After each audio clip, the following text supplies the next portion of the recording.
Every morning, the countdown begins for the markets with meticulous research and analysis designed to help you capitalize on the trading day. Beaming live from the CNBC TV 18 Motilal Oswal studio.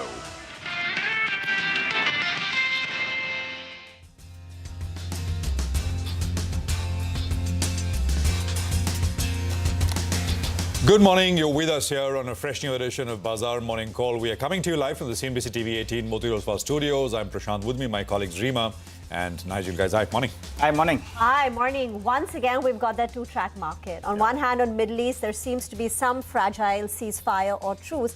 But on the other hand, so much happening on OpenAI. For one, software is pulling back and pulling back hard. And even the numbers that came out of Broadcom post-market hours. It's a miss, and the stock has fallen close to about 14%. So that's the added overhang. And SpaceX IPO, big blockbuster one. Well, that's right. Plenty of cues, both globally as well as domestically. And last few sessions have been rather rough for the bulls, though yesterday there was a glimmer of hope.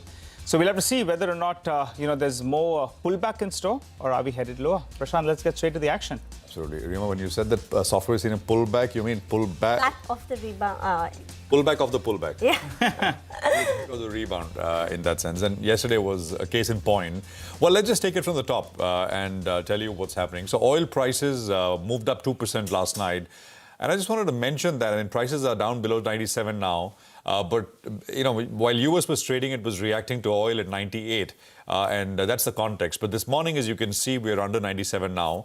So, the Associated Press is reporting that Israel and Lebanon have agreed to a ceasefire. But both sides essentially saying that, well, this requires complete cessation of Israel is saying incoming fire by Hezbollah. And, of course, Hezbollah is saying that Israel needs to stop. It's funny. I don't think we really had a ceasefire. There was a ceasefire, but I mean, both parties were fighting, and Israel was sort of going into Lebanon and talking about sort of going deeper and deeper, and there were, of course, attacks in North Israel from Hezbollah missiles, etc. So I'm not sure what this really would amount to. But the reason, of course, this is important, of course, is that Iran has made it clear that any agreement with the US cannot be in isolation. It has to include what Israel is doing and what it should not be doing as far as Lebanon is concerned. And that's the reason why this all sort of, ties in. Now, Iran's foreign minister also has made some comments. I mean, actually, lots of commentary back and forth. But the point is, as they say, talk is cheap, right? You've got to see activity, you've got to see real action. Iran's foreign minister saying our contact with the US hasn't been cut off, but no progress has been made with regards to negotiations. So that is from the Iranian side. And of course, I mean, we'll play out some sound bites from President Trump, and there was, all that happening, which we will look at as well. Now, the EIA reported a sixth weekly drop in US commercial crude supplies. So that came through. Strategic reserve stocks dropped by 8 million barrels. And US reserves, by the way, are now at their lowest, at least in the last few years or so. We've had company CEO, and these are large global companies. I think Exxon CEO came on record, and this is all in the last 3 days. There was a Shell CEO came on record, and I think there was one more, which is day before yesterday, who said, well, the world kind of is sleepwalking into a real oil shortage kind of a situation. Prices, all kinds of prices being thrown about. I think the Shell or the Exxon, one of the two, basically said, well, we could be looking, if this continues, the stalemate continues, you're looking at $140, $150 a barrel. Now, US equities, as I said, they were trading with oil at 98, maybe a little higher. So they were down, and they ended their 9-day winning streak. Nasdaq was down almost about 0.9%, 9 days, right? I mean, non-stop, up and up and up. Of course, I mean, the day before yesterday was small up. It was kind of flattish, but it was up nevertheless. 10-year yields were up 5 basis points. We're at about 4.5%. NVIDIA was down 4%. Microsoft was down about 3%. And Broadcom, the chip maker, fell 13%. This is, of course, the price action in the after-hours trading for that one. And we'll perhaps get you more commentary around it. Let's just tie in the levels here now. The market is falling, but it is also not collapsing, right? And that's the point which we made yesterday morning as well. So if you look at, for example, Monday's price action or Tuesday's price action, yesterday was Wednesday. Again, I mean, the market fell, but it didn't get to the gap area. Now, when I say the gap area, I mean the gap which was made between the 7th of April and the 8th of April. That's the gap which is the gap to be filled. So yesterday, we've filled that gap in that sense. So we fell below 23,270, but we didn't close below it. That is point number one. And let's just go back to the first, let's just stay with this plate for a bit. We didn't, we didn't stay below it. And Nifty has now filled the early April gap, the 7th, 8th April. So that if you look at the low yesterday, 23,151, that is the high on the 7th of April. Now you can ask the question, and it's a legit question to ask. What does this mean? Is this bullish? Is this bearish? But maybe it is nothing. I mean, that gap, if that gap had not been filled, it was a pretty strong, robust area for support. But I think it still is the support in that sense. So the high of 7th of April and the low of the 8th of April, that's basically the support zone. 23,151 to 23,270 is the support area for the Nifty. And of course, I mean, on the way up, there's lots of resistances, but we'll just go with 23,800, which the Nifty needs to close above for any amount of enthusiasm to come back. Flows, etc. I think it was a matching number, but very large numbers. And Nigel will talk more about this in just a bit. And tomorrow, of course, is the Reserve Bank of India policy. It's a pretty consequential policy with regards to what the Reserve Bank does and says. And it's got implications for yields. It's got implications for the rupee as well. GIFT Nifty will give you a quick sense of how we're likely to start. Oh boy, 200 points lower. So we'll see if this is going to be 200 lower straight away at start, which basically means that then you're looking at lower levels, or this is going to hold and maybe turn around a little bit in the next hour or so. Nigel has walked across to the wall with the F&O data and positioning. Nigel. Well, crude oil prices have cooled off a little bit, though the geopolitical risk continues to be alive. And the GIFT Nifty is suggesting a pullback of around 200, 250 points odd. If you're a brave trader, probably, that dip could be providing you a bit of an entry opportunity just because crude oil prices have cooled off. But there are some statements that are coming from Mr. Trump as well. And this war appears, maybe it gets prolonged a little bit. So we'll have to keep an eye out on that. However, this dip could be an interesting entry just for today's trading session, going by the kind of fall that we've seen. The FIs, they continue their selling waves. Well, in yesterday's trading session as well, the FI selling was matched by the DI buying. However, what stood out yesterday was a bit of a short covering bounce that we saw on the Nifty Bank. And that was evident, right? Because the Nifty Bank open interest was down, while on the Nifty itself, you had some open interest build up. So there are shorts that are getting built onto the Nifty, but there was clearly covering that we saw on the Nifty Bank. And, that perfectly tallies with what the FIs did. Yesterday, they added 30,000 contracts again on the short side. In percentage terms, it's at around 92%, which is the highest in percentage terms all the way since January. So this market is aggressively net short and is bracing for some kind of bad news. Now, importantly, just in a matter of a week, the FI net short positions have gone up by 1 lakh contracts. That's right. Since the start of this contract, we were at around 1.5 lakh contracts on the short side. Just take a look at where we are because of the kind of addition we've seen. We're at around 2.5 lakh contracts on the short side, which is telling you the kind of addition we've seen on the short side just in the last couple of sessions. The problem is the India VIX, it had cooled off last week. It had in fact breached that 15-odd mark. Now that's perking up a little bit. It's still pretty much well behaved. At around 16.5, it's okay. You don't need to get past the 20-odd mark. Remember, the recent high is at around 29-odd. That gives you a sense in terms of fear in the system, volatility in the system as well. So this one perking up is not great news, but it's still far from that 20-odd mark, which is a bit of a risk level. In terms of the options data, the PCR is holding at around 1. Remember the other session, we had aggressive shorts in the system, and you had the PCR that came down to around 0.65, 0.7 odd. You want the PCR to come down, and then in fact, that triggers a bit of a technical factor when we see a short covering bounce. But fair bit of action, 23,300 call, 23,300 put as well. Good amount of open interest built up out there. And it appears there were some signs of writing even on the put side. That's around 23,300 put just in yesterday's trading session. The problem is the Nifty needs to break this trend that we have been seeing for the last few trading sessions. We have been making lower highs and we've been making lower lows. So for today, you want to get past this mark on the upside from a bullish perspective, and the bears will cite a break of this particular level. So that's the crucial range that you're looking at for today's trading session itself. Important that the Nifty gets past the 23,500 to give you some hope, because then we go on to challenge the 50 as well as the 20 DMA, which comes in out here. So that's a 50 DMA, above the 23,500 mark. And yesterday's low becomes a bit of a reference point. The Nifty Bank, you'll have to bet on that one. Yesterday it saw a big recovery from the lows of the day. And it's very, very close to its 20 as well as its 50 DMA. So it's going to be important. Was that just a flash in the pan yesterday? Or is the Nifty Bank actually going to take some kind of leadership from here on? We'll have to keep an eye on. But I think that's the one that could, in fact, fight back from a bullish perspective. Thank you very much for that. Let's get to the ongoing tensions in West Asia then. US President Donald Trump said that progress in talks with Iran could come within days and said that Washington expects to secure Tehran's enriched uranium stockpile under a potential deal. Listen in. Because we took a strong action for a different reason. So they were reciprocating. Yep. Mr. President, can you explain why the negotiation itself has gone very well, actually. Very well. Mr. President, It could happen. I mean, if it happens, and it might not happen, who knows? But if it happens, it could happen like over the weekend. When it's over, as of this moment, it's agreed that we will go in with them. We will get it and we will destroy it. It will be destroyed.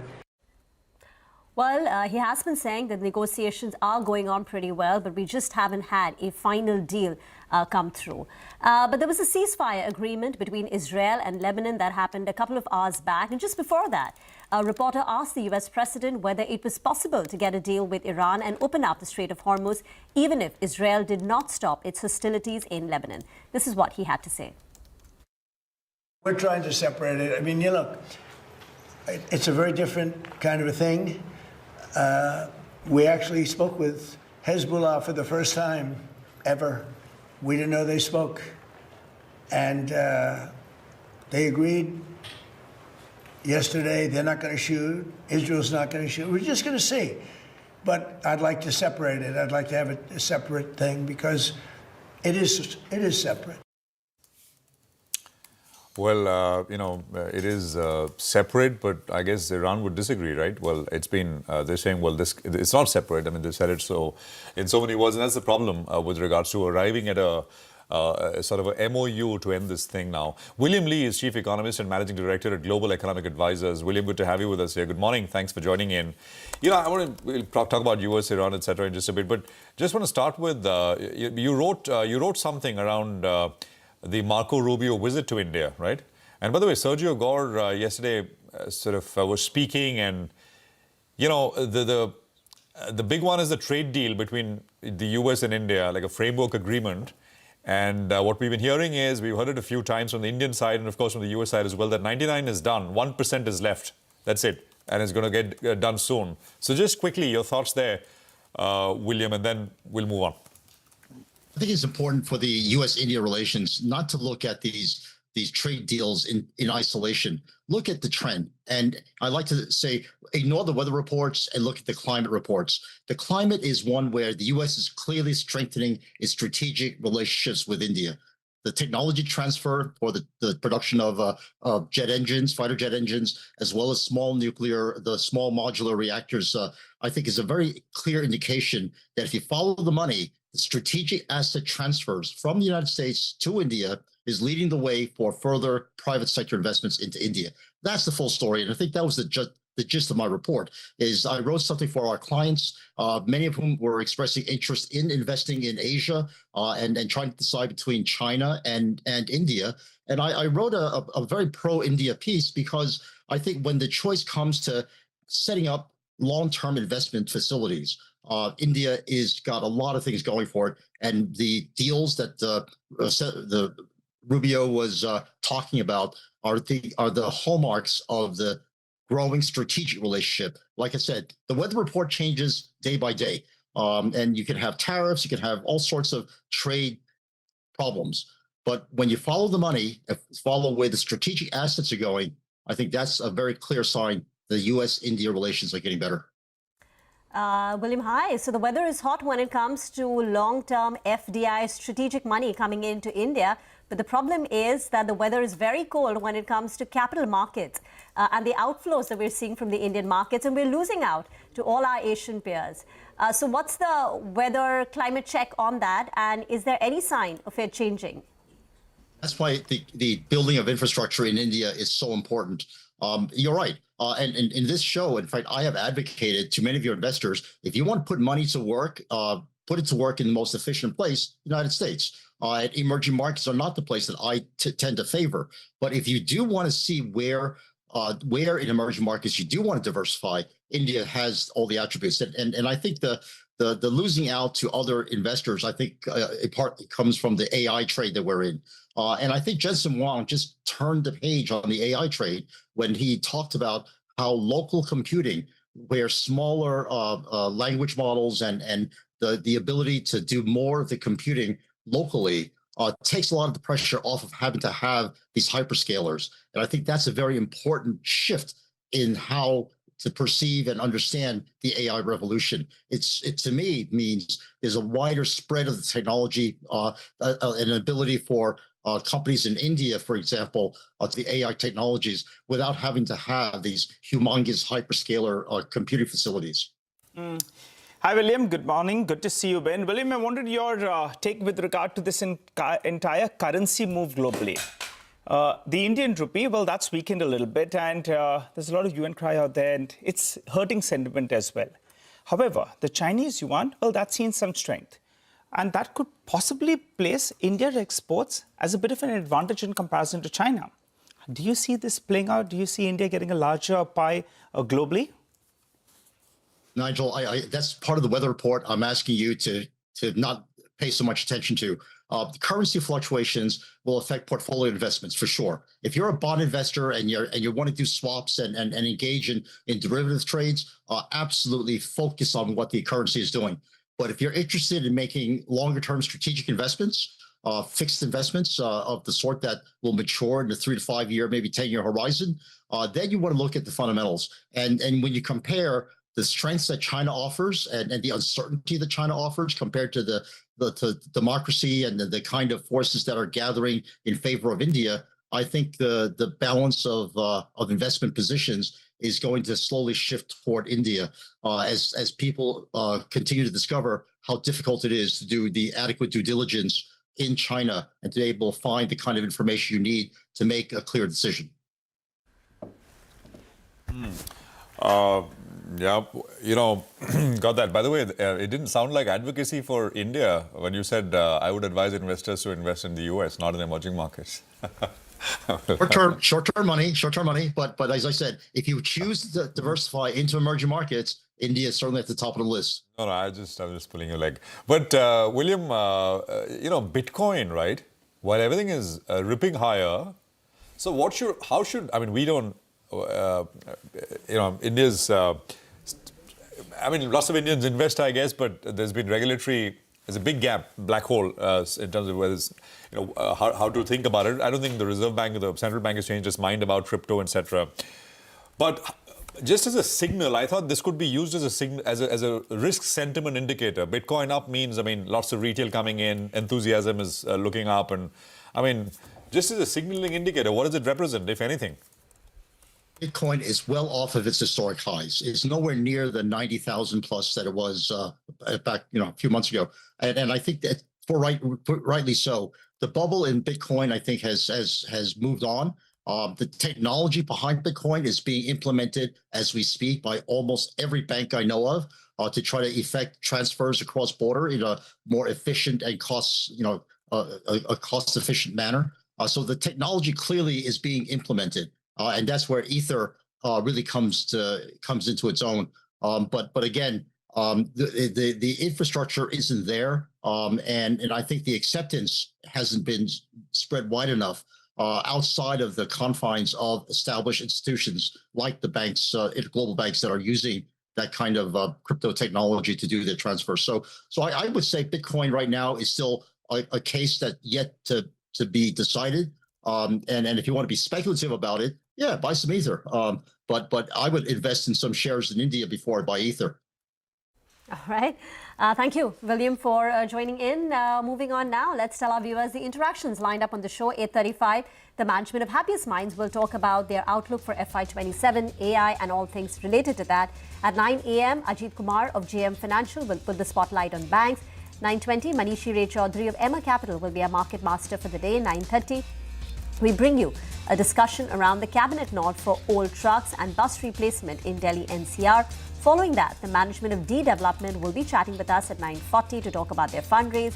And the management of SIAT will also be speaking with us at 9:50 to talk about the road ahead. Towards the end of the show, Lata will speak to economist Geeta Gopinath on India's current account deficit bank, the rupee-West Asia conflict and more. Well, time to slip in a short break. We've got a lot of stock-specific action to track for you in our special top 10 segment. For the time being, I'll run you through the list. Hero MotoCorp, JBM Auto, IEX, BHEL, Skipper, all of them will be reacting to positive news flow. Idea Forge as well as Bharat Forge. While on the flip side, Lenskart, JMR Airports and Angel One will be reacting to negative news flow. Take that break, come back. We get into further detail on all of these names.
Welcome back. It's a Thursday morning. It's time now to talk about stocks. This is CNBC TV 18's list of top stocks for the day.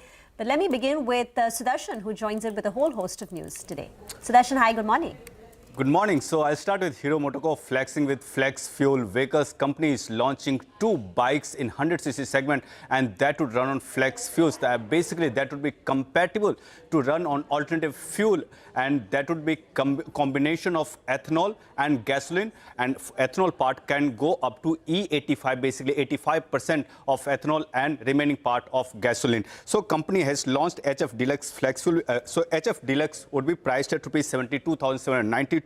And second one is the most run bike, that is Splendor. So they have launched Splendor plus flex fuel, and that will be priced at 82,710. So going with green for Hero MotoCorp. Next one is JBM Auto, which has given the update for the month of May. Company is saying that it has 49% market share in electric bus segment in May 2026 and recorded 157 electric bus registrations during the month, and that's the highest that company has seen, basically amongst all the industry peers. Next one is IEX. I'm going with green because May traded volume was at 12,983 million units. That was up almost 19%. And average market clearing price in DAM was rupees 4.88 per unit. That's up 18%. And RTM clearing price at rupees 4.16 per unit. That's up 21%. And remember, this price increase is basically backed by the strong demand. That's the reason I'm going with green for IEX.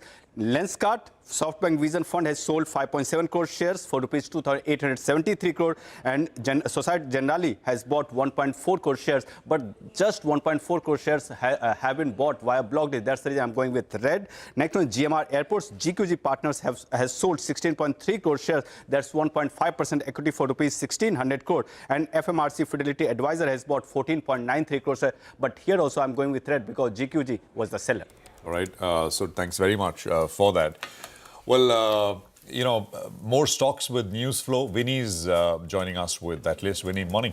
Hi, good morning. So first up, let's talk about BHEL. They've received an order of around 2,000 to 2,500 crores rupees from Dangote, Nigeria. And this is for mainly a contract and agreement for supply of 8 gas turbine generator packages. Now, obviously, this is going to be over a period of 26 months. This is for designing, manufacturing and supply testing. All of that will be included in the scope of work. While this is a positive news that's coming, we have a note that's coming from UBS on BHEL where they're downgrading the stock to neutral from a previous buy rating disappointing, though they've raised the target price to 460 rupees versus previous target price of 375 rupees. The main reason is that obviously we've seen an outperformance that's come in from BHEL in terms of a run-up for the stock as well. And that is why they believe that there could be some bit of a correction that could come in here for the stock. So maybe we could see it open in the green and then a bit of a red on the screen. Next one, we have Skipper Limited that's in focus. The board has approved raising of up to around 433 crore rupees through equity shares on a preferential basis. And in that, the preferential allottees who are going to be there, small cap world funds name is there. We have Bandhan small cap funds name also, and other institutional investors. 92 lakh shares will be given on a preferential basis. So keep an eye out on that. Green could be seen here. Idea Forge, they've received a board approval to raise 500 crore rupees. This could be through various ways, methods. That could be equity shares, preference shares, convertible debentures. That has to still be decided. But there is a fundraising plan of 500 crore that they have. Lastly, we have Bharat Forge. We have the Class 8 numbers that have come in. May Class 8 truck orders have come in. And we're seeing a rise both on a month-on-month as well as on a year-on-year basis. Month-on-month increase is seen after 2 months of decline. We're finally seeing an increase coming in. And May orders are up around 124% YOY and 4% on a month-on-month basis. So green could be seen here as well. Thank you very much for that. Back to Sudarshan on Angel One. So after so much of confusion, our colleague Devyani suggested that we should go with green for Angel One after May month update, because it was a strong month of April that company had reported, and there was a sharp increase in the client base. Now on that strong base, company has reported an increase of 1% in the client base even in the month of May, while gross additions have declined 9.7% month on month. Another positive part is average client funding book has surged by almost 19% month on month to record high of 63.1 billion rupees, and even F&O market share has seen a further improvement that's up 11 basis points month on month to 22.5%, and this is done despite lower trading volumes. So overall, looking green for Angel One. Thank you very much for that. We'll keep coming back to you for more. For now, let's do a quick recap on the top stocks. Stocks with positive news flow are Hero MotoCorp, JBM Auto, IEX, BHEL, Skipper, Idea Forge, Angel One, Bharat Forge. Stocks with negative news flow are Lenskart and GMR Airports, following those big block deals. But let's move on and talk about commodities now. Manisha Gupta joins in for a complete roundup. Manisha, good morning. Morning, and thank you for that. And I'll start with the crude oil prices, where we did see a gain of 2% in the overnight market. This was after U.S. strike on an empty oil tanker bound for Iran, and Iran launch attacks on U.S. naval bases in Bahrain and Kuwait. But today morning, the crude prices have seen a bit of a turnaround. We've seen a 1% decline in the Asian markets right now. This is as the street is looking at a ceasefire agreement conversation between Israel and Lebanon. This has increased hopes for a broader deal to end the U.S.-Israel war with Iran. In the meanwhile, you also have the U.S. House approving a resolution seeking to curb President Donald Trump's war powers.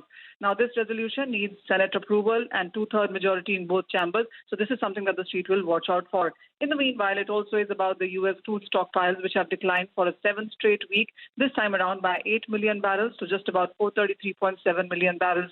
So global inventories have continued to decline, and that would in turn continue to support prices as well. So while the crude has seen a bit of a decline, you have seen declines continue for gold. That fell 1% overnight. Silver was down 3%, platinum 4%, palladium 5%. So metal prices overall, precious and base metals, are slightly under pressure in Asia right now. Okay, all right.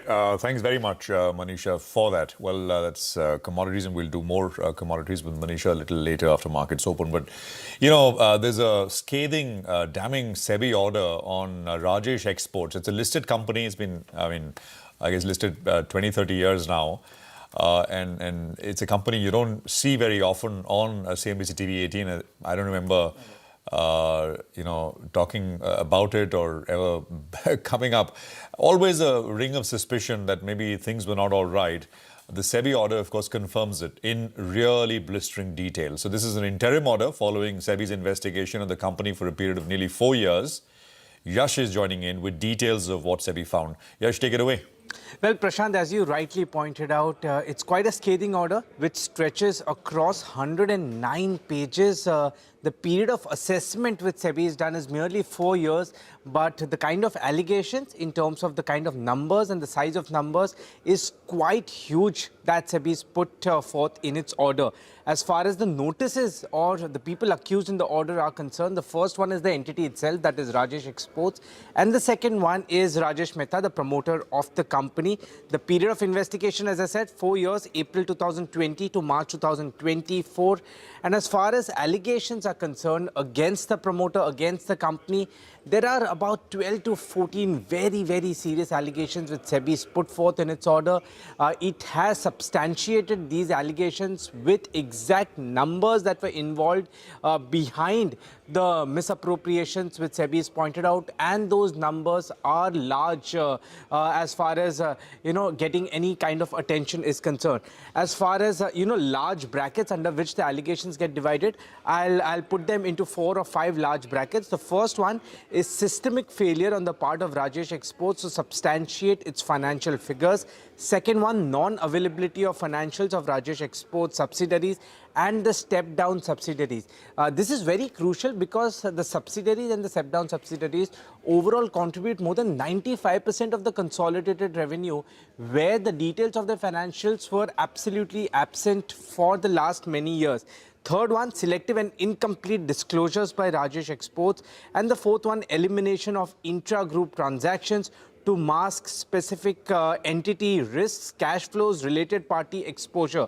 As far as Rajesh Mehta is concerned, as I said, he is the promoter, executive chairman, director and audit committee member of Rajesh Exports. What market regulator SEBI says is that Rajesh Mehta had substantial control over the company's financial. He was a key decision-making authority, and the alleged violation which SEBI has put could not have occurred without his knowledge, consent, involvement as far as Rajesh Exports is concerned. What is SEBI's order? Essentially, market regulator SEBI has restrained Rajesh Mehta from buying, selling or dealing in securities of Rajesh Exports directly or indirectly. And the second one, Rajesh Exports will have to make true and fair disclosure of its financial statements and related party transactions to market regulator SEBI. Do remember, this is an interim order, right? So there is no penalty or any further action which has been provided at this point of time. But market regulator felt that it is a very serious case and it merits an interim order to stop things at this point of time. Right now, the investigations will continue, but a stop has to be put here, and then the investigation continues and the final order will be awaited. All right. Yash, thank you very much. That's a detailed explanation of what the order says, and we'll do more. We'll get you more because just crazy stuff out there, and it's a well-written order. I urge you to go and read it on the SEBI website. We'll take a quick commercial break here. We'll come back. The management of Happiest Minds will be with us to discuss their outlook for FY27 and the road ahead. Stay tuned.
Welcome back. Hope you're having a good morning. The GIFT 50 suggesting a bit of a downtick to kickstart trade. But Hormuz joins us to tell us what's going on from the broader market. Some stocks, they moved on very heavy volumes. Morning, Hormuz. Good morning, Nigel. And heavy volumes indeed seen on TCS in yesterday's session. Of course, the entire IT segment saw a very sharp sell-off yesterday, wiping out close to 1.5 crore worth of market cap. But look at TCS, down 8.5% yesterday, the biggest single day fall in 6 years for the stock. And it gave up all the gains that it saw on Monday and Tuesday and a little more of that as well. And both the 2300 call and put options were very active in yesterday's trading session. The call option premiums were down 72%. The put option premiums on that 2300 strike were up 7x in yesterday's trading session. The volumes were the highest in nearly 2 years as well. Over 1.5 crore shares were traded. The 20-day average is 52 lakh shares, so 3x of that. The 70 lakh shares, or 45% of that, was marked for delivery. And the 20-day average here too is just around 28.5 lakh shares. Unsurprisingly, TCS was the most traded stock on the Nifty 500 in yesterday's trading session.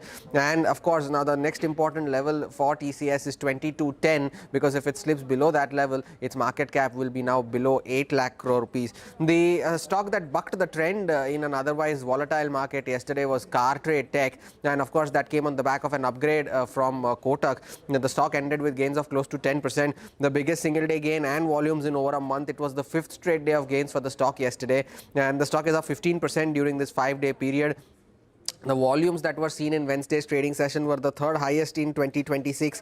Over 30 lakh shares were traded. It's the 4x of its 20-day average. Around about 20% of those shares were marked for delivery. So around about 7 lakh shares. The 20-day average here is close to 3 lakh shares. And the stock has had a very wild ride. At one point, from a 1600 rupee IPO price, the stock fell to 300 rupees, then went to 3300 rupees, which is its peak, and now has corrected all the way back down to around 1800 or 1900 rupees. Now, the one stock that has seen significant selling pressure has been PB Fintech. Was among the top non-IT losers on the Nifty 500 yesterday. It was the 9th straight day of losses for the stock. The stock is down 14% during this period. The 1600 put option saw a 75% increase in its premiums yesterday. 60% of those shares were marked for delivery, and 33 lakh shares were traded overall, and 60% of those were marked for delivery, so around about 19 lakh shares. And from its 52-week high, the stock is down 20%, and as a result of this 9-day losing streak, the stock has also turned negative on a year-to-date basis. Okay, all right. Thanks very much for that. PB has come off quite sharply, as Hormuz points out. And 1578, I think closer to 1800, I mean, just what, a fortnight ago. We'll take a break. Deepan Mehta of Elixir Equities will be with us for some fundamental stock conversation on the other side. Stay tuned.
Welcome back. Let's invite the management of Happiest Minds on the show. Joseph Anantaraju, co-chairman and CEO of the company, is now joining in.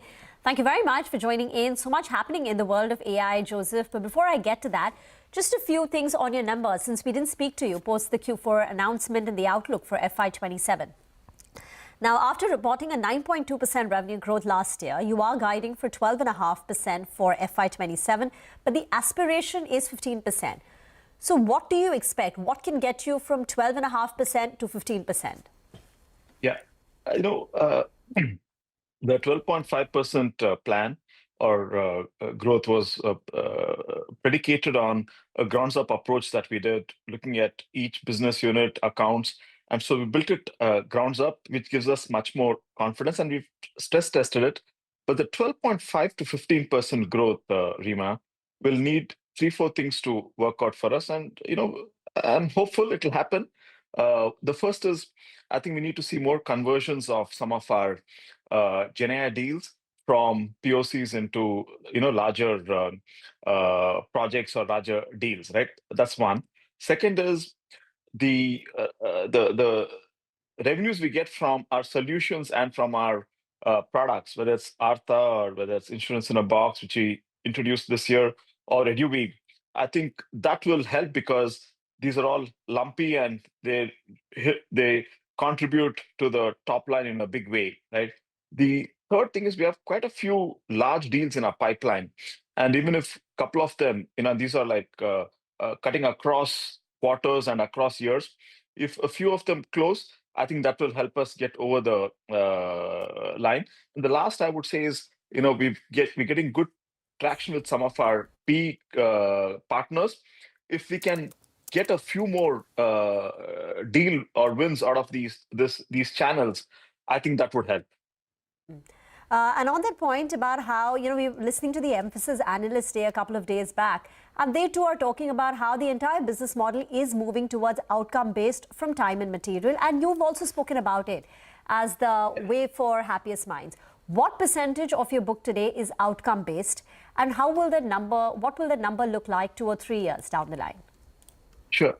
So if you look at our non-T&M based percentage of revenue, it's at around 25%, Rima. And, my expectation is that we will move this to 30 or 35% at the least, if not 40%, in the next 2 to 3 years. There are 2-3 ways we can do this. And I'm going to give you examples of what we're doing with customers right now. With one of our customers, we are looking at their platform, which has been around for some time, and we're saying that, hey, we're going to modernize this whole thing. This is what it's going to cost you. We're going to take over and do it and deliver with functionality, scalability, security, etc. Right? That's one. Second thing is, with one of our customers, we are saying that you have your platform being handled by a team size of X, using our Rely platform for using AI in the SDLC process. We will be able to reduce 30-35% of the overall cost, and we will be able to do this for you, ongoing basis.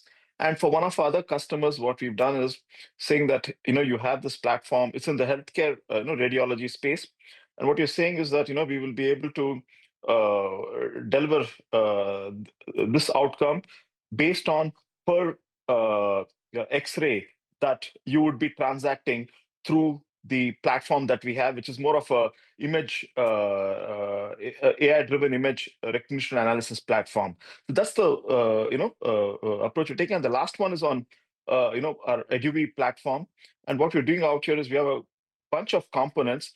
So we're going to the customer and saying, you can take a few of these components, whether it's classroom analytics or retention, and the rest you can figure out how you want to do it, and that will again give us license revenue plus the ability to use some of our inbuilt capabilities. So just that point about non-T&M, that's non-time and material, simply put, outcome-based. As it moves from the current 25% to 30, 35, max 40% in the next 2-3 years, directionally, what does this mean for margins? Will margins be higher than it is today? And if yes, to what extent? Our expectation is that we should be able to get an uplift of 2 to 3% on our margins. But a lot of it also, Rima, would depend on, and this is is evolving space, right? How you manage your tokens and how do you manage your AI tools, and how is the costing for the AI tools done, and how can you incorporate that cost and into your pricing and present it to the customer. So there are a few unknowns, I would say, out here. But our hope is that we'll get a couple of percent of uptake in our margins. But it's a lot of it is evolving. It's a fast evolving space. You spoke about the cost of AI. There is a lot of reportage about how companies are blowing up their AI budget. Have you experienced something like this? Rima, so far with our customers, I think they've been investing in AI, but in the last month or 2 months, we've started having conversation, and some of it is proactive, where we've gone back and we're also developing a methodology around metering for token consumption, around optimization of token usage, and internally, to our teams, sharing some best practices on what to do, what not to do, to make sure that your token usage is optimized. Again, this is a space that's evolving, but I think this is going to become a big question in my mind, at least. And I've been, when I meet with customers and we discuss the agentic AI way of approach and overall usage of AI tools in the SDLC, and even outside of SDLC, if you're doing some kind of if using it in some business process or in some automation, you have to, I think, weigh it off against what is the overall TCO of manual plus technology versus using an agentic AI approach, because there are two elements out here, right? One is the usage of tokens, and the other one is the costing of tokens. Right now, if you look at the cloud, 10 years back, there was, I think maybe 10 or 8 years back was when it was the lowest. And then you saw increase in the overall costing of cloud. And same thing could happen with, the AI tools and your tokens. So I think this is something that, customers also have to be cognizant of, because once you replace your knowledge and your knowledge workers with agents, then your dependency is much higher. It's not easy to move back. I think industry will have to take a little bit of a studied view into this. There is the term, right? AI boomerang. When companies lay off employees on account of artificial intelligence only to rehire them once again because maybe on account of operational costs or the service quality. So AI boomerang is the next big term after AI-led layoffs. Joseph, thank you very much. It's a short conversation, but we look forward to the next one. Thank you for joining Thank you, Rima. See you. Bye-bye. All right, let's get in Dipan Mehta, Director, Elixir Equities, now on the show. Dipan, a quick comment on Happiest Minds? I think the results, first of all, good morning, Rima. I think results were pretty decent. And I've been tracking Happiest Minds since its listing. And it's another few, I would say, very flexible and very agile software companies. It's a new generation software company, so it doesn't have some of the legacy issues of the likes of Infosys, TCS. And I would say that it would be one of the winners in this entire AI disruption space. Because now what is becoming clear is that these software services companies, there'll be a few winners and a lot of losers because of AI. And I think Happiest Mind, Coforge, Persistent Systems, Fractal are, in our opinion, the companies which will be able to use AI to their advantage and grow their business significantly. So very positive on Happiest Minds, reasonable valuations as well. And only thing is, I think next 2-3 quarters are critical for the revenue growth rate to improve. And if that happens, then I think the stock can really give excellent returns. Yeah, can give good returns. Dipan, morning. It just feels like a tough last few days, right? At least at the index level. It's not. While there's general feeling, at least I feel it, that the sentiment is just too overdone on the negative side, right? That almost as if, and it's as they say, when regions or your neighbor is doing very well and you're not doing well, you feel doubly bad. Yeah, that's true. There is that element of that element there, but price action is not turning up, right? We are now closer to 23,000 than we are to 24,000 once again. So it's a range broadly. So any thoughts, Deepan? Prashant, I think what you said can be summarized in one word, that is FOMO. And if you look at it, you know, but this is envy, jealousy, whatever you want to say. But you know, it's a real thing as well, right? It is that.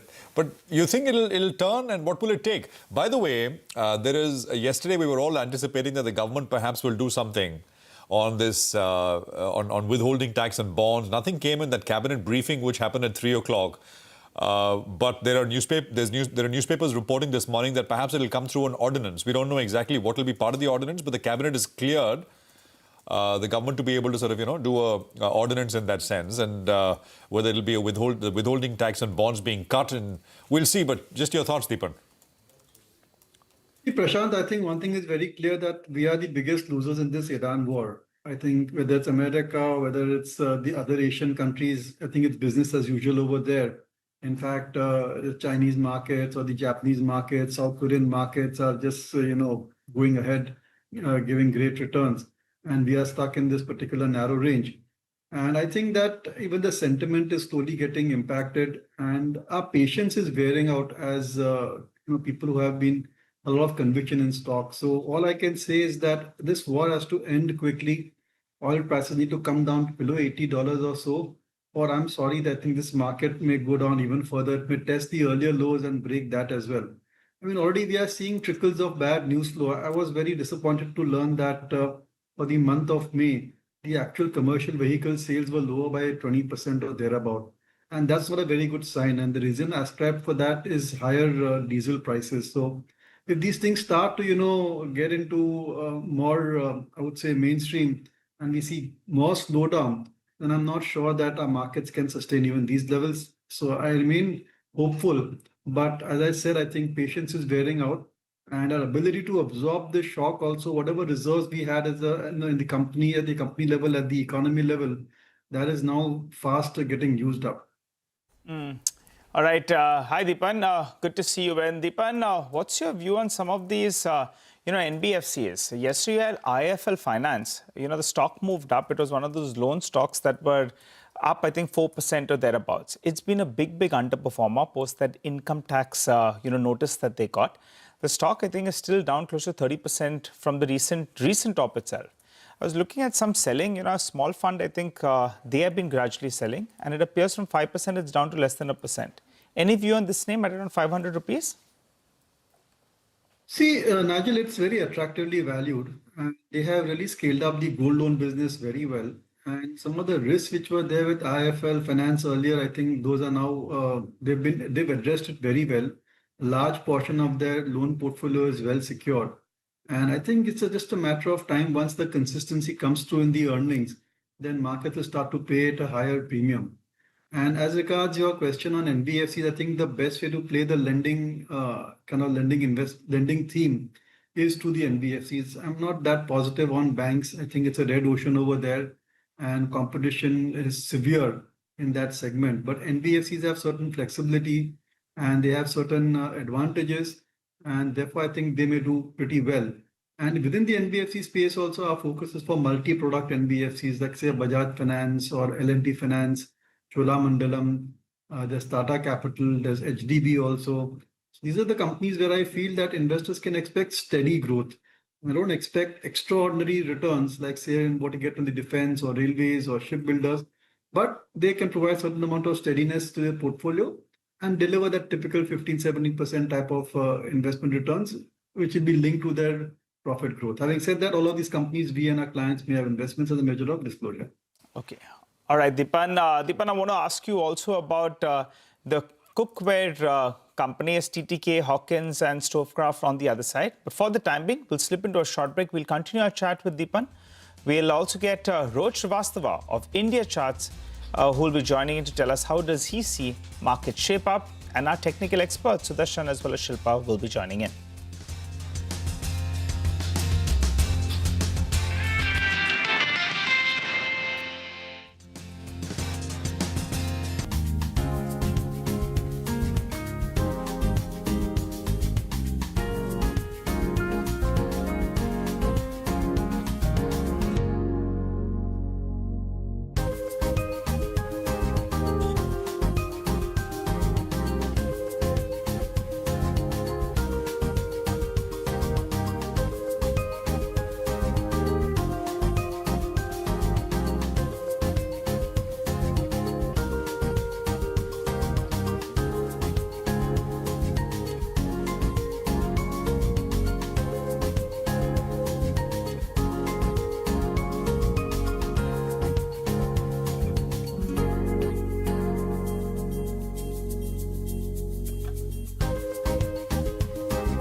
Welcome back. This is Open Exchange, and we are coming to you live from the CNBC TV 18 Motilal Oswal studio.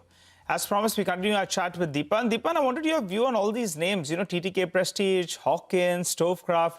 They have seen a sharp correction from the top. You know, I was reading a couple of reports, and some of these managements were in town as well over the past week for various conferences. And the point they were making is that in 2020, 2021, in COVID period, there were a lot of fresh purchases.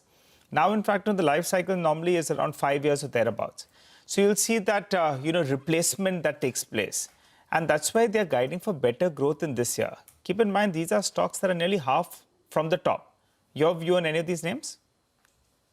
I think it's a good story, but you have to consider the fact that their costs have gone up significantly.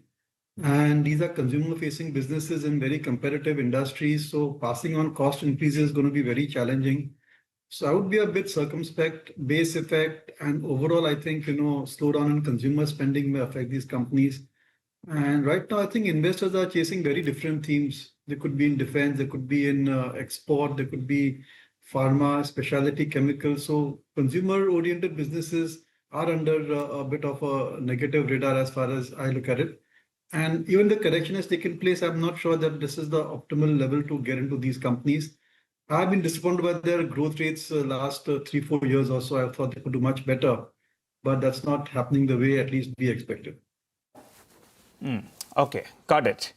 All right. Deepan, also I wanted to ask you about a couple of other names then. You know, some of these metal-related names, they're doing quite well. And I understand that the ferrous names, they're still trying to push through some price increases. But NMDC, that's the one getting into a monsoon season and they have hike prices. They're also guiding for 60 million tons of volume. They say that compares with 50 million tons. Your view on the stock, at around 75, 80 rupees, there was a lot of interest. Now it's more than 95 rupees. Your take? Nigel, I think that the mining companies per se, there's good scope over there. NMDC, you can say, even look at Hindustan Copper, the way they have scaled up their production this year and what their expansion plans are. There's Lloyd Metal also, that's also sounding very, very ambitious when it comes to raising their output. And I think that these are great stories because end of the day, we do want self-sufficiency in critical minerals. And to that extent, government policies and opportunities will be there for these mining companies to exploit mining opportunities within India. So very positive on companies like NMDC, Hindustan Copper, there's Lloyd Metal and other companies as well.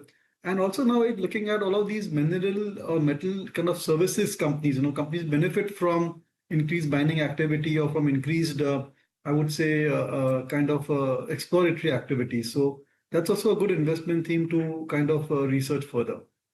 Okay, so you're saying miners over some of these companies, right? You rather go down with regard to Lloyd Metal and NMDC. Got that, Deepan, interesting thought process. Thanks a lot for joining in. Wishing you a good remainder of the day, and we catch up in the coming days. Well, let's welcome our technical experts, Sudarshan as well as Shilpa, join us on the show. Good morning, lady, as well as gentlemen. Thanks for joining in. Shilpa, let's come across to you first. The GIFT Nifty is suggesting a 200-point, 150, 200-point pullback. Would you be a buy into this dip? Good morning, Nigel, and thank you for having me on the show. Talking about the setup, I feel that 23,600 is acting as a resistance and the support is at 23,200. So we are complete in the middle, and I feel that if there is some sort of retracement, we can be a buyer, and your stop loss should be 23,100, on a positional basis. For Bank Nifty, we see that 55,000 will act as a resistance, and the support is at 53,000 again in the middle of the trade. So little retracement towards 53,500 should be a more appropriate levels to go for a long. Okay, got that. What about you, Sudarshan? We have pulled back in the last few days. Yesterday, there was a bit of a bounce from the day's low. Will you fancy your chances on this dip or will you stay away? Good morning. No, we'll stay away. Nigel, you know the intraday charts, how they are behaving. 200 points up and after half a day, 200 points down. So no one can predict how the markets will behave in 1 hour, 2 hours. What we can say is the choppiness is clear and visible. The reason I don't tell people to go short is very simple. That V-shaped rallies that come intraday are killing. So don't go short. This is not a market where you want to go long. We are falling consistently. So step aside. There are periods, it's not just about the Gulf War. Even earlier, there are periods when the markets simply become choppy for one reason or the other. The best trade is to do nothing. Okay, do nothing. But there's something to do on individual stocks. You go first, Sudarshan. What's on your radar? That's right. NMDC is a buy with a stop under 95. TMPV is a buy with a stop under 390. CAMS is a sell with a stop above 765. And Bajaj Finserv is a sell with a stop above 1770. But I also have a suggestion. Choppy markets, there are some stocks that do well, but keep your volumes low. Okay, all right. Let's get the lady then in. Shilpa, what about you? Individual stock calls? I have a buy on Axis Bank. Axis Bank is at a very good support levels. 1240 should act as a very good support. So that should be a stop loss, and look for levels of 1285 on first basis. If it crosses that, then 1300 to 1320 can definitely be seen. The other one would be a buy in Solar Industries. Solar Industries is also looking very, very strong. It has a good support boost at around 18,200. So that should be a stop loss, and you can go long and look for levels of 19,000 to 19,500. The third one would be a sell in KFintech. KFintech is looking weak. It has a resistance at around 880. That should be a stop loss, and look for levels of 780 to 750. Okay, all right, got that. Shilpa, I wanted to ask you about some of these large names, the large cap names on the Nifty itself, HDFC Bank, Reliance Industries.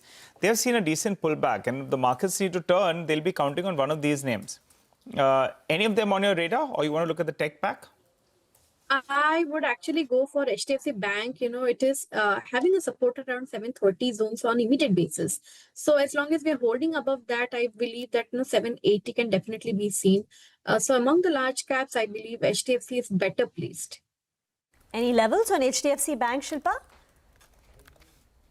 Yes, HDFC Bank. Okay, got that. Any levels? Any levels for a trade? You said it's better placed. Sorry, HDFC Bank, the support is at 730. That should be your stop loss. And if it sustains this levels, you will see levels of 780. Okay. Sudarshan, on large cap IT names, what a fall yesterday. TCS was down 8.5%. And as Hormus was telling us, it fell on very large volumes. And this morning too, overnight, that IGV ETF, which is tracked very closely, sort of a proxy for the Indian IT names, was down 4.3%.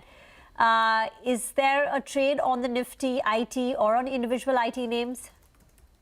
It is a trade. The Nifty IT is difficult to trade. You have to buy the ETF. It's easier to focus on the large caps right now. See, these declines are buying opportunities. When a market is building a base or bottoming out, we have these ups and downs repeatedly. The downside is a place where you want to buy, and also understand that the India theme will affect IT stocks also. If we are going to go down, they will not only outperform.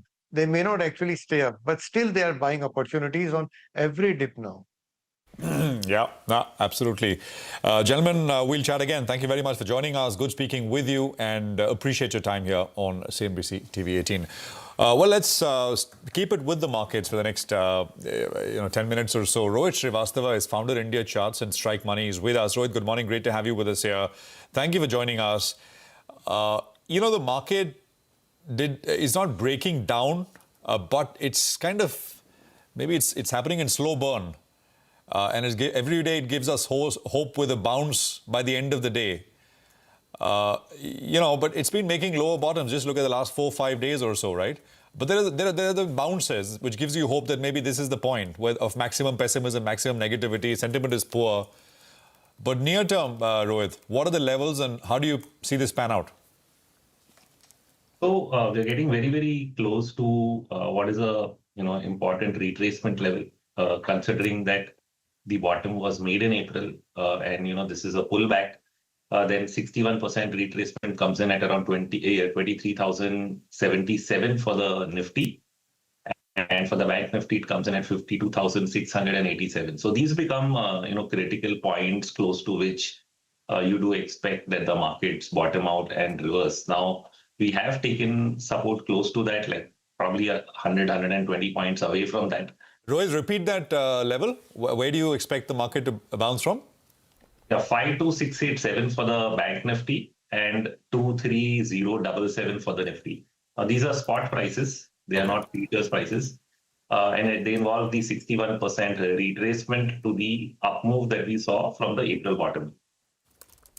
Okay. So these become critical levels from where we can, continue to, go higher once we bottom out there. Now, do we actually exactly touch that? Well, we are close enough, within 100, 150 points of the Nifty, and, even Bank Nifty was even closer to that level.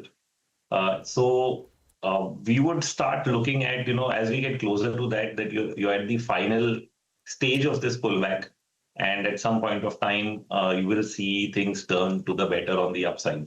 What gives us more confidence on that is the strength that we see in the broad market. So if I look at, say, the mid cap index, it's barely 1 to 2%, 2% probably away from the all-time high, whereas the Nifty is probably far, far away. So the broad market, when we actually study individual stocks, are showing a lot more strength than what we are really seeing in the main index, and that I think is the reason that it feels like a very, very weak market and not going anywhere. But if you're involved with stocks, you'll probably feel it's a very strong market. So that's the disparity. And I guess it will get resolved over time. So you're saying that, strength in broader markets and a couple of other things gives you hope that this is the final phase of the downturn in that sense? That's right. That's right. Okay. Now, anything can happen, right? It's markets 23,077 on the Nifty. If we get a close below it, then we're looking at what? Then we are looking at, probably 22,300, which is almost the retest of the April lows. There's no other way to think about it. Can we go below that? I think it's a very tough call because, sentiment, positioning, everything is already at a very, very extreme level. If we just look at, how, institutions or even retail investors are positioned in the futures market, we are seeing the same kind of, long short built up that we have seen at most of the, previous bottoms recently. So that is a reason to believe that it will probably not, continue. For example, the client positioning is long up to yesterday's data is an all-time high long. So this is a record reading of 196,000 contracts bullish. And so we haven't seen this kind of number. The last time we've seen a record long position, we've seen the market reverse from there in a matter of days and then, continue to make higher highs. So I think we are in the eye of the storm as far as this is concerned. And there's good reason that, something should trigger a turnaround. Of course, there are a couple of things that can happen. We'll see if they do, whether it's the trade deal, whether it's fresh measures on the currency side, which I think has been the main concern. But purely looking at the technical data and looking at the relative strength of the broad market, I think these are reasons that we should not break 23,077. While, like you said, anything's possible, we would work with the possibility that it's not happening. Saying that, I think we should just change that flash. We should just say that 61%, what Rohit is saying is that we expect the market to bounce from the two levels, the Nifty and the Nifty Bank. So we'll just change that and make it clearer. Rohit, so what you're saying is last time clients were so long. And when you say clients, what does it mean? This is local... Yeah, the index futures positioning, which is reported by NSE under four categories, FII, DII, client, and pro. Right. So the prop desks are basically like brokers running their own, trading accounts. Yeah. And that leaves out HNIs, retail investors, corporates, all the other categories which are not included in the first three, which are domestic institutions or FIs. They all come under client category. Okay. So I presume a lot of the large money or large clients of big traders in the market would be in the client category. Got it. Got it. Now, you have an eye on the macro-ish situation as well. And I think that I suspect that is what is driving this negative sentiment, right? Even when you look at stocks, there are lots of pockets of absolute, stocks at all-time highs, right? A bunch of spaces. It doesn't feel bad, but it just feels bad because of the macro narrative. So tomorrow is the RBI policy, and I suspect it could be consequential. What's your view? You ask equity guys what RBI should do this. Well, stay away from, moving on rates. Fixed income guys, exactly the opposite view. Just quickly, Rohit, how to position? So I look at bond yields. I think the top end of the yield chart shows me around 7.15. We are at around 7.0.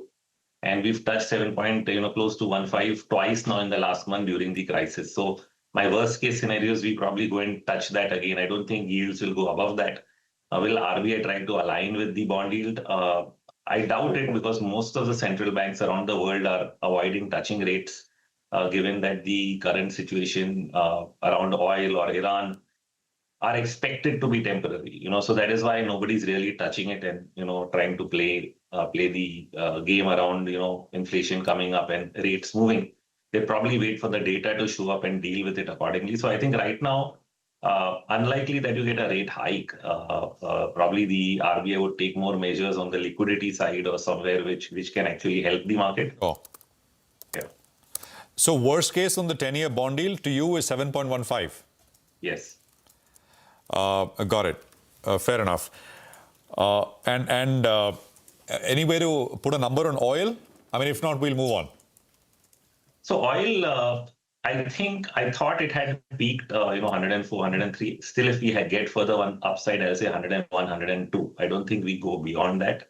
And this I'm talking of light crude.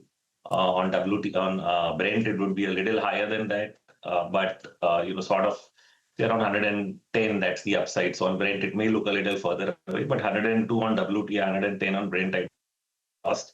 The question is, are we going to even go that far? Maybe, maybe not, because sometimes you just get a retracement. See, we fell from 108 to 90. In a bounce, you may not really cross 100 on the Brent number. So you could again sell off from close to that. Okay. Now, pockets of strength, to your mind, where would you look for things to go long on? And pockets of weaknesses, I mean, to your mind? Yeah. So the obvious name is metals, because when you look at metal prices, despite whatever is happening, and there's the fear that the dollar goes up because of inflation, etc., the market is probably pricing that in, because you look at aluminium prices close to 52-week highs. You look at copper prices; they made an all-time high just a day ago, and that has been continuing. So you see it in nickel, you see it across the metal space, and so that means metal stocks, which have been holding up much better than the rest of the market, are likely to continue to do well. So the metal index would remain in focus as far as that is concerned. On the weak side, I would probably still avoid the tech stocks, the IT stocks, the Indian IT stocks. I know they've fallen a lot, and there's a lot of talk about value, or them making a double bottom historically, etc. But I'm not very comfortable being on the tech side. So that's IT is one avoid. The other one, which looks good but may still underperform the market, is FMCG, because typically in a growth it tends to underperform other parts of the market. So this is typically not the decade for FMCG. The only other defensive area which could be good is pharma. Pharma index has already broken out in the last couple of weeks, and I think every dip will probably be a good buying opportunity on the pharma side. Okay.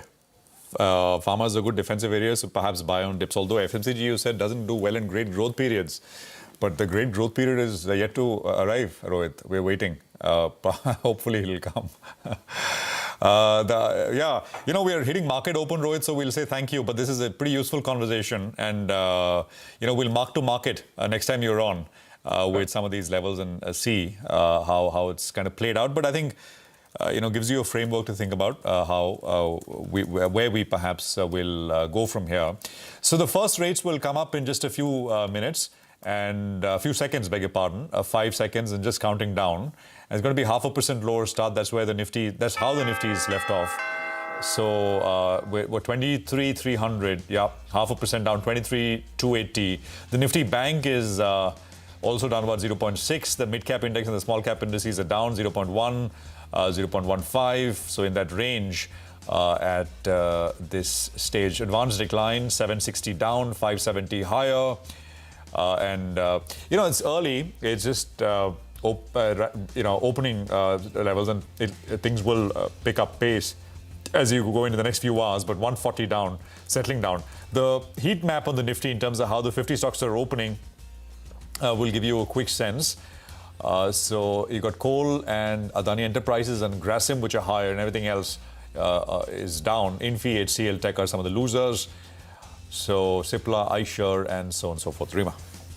Well, not too many gainers, as you can see, just about 3 or 4, with Coal India, Adani Enterprises, Grasim, ONGC on the gainers list. But on the way down, while we've opened with a cut of about 0.5%, at least the Nifty for now is respecting some of the recent support levels. So we're trading at 23,275, a 130-point knock. Once again, it's IT on the back foot. Infosys, HCL Tech opened with a cut of 1.5%. TCS is also lower by 0.5%, so extending that 8% decline on very large volumes that we had yesterday. So IT is weak in trade. Pharma is not getting spared. So Cipla, Sun Pharma, Dr. Reddy's, all three large cap pharma names have a cut of more than 1%. And Autos too is weak in trade. And here the losses are led by Eicher Motors, but you've got softness even in an M&M. Large cap names like ICICI Bank or Reliance Industries, these two have opened up on the weaker side. HDFC Bank too lower by nearly 0.6%. So it's a clearly negative start. The advanced decline ratio currently in favor of the losing side. On BSC, advances stand at 837, declining stocks at 1100. Well, that's right. I think some of these stocks like JBM Auto and Electra, Green Tech, both of them are flying away. Remember, they put on weight in the final hour of trade. The cabinet yesterday had announced a 9,500 crore scheme to replace old trucks as well as buses in Delhi NCR region. And the scheme targets around 2 lakh vehicles. Out of that, 1.9 lakh trucks and over 16,000 buses. So both these two stocks, they're up and about, building onto yesterday's gains. Ola Electric, a stock that's corrected big time from the peak. Yesterday it was in, I think it was up 9-10% or thereabouts, close to the QIP. And today as well, moving on very, very large volumes. So keep an eye out on that name. HFC, I'll just take a look at that stock. It was $100, I think, 2 months or so ago. That's doubled, in a matter of, I think, less than 50 trading sessions. So big move out there. As is the case with Sterlite Technologies as well. That stock continues to move from circuit to circuit. I think there is some supply that we're seeing at higher levels in today's trade. But that's clearly the one that, has been driving this. What a move. I think if you pull up a 1 month chart, it'll tell you stock from 300 has moved all the way to these levels. A few more notable movers. ITDC, very limited free float, keep in mind, but that stock's up. Savita Oil is up close to around 7% on the fairly large volumes as well, so good move out there. And Idea Forge, one of those blockbuster listings that corrected big time. And from the lows, the stock has doubled. Now it's up close to around 5% as we speak. Okay, I think, it's stronger stocks, and this is what we were talking about, right, earlier. The broader Nifty index and generally the narrative, etc., the FI selling and everything, right? It all sounds and looks a little negative, but otherwise, you look at stocks and there's lots and lots of action and activity, lots of 52-week highs, all-time highs, and so on and so forth. Manishi Ray Chaudhary is with us, CEO, Emmer Capital Partners. Manishi, good to have you with us here. Thanks for joining in. So what's the advice? What's the recommendation, Manishi? Position yourself in those pockets. Metals is one, capital goods, power infra, grid infra. Those are defense perhaps, a few names there. You got a few these optic fiber names, absolute rocketed up. They're easily spotted in that sense. The stronger names. What's your advice? Right. So the first thing to do about India and in the context of the rest of Asia is to take 100,000-foot view. So all these issues that you talked about, that is lack of foreigners' interest, the continuous FII selling, weakness in the currency, they all emanate from one particular issue, and which is the lack of growth. And I'm talking about earnings growth here because it now looks like calendar 26 or fiscal 27 in the Indian context would be another year of single-digit earnings growth. It's possibly 3 years in running that we are going to see this. That doesn't quite sit well with, the rest of Asia, particularly North Asia, where we're seeing superlative growth. And it used to be only AI-driven tech companies till recently. But now, that is actually percolating down to the broader economies of Korea, Taiwan, where consumption is beginning to spike, where the earnings estimates of the banks are beginning to grow stupendously. Over the last 6 months, some of the Korean banks and Taiwanese banks' earnings estimates have grown anywhere between 20 to 40%. So obviously, Indian growth in single-digit earnings growth and couple that with about 19, 20 times one-year forward PE, that does not really inspire confidence. So it's this growth picture that has to change. Now, how would it change? One obvious way out of this is investments. So private capital investments and also getting foreign direct investment, net FDI, to increase significantly. There's a lot of work to be done in this respect. And, I think India needs to be a bit more, what should I say? A bit more ambitious about the quantum of FDI that it can get. But for the time being, if, the kind of situation that we're faced with, one would have to navigate the Indian market on a stock by stock, on a very close, stock selection basis. So some of these are the kind of sectors, some of these stocks are in the kind of sectors that you named, maybe capital goods, maybe defense. I would also look at some pockets within consumer discretionaries.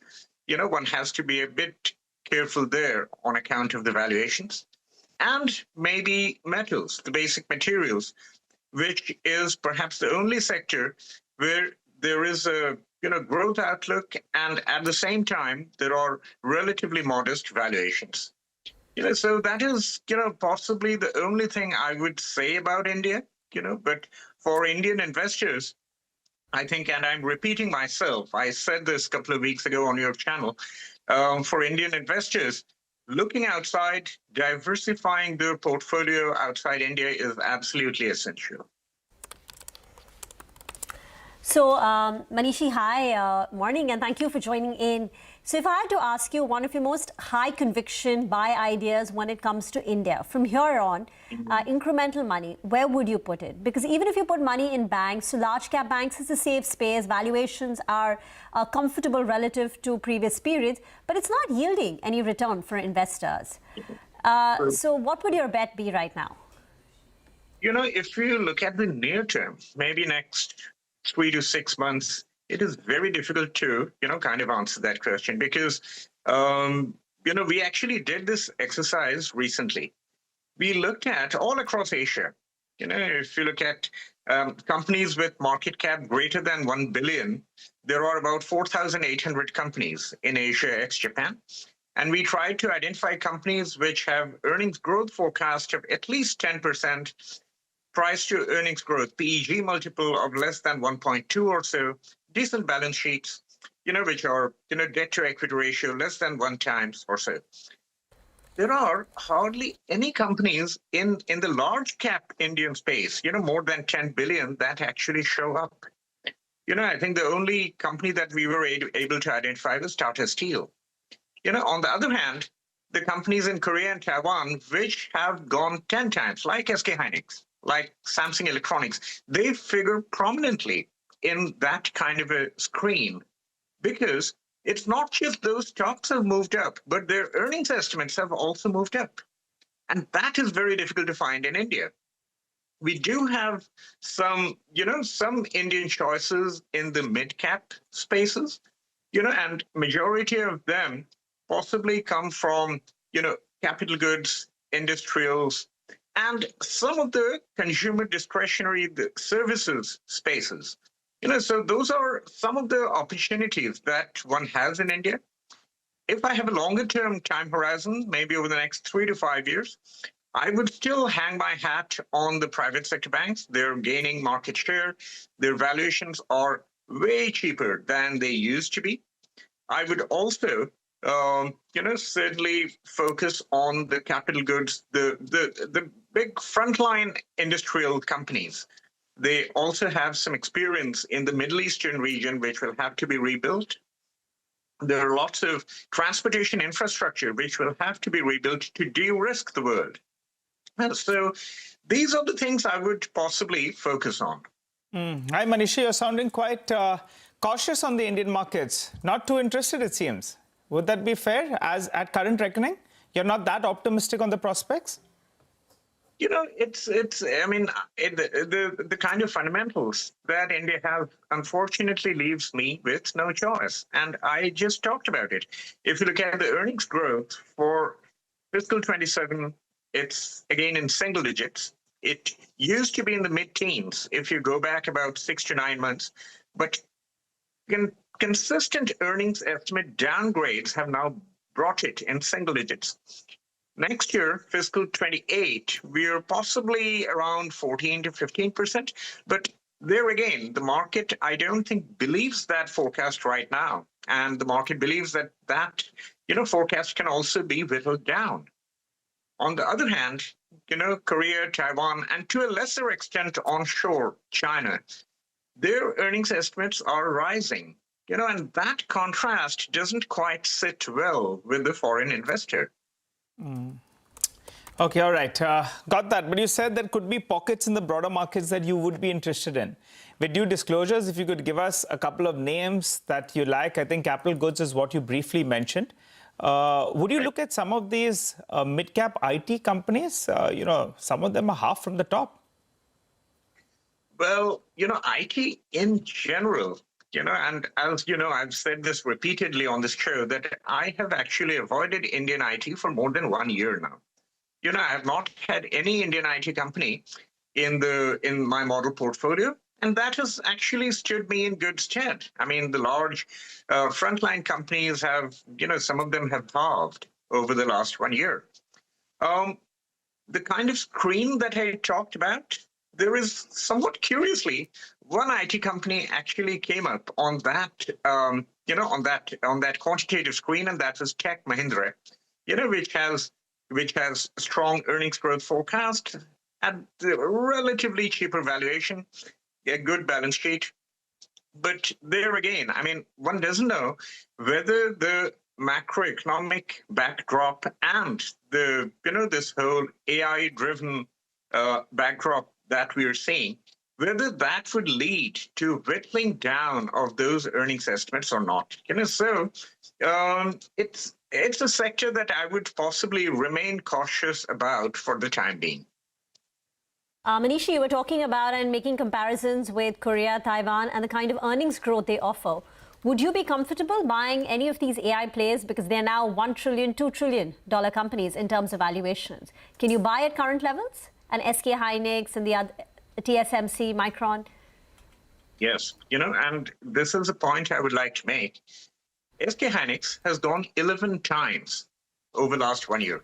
If you compare it where it was around May, June last year, it's 11 times. And the stock is actually cheaper than it used to be. Remarkable as it may sound, because earnings estimates have shot up way higher than the stock price. Why? Because of this humongous demand for memory that we're seeing. Samsung is it's possibly not cheaper than it used to be, but there again, I mean, it's not really expensive. TSMC has shot up, but at the same time, it's possibly a little more expensive than it used to be. But there again, the future earnings growth certainly justify the current valuations. If I look at what's happening in that AI CapEx space, as we move from inference-based AI to agentic AI, the number of tokens that you would need would actually grow exponentially. And therefore, the demand for compute, the demand for memory is only going to go parabolic from here. Irrespective of which large language model wins, quote unquote, the demand for compute will have to go to TSMC. The demand for high bandwidth memory will have to go to that trio of Samsung, Hynix, and Micron. So this is a very sweet space. There's picks and shovels providers.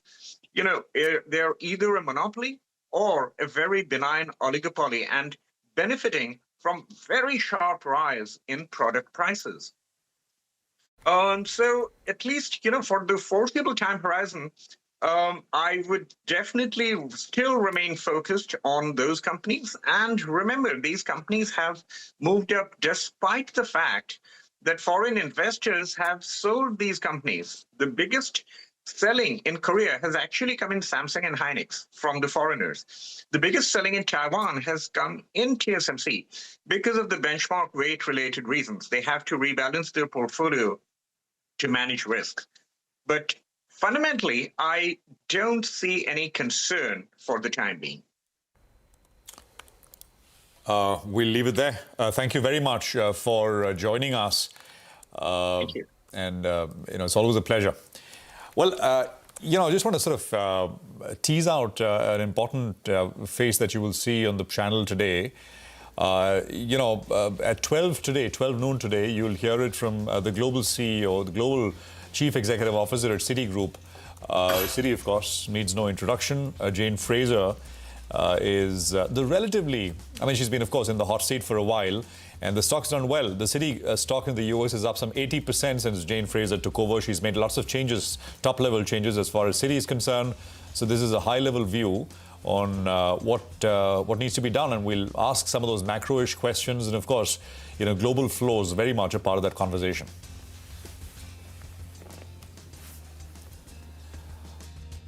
Okay, let's move on and get in the first discussion on the show. Mahesh Babu, Managing Director, Ola Electric, is now joining in. Saurabh Agarwal, Partner, Automotive Tax Incentives Leader at EY India, is also here with us on the show. Mahesh, if I may just start with you, and before we get to the topic on hand in the Delhi NCR to replace the old trucks and buses, from an EV point of view, have we truly seen an inflection point right now? And do you think supply is a bit of a constraint? And then we'll get to the topic that we called you on. Yeah, I think we'll have to look at what is announced yesterday as a policy to replace vehicles in the context of what Delhi EV policy announced, and also on the PM E-Drive, PM E-Seva, and the FAME 2 schemes, which Government of India has been promoting for adopting electric vehicles. I think we all know that we have a challenge in Delhi in terms of pollution, and as a nation, we have a challenge in terms of fuel security, in terms of energy security. So EV is the best way to get converted. But while Delhi is the capital, let's say, on the buses, Delhi has electric buses, 4,000 plus electric buses. Similarly, Delhi policy adopts a lot of EV vehicles into the one. There is always a challenge of the old vehicles which are running before BS4.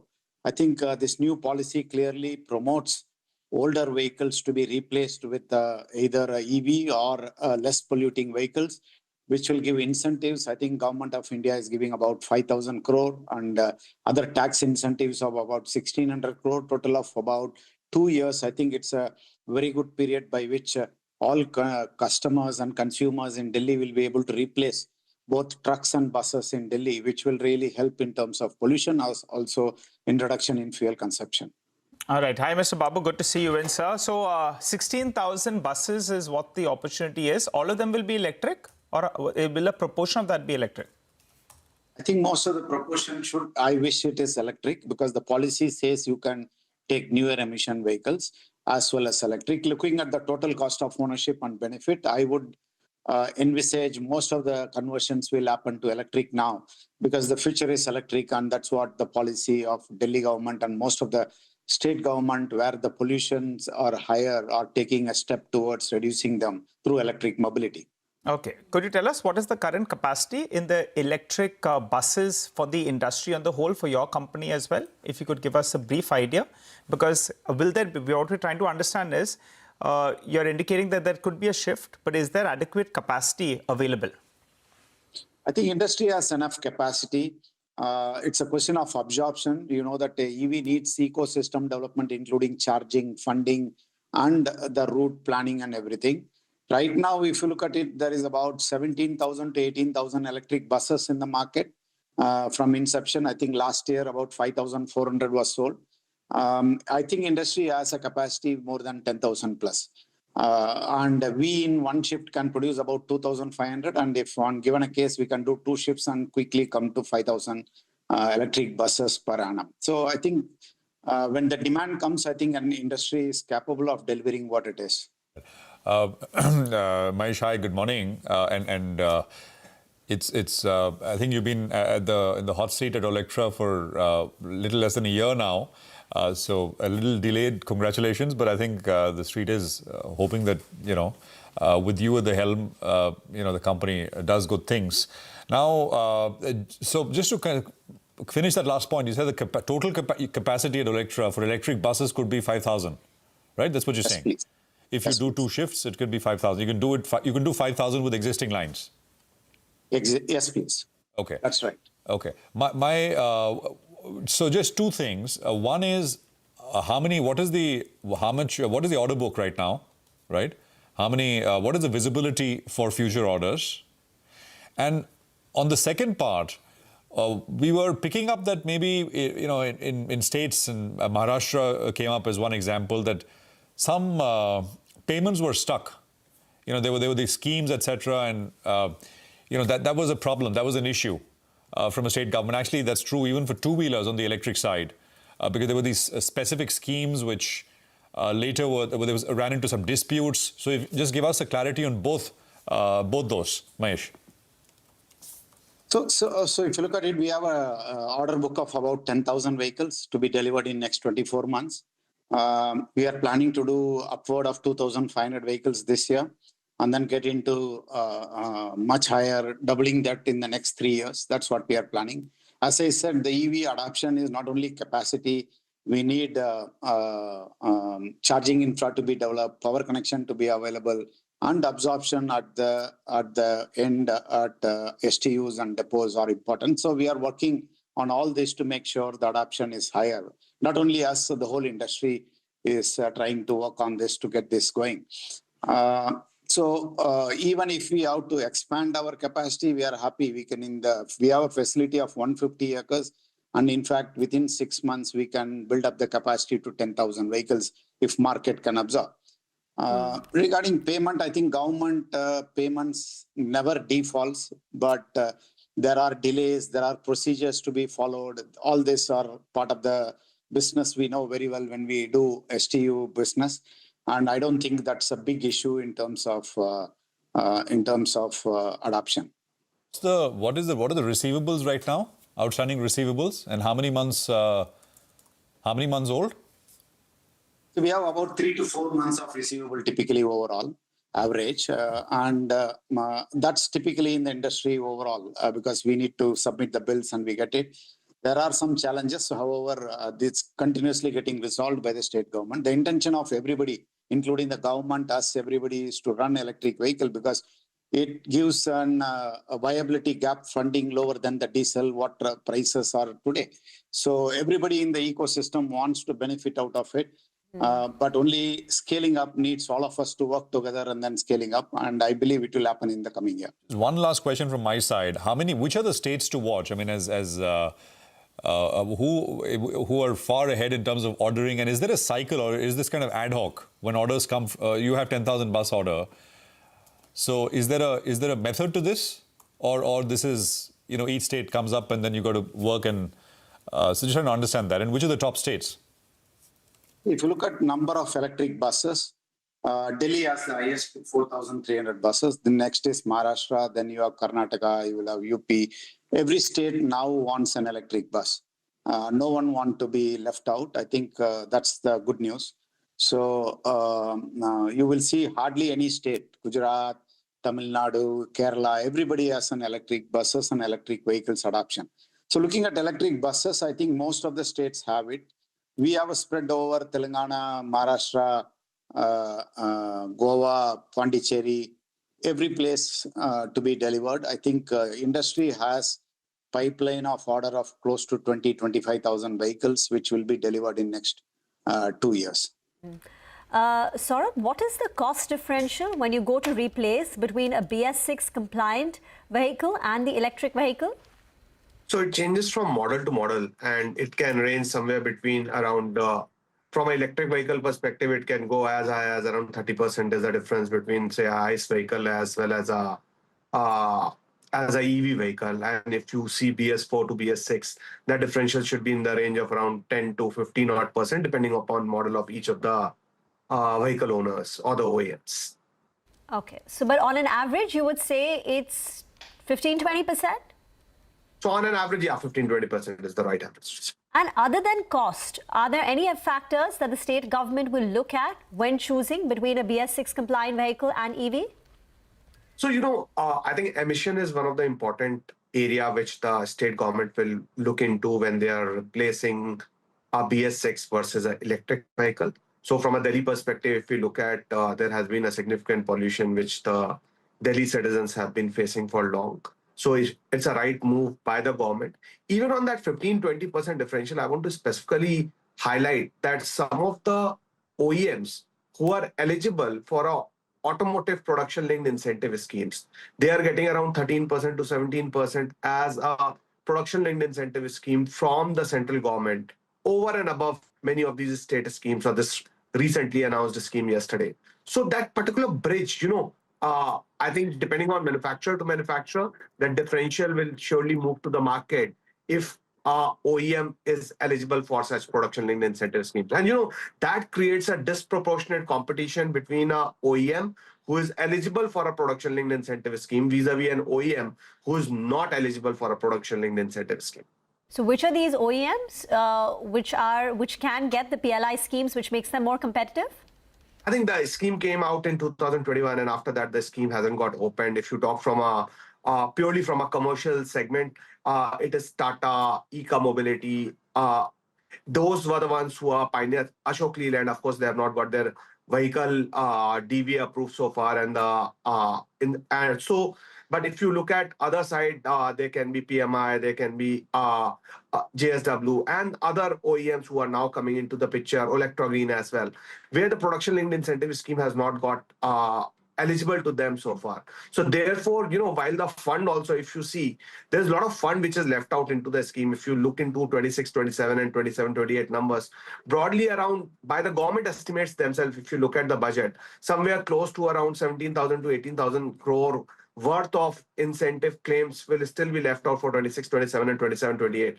I have always been advocating on various platforms that the government should open up the scheme once again to allow the other competes to enter into that particular scheme, which will ensure that from a consumer perspective, in the commercial segment, the buses and the trucks will become cheaper, and it will lead to better adoption as far as electric vehicle or electrification is concerned. But at the same time, it has been a really great initiative from the government of India, especially from Ministry of Heavy Industries, the way they have been actually running this particular scheme, ensuring a localization is happening at a grassroots level. So therefore, if that scheme opens up for other players as well who were not originally into the scheme, that will really help the cause of electrification. Yeah, got it. Mahesh, just a couple of questions. So what is the batteries, right? Where do they come from for the buses? The cells comes from China. All of us know it. They are the 80% manufacturer of cells across the globe. Not only India, everybody else buys from them. The battery pack is made in India. Yeah, and what is the level of in value terms? What is the how much? What is what is localization? In the battery pack, typically right now the cell cost around 60 to 70%, and remaining is the value add in the localization. But if you look at the whole bus, the localization is above more than 50%.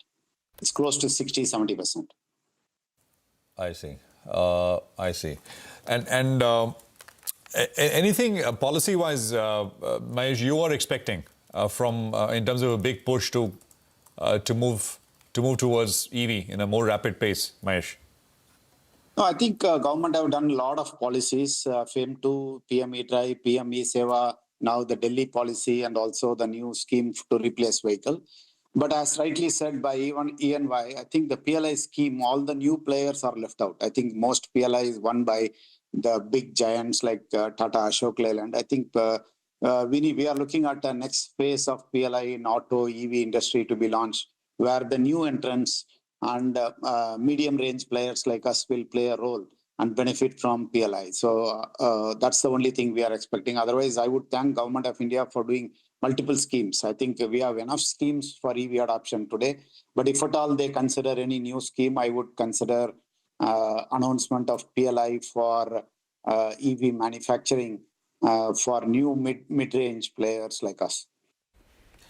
Okay, Mahesh and Saurabh, thanks very much for joining us. Great speaking to both of you, and we will continue having these conversations as this picks up. Thank you for being here. All right, well, there's important news at the bottom of the screen. So what we are given to understand, and this is all, of course, source-based, that FI investment in government securities is likely to be exempt from all taxes. There's the withholding tax, there's the capital gains tax. Sapna is here with details. Sapna, take it away. Absolutely, Prashant. This is more or less kind of confirmed.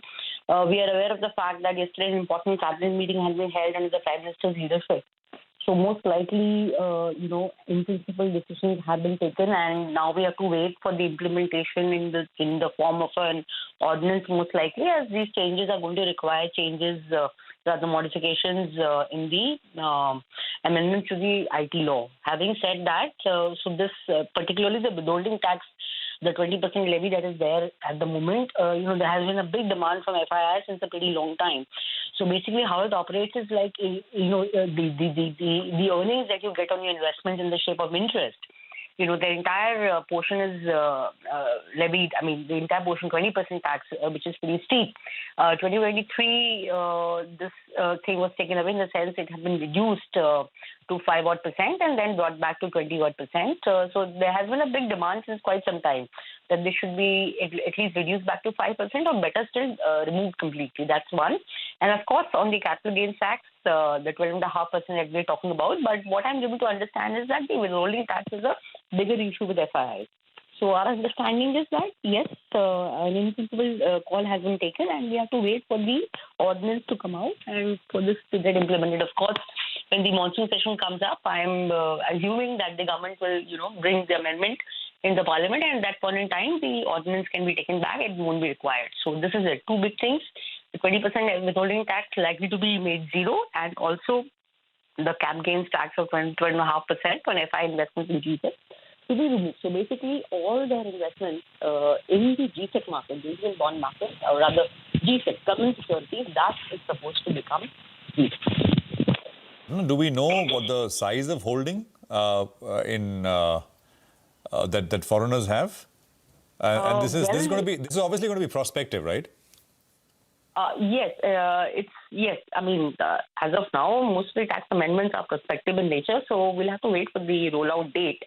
But, their presence has been quite sizable in the Indian market. And I think one of the why the demand has also been more vociferous in the last few months is because of our inclusion in the JP Morgan bond index and also the Bloomberg bond index that we've been talking about since quite some time. So I think basically to make all of that more attractive, this demand has come through.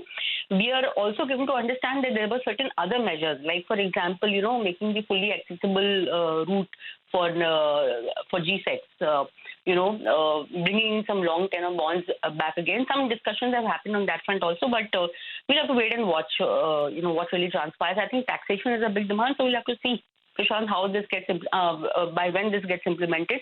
I'm sorry, I really don't have the details of the exact exposure. Oh, sure. No, that's fine. That's fine. We had, by the way, I put out a piece. Sometimes this is with regards to the inclusion in these global bond indices, etc. But it's small. I mean, compared to the size of the market, it is small. But we'll get those numbers later. Sapna, we don't want to speculate, but logically, this seems like maybe, and this is something which market participants are talking about, right? And it's been discussed by lots of people, a kind of a bond issuance, a foreign bond issuance or something. I mean, to basically make it attractive, right? Because at 20%, it'll be very difficult to attract money. So is this that kind of sequencing, anything you're picking up? Not really, Prashant. I would like to stick to this withholding and cap gains tax, the discussion basically, and the in-principle approval for making it completely zero. I think that's where I will leave it. That's it for now. Thank you very much, Sapna. Thank you for sort of running us through details, and we'll leave the other stuff to when it comes, and maybe get an exporter to talk about it and maybe get their views in. But that is the information that Sapna is picking up right now. FI investment in G6, not just the withholding tax, but the capital gains tax perhaps is going to be taken away. It's going to be done through an ordinance route. Let's just look at the rupee as well, if we can, at the dollar rupee. And there is, of course, the Nifty Bank, which you're seeing, which is recovered from the lows of the day. But the dollar rupee should also have picked up, has it? I think it has come off, right? 95.69 or so. We were at about 95.70, 70-ish kind of levels. So there's been a bit of a movement which has come through on the dollar rupee as well. The hope is that it attracts some capital, right? I mean, that's the hope out there in terms of listed stocks, as we were talking about yesterday. The only one, because the PNB Gilts that has a bond portfolio, I guess that's the only one. Normally sentimental move out there. Yesterday as well, it perked up, then it didn't come about. The stock did correct. But today, we are seeing that react. Normally, intraday chart should come up for you from the time Sapna broke that story. A bit of a spike up on that particular name as well. Well, time to slip into a short break. On the other side, we'll get chatting with the management of CEAT. They'll tell us about the road ahead. Stay with us.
Welcome back. Markets saw a bit of a recovery from the day's low. We're closer at around the 23,400 odd mark.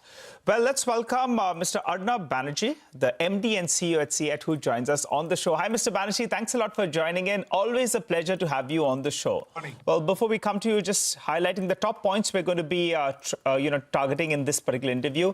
Integration roadmap for Camso, which has been the acquired entity, and the impact of commodity price inflation, as well as the premiumization opportunity. What is it likely to throw up for a company like CEAT? Let's start off with the Camso first, Mr. Banerjee. When you all acquired it, I think it was doing around $150 million approximately. And earlier, it's even done around $200 million. So could you tell us, how do you see scaling up of this particular, acquisition? For your entity, that is CEAT. This year, what kind of revenues will you recognize, some part of it? And also for the next year, how do you see that ramping up? And when does it turn EPS accretive? Right. So right now we are going into we are in the transition phase where we are trying to assimilate the whole value chain of Camso into the CEAT system. We closed the deal in September 25. And after that, we are in the process of acquiring the direct handling of customers across the world and in the front end. And also we have started off a project to set up the upstream equipments in the plant that we acquired in Sri Lanka. So when this whole thing comes together, we will start handling the entire value chain from raw material buying to finished goods selling, which should happen by end of this financial year, which is FY27. So going into next financial year, we'll actually handle the whole thing ourselves. The customer end transition will happen by September 26, and the project end will happen by March 27. Till that time, our turnover, which we reflect in our books, will be a transition turnover, which means we are selling to Michelin, and Michelin is selling to the customers. Likewise, we are buying from Michelin semi-finished goods and using it in our factory. So it is a much smaller turnover in that sense for this financial year. Scaling up in FY28, we expect to go past 150 million US dollar, and from there move progressively up to the full capacity of the plant, which is 225 to 230 million US dollar. But that's only the plant. We're also investing in areas which we have not acquired by way of manufacturing capacities. We are investing in product development and manufacturing, which we should be able to sell after September 28 when the brand comes to us. So this is the story. And to answer your question, when can we expect to be EPS accretive? I think by end of FY28 or FY29, definitely. Okay, 28, 29, we've got that. And from 150 to around to 200 million is gradually you'll start scaling up this business. Got it. Now, this gives you a good footprint in the OHT market, which is the off-highway tires. Could you tell us what is the margin profile of this acquired entity in comparison to what CEAT has currently in this vertical, OHT? CEAT's OHT business, barring Camso, has two components, domestic and international. The international business margin profile is similar to Camso. It is slightly lower, but much ahead of overall CEAT margin profile, which in a normal period is 40 to 42%, as you would have noticed. So it is accretive on that, the CEAT business. And Camso is marginally higher than the CEAT specialty business at this point of time. Okay, so it's relatively higher. Got that. Yes. So then we've got, I think, a fair detail with regard to Camso. Let's understand now how things are moving on ground. I was looking at a couple of reports and they indicated that your raw material basket could effectively move up by around 20% on a sequential basis. That is Q1 FY27 in comparison to Q4 FY26. You could correct me on that number, sir.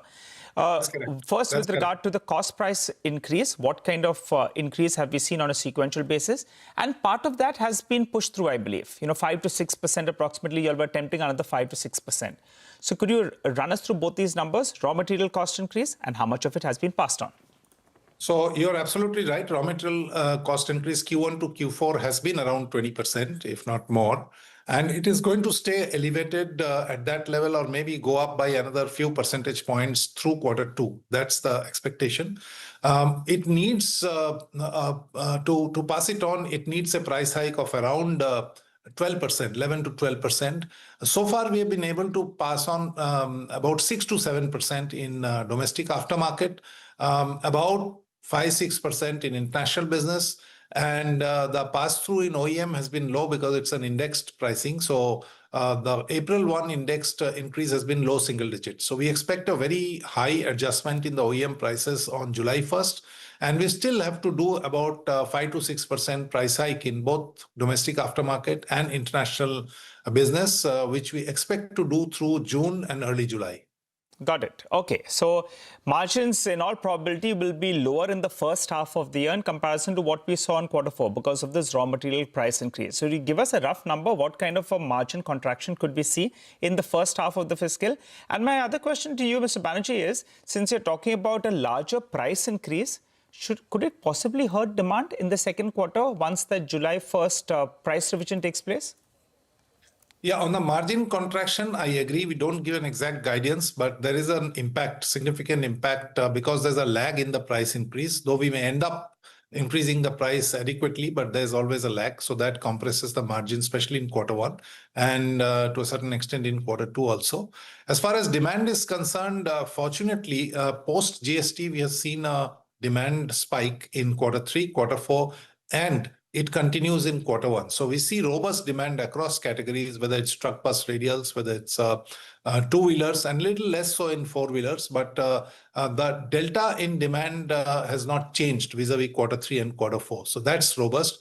After 10 to 12% price hike in the second quarter of the year, we may see demand moderation because we fall off the onset of monsoon in the summer months, which is a seasonally good period for the tire industry. So we expect to see some demand moderation in Q2. Okay, got it. Final question, sir. We'll just try to squeeze in another one. I think international business as a percentage of a mix is closer to around 20%.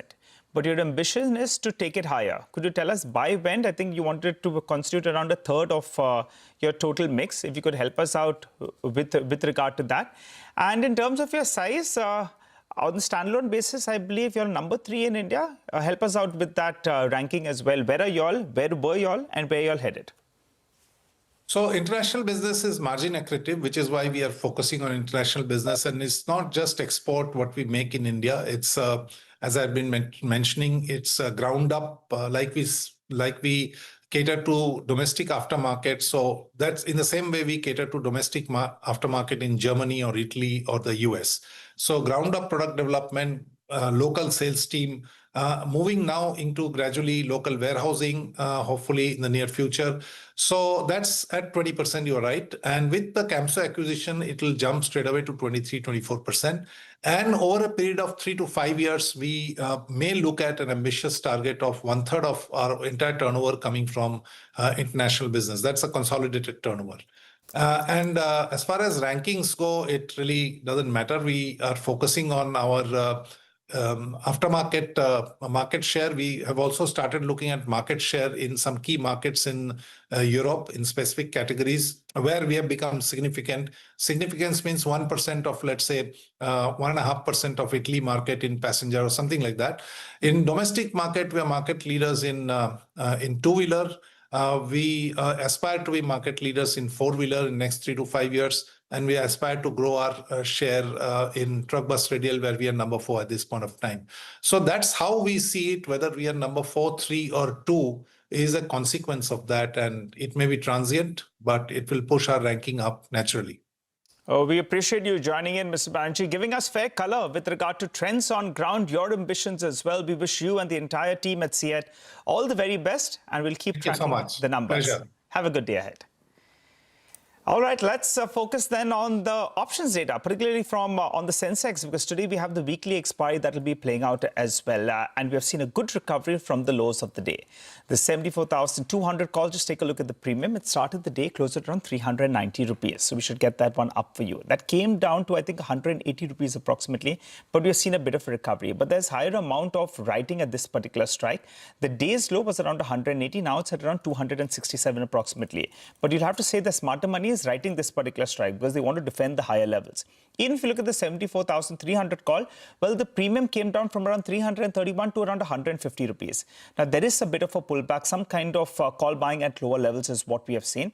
But the smarter money, you'll have to say again, is writing that particular strike, which tells you that on the upside, you put this 300-400 rupees to the strike that we're talking about on the call side, which is 74,200, 74,300. And you'll say just for the day, the bears believe they can defend the 74,300, 74,700 odd mark. Beg your pardon, 74,700 on the upside, first level of resistance. Support will be closer to the lows that we saw yesterday, which is ballpark around 73,200. And if you look at the chart, if you can get past the 74,700, 75,000 odd mark, then you're hitting that crucial resistance, which is the 20 and 50 DMA put it together. So things will remain volatile for the time being. The bulls are fancying their chances. From the day's low, the Sensex has seen a good recovery. But given that it's weekly expiry, expect a fair bit of action.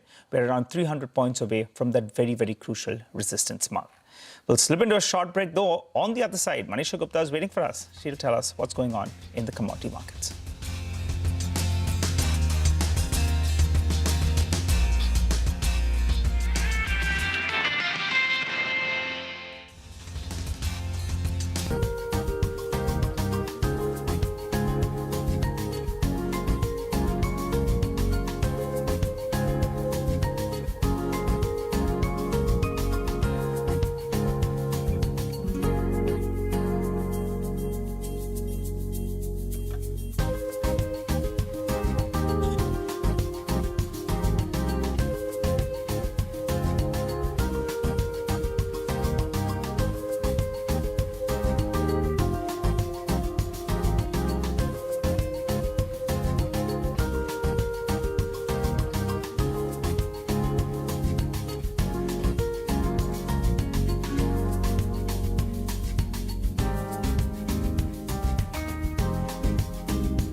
There's been a recovery in the Indian markets for now, but it's that part of the show when Manisha Gupta joins us to tell us what's going on in the commodities market. Manisha, take it away. Thank you so much for that, Nigel. Well, I'm looking at rubber prices because this is where we've seen very constant gains come in for the last 6 or 7 months. Overnight, the futures have gained up by 2.5%. And with that, the global rubber prices are trading at January 2017 highs at this point in time. The year, if you look at the last 6 months and the last 12 months as well, has been very strong when it comes to rubber. And the last 3 months have only taken prices on the higher side. There is support because of the weather woes. There are supply shortages driven by weather disruption in the 2 major producing countries, both of them in Asia. One is Thailand, which is looking at very heavy rainfall. There are warnings of flash floods for this week as well. And this is where major tapping happens. This is the season for that as well. The other major producer is Indonesia, which is looking at dry weather, drought-like conditions, pretty much like what India does. And that below normal rainfall is what they're looking at in the month of June. Also expected to bring the rubber production on the lower side there. And then apart from weather, it also is about tension in the West Asia conflict. That is pushing the oil prices higher, which is used to make synthetic rubber, where the prices have surged up quite strongly, taking the natural rubber prices higher with it also. Remember, the crude oil prices have gained up by 30% since West Asia conflict, and it is up nearly 60% for the year 2026 till time here. So there is a global supply crunch that the markets are looking at. The strong raw material demand from the tire industry are a couple of factors which have been supporting the prices. All India Rubber Industry Association came out with a report. They're suggesting that the rubber production cost has gained up by 15% in matter of last just 3 months therein. When you look at the price increase in the Indian markets, and this is what you should be looking at, because the price increase had started way before the West Asia conflict, and the conflict just took the prices even more higher. So we started this year with 160 rupees a kg for the prices in the month of January. Feb was already high at 218, and then every single month there has been higher highs that rubber has been making. So from 162 to 218, by April it was already at 237, and the last couple of months have seen prices gain 10% on a month-on-month basis. So 253 in the month of May, and June already standing at 262, and we've just started this month right now. So very strong gains in the Indian rubber prices, as you can see on your screen. The synthetic rubber prices have gained even higher. This is natural rubber prices. So if this is up by 40% in this year, synthetic rubber prices have gained up by 70% in this year already. The Indian industry also is facing a 15% of synthetic rubber shortage right now. We are also looking at shortage in any case for natural rubber. India does import nearly 20% of its rubber requirement. And with the strong tire companies' demand that we are looking at, we have seen those prices gain up quite strongly. Synthetic rubber production is down 15%, so that demand also has not been able to met. Import is something that is very, very expensive. And as we have seen free duty imports being allowed for various other commodities, the Indian rubber industry is also asking for duty-free imports for the next 6 months. The current import duty stands at 25% or 30 rupees a kg, whichever is higher, is what is levied. And this is what the markets want to do away with for the next 6 months to ensure that there is better production and competitiveness as also in rubber industry. Manisha, thank you very much for that. Well, interesting times and interesting price action coming there. We'll take a quick commercial break here. Lata speaks with economist Geeta Gopinath. Needs no introduction on India's current account deficit, pangs, the rupee, West Asia conflict and more coming up on the other side.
Welcome to Indianomics. I have among the best of guests from the City Conference. I have with me Geeta Gopinath, former chief economist with IMF, now with Harvard, and quite clearly one of the most followed economists in India. Geeta, thank you very much for this unscheduled stop at the CNBC booth. Always a pleasure to speak to you, Lata. Thank you. Thank you very much. Well, I heard you earlier today, and you were saying that the IMF has said this year's global growth can be 3.1% according to them, but there is a downside risk to it. How bad do you think it can get? So right now we have two stories playing out in the world, which is one is what's happening in West Asia and the Hormuz and the fact that it's still closed, though there is optimism that there will be a deal soon. That's the negative side. But there is a positive story, which is coming from AI and the whole AI build out that's happening that is raising a lot of boats, including not just in the US, but also in like Korea and Taiwan. And depending upon where you are, you're getting affected differentially by these two major trends that we're seeing right now. So for the world economy, I expect that the IMF could, in all likelihood, reduce global growth projections, but somewhat modestly, not by a large amount, because of these two opposing forces. I mean, in the case of India, I think the challenge is that because of what's happening in West Asia and the impact on oil and on gas and so on, that is a negative impact on the Indian economy. It's also inflationary, as we would expect it to be. But then you also have that on AI, the story is not positive.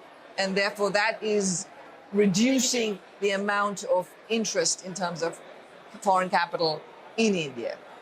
I take your point that there are downside risks. But the numbers that come out in terms of capex cycle, in the US, the investment, as you said in your speech, 800 billion only in AI from 4-5 top companies. And if you took the entire capex, along with data centers and everything, it's some 4 trillion in terms of capex that's going in. Taiwan and China and Korea are putting in their own capex cycle. And the stock market at all-time highs in Japan, Korea, Taiwan, China, not China maybe, US, also creates a wealth effect. Right. Can't this multiplier lift all boats? I mean, more export markets for India. You don't think that there is a positive spin-off to the capex? No, for sure. When you have global growth increasing, which will be the case if you have a lot of investment happening in these different parts of the world, there is absolutely positive spillovers to the rest of the world, and that helps. That is a positive. But obviously, you're going to be better off if you are the country where all this enthusiasm and optimism is there, as opposed to if you're having more the second round effect of that spillover. Fair point. I mean, at the moment, we are suffering the negative, so I'm trying to look for straws in the wind to see if there's anything positive. Then we come to the India part. Clearly, we are impacted by our current account deficit being higher than last year, and capital flows simply not enough to bridge the gap. You have earlier said that, let the rupee take the hit, or so to speak, let it be the balancing factor. It can also become self-fulfilling and start hurting other macros if it goes down more than already 3 standard deviations less than the long-term average in terms of real effective exchange rate. So do you think interest rates should be deployed to protect exchange rate, or are you the, faithful to the flexible inflation targeting? So I'm actually somebody who believes that inflexible exchange rates, but I'm also very well aware of the risks associated with having the currency move around in, too volatile a fashion and an unexpected fashion. And so therefore, some of the work that I did at the IMF, including creating the integrated policy framework, was precisely for countries to know when to intervene and when not to intervene in currency markets. There are times when intervention is helpful when you see disorderly market conditions. And, yes, when there is a depreciation of the currency, there can be some piece that looks disorderly, and there is some intervention. I mean, the RBI is doing some small amounts of intervention. My basic point is that there is no argument for a whole scale, let's keep the rupee unchanged and unmoving at this moment, because this is a fundamental shock. and having the rupee depreciate will be supportive. If you don't, and you artificially prop the currency up, then actually it can be self-defeating, because foreign investors are also going to think, well, the currency is going to depreciate eventually, and they're just going to stay on the sidelines. So there's always that trade-off. You don't want anything terribly disorderly, but you do want the currency to react to fundamentals. At the current point, I would say that the fundamentals are an important part of the story, which is why letting the exchange rate play its role as a shock absorber is helpful. Okay. But to the other point, there are the flexible inflation targeting theorists and purists who believe that you use interest rates to curb inflation and other steps for exchange rate. And there are countries like Indonesia which also use interest rate to protect the exchange rate. Do you think India should also think on those lines? No, at this moment, I don't think there's a reason to raise interest rates to protect the exchange rate, for also the reason that given the negative impact that the war is having on production in India and in terms of demand in India, that opens up, makes the economy slow in terms of economic activity. I don't think there's an argument for the RBI to have to raise interest rates right now, because that would slow the economy even further. So just again, given what we're seeing in terms of the rupee and given the forces we're seeing playing out, the RBI can very much wait and see over time. If there is something showing up that makes you worried about core inflation going up in a dramatic fashion or inflation expectations de-anchoring, then certainly in that case you could use an interest rate instrument too. Fair point. So use it for inflation. Let me come back to the way in which, as you said, some countries have the negative impact of the Hormuz trade closure rather than the positives of AI, and we are in that club. Our current account deficit at 2% is having a problem getting it filled. India went into marketized or market-driven exchange rates as recently as 1991, 1992. Since then, the world was also kind of, there were no industrial policies. You had China entering the WTO, and therefore the world markets were liberal. But therefore, we could always get money to fill our current account deficit. Now, do you think having a current account deficit itself is becoming a problem? Because all countries are nearshoring, they're building up tariffs. So is it a time now to just go square on current account deficit? Those with current account surpluses have no problems. Those with deficits have. Despite everything we've seen on tariffs, the world still remains very integrated. 75% of world trade is still being conducted according to WTO rules.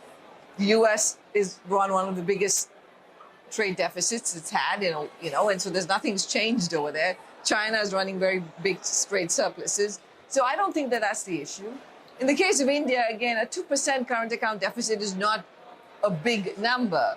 What has indeed changed is the ability to finance that deficit, and the fact that there's weakness in capital flows coming into India, either the short-term portfolio flows or FDI, is truly where policy action can be helpful, including in terms of, reinvigorating domestic private corporate investment in India. Again, continuing on the reform path, there should be a good story on from AI in India, given India's has grown as a service sector, given the success it's had with its technology, with its highly skilled workforce, with the startup culture that it has, all of that.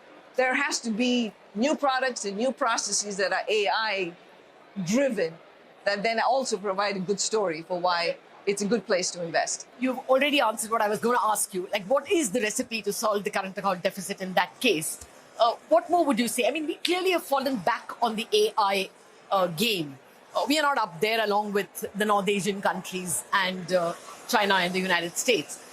What's your sense now? Is the AI story likely to be very negative for India?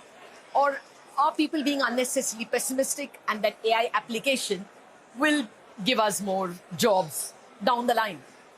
I think there is lots of reasons why India should be on the positive cycle on AI. Yes, right now there is the concern that, especially with IT services exports, that this could be a negative.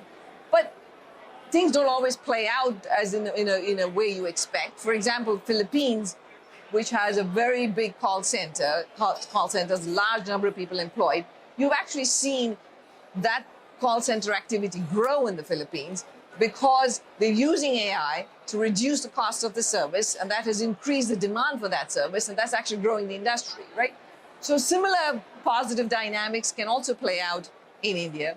We're also now in a world where immigration is frowned upon in all of these countries, which means I think there's actually going to be more a demand for services outsourcing, including higher-end services outsourcing, and India can be a location for that too. Okay. So what's your sense about India? Is it that the worst is priced in terms of crude and the negative sentiment around AI? Is the growth story still largely intact? Or is this going to be the year of reckoning?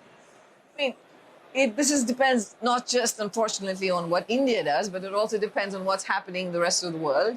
And I don't think we are completely out of the woods when it comes to the West Asia crisis. It's not been resolved. Hormuz is still closed. And so we could see things going much worse. So, the risk of volatility, the risk that there are further downsides very much is there, even setting aside what India does, just coming from the rest of the world. But I want to leave on a positive note, which is the fact that it's quite impressive how India has been able to manage its inflation, manage its fiscal deficit at the central government level over these last 5 to 6 years, despite all the shocks that have hit the country. And that's positive, and that is one of the reasons why India is an attractive country to invest in. You need to get the other aspects more, to go right, which is including on the AI front, a positive AI story. You have to make it easier to do business in India, deregulation, setting up factories, manufacturing. We're back to now another wave of industrialization in the world, thanks to all the geopolitics and geoeconomic fragmentation. I think this is an opportunity for India to be able to put the reforms, deregulate more, make it easier for people to do business, and I think that would be positive. I mean, that would help bring in capital flows. That's a great wrap-up line. But like any market reporter, I want one more. Let me be Oliver Twist. What do you expect from the US Fed? Because this 4.5% risk-free return is also a danger to flows coming to emerging markets. I mean, for India, it's an added reason. Does it get worse? I mean, will rates rise in the US? The 4.5% interest rates, and more generally the fact that interest rates are higher in the US, are a combination of things, including AI. Because all of these companies that are doing large amounts of AI investments are borrowing more on the capital markets. So there's an increase in demand for that capital that's coming from the private sector. US fiscal deficits are large. That's another source of demand for the capital. So both of those are keeping interest rates higher, including uncertainty around inflation. And what El Erian pointed out, that this is the 63rd month. April, 3.8% inflation, 63rd month that it is above the 2% target. Yes, there's also been several years of really one shock after another. So good chance of, we cannot write off rising. As of now, I don't think in the near immediate future, the Fed will probably stay on hold. But again, if this continues, and the AI story is generating a lot of economic activity, and the big concern is inflation, then we could see interest rates going up further. Well, so long as the payoffs of growth are good enough, I guess India will be able to, withstand the interest rates as well. Thank you very much, Geeta Gopinath. I know it's an unscheduled stop, but it's really kind of you to spend time with us. Thank you, Lata. That's it on this very special Genomics. Thanks for watching.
Ceasefire between Israel and Lebanon fuels hopes of a broader deal to end the war between US and Iran. Market moves to the day's high after a flat start.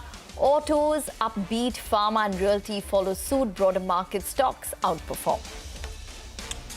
And the centre clears the decks for a 2-year clean mobility scheme in the national capital, a 9,500 crore to replace old polluting trucks and buses with BS6 or electric vehicles. The management of Electra Green Tech is optimistic. Tells CNBC TV 18 that they expect the scheme to boost demand significantly. The peer JBM Auto is higher in trade as well.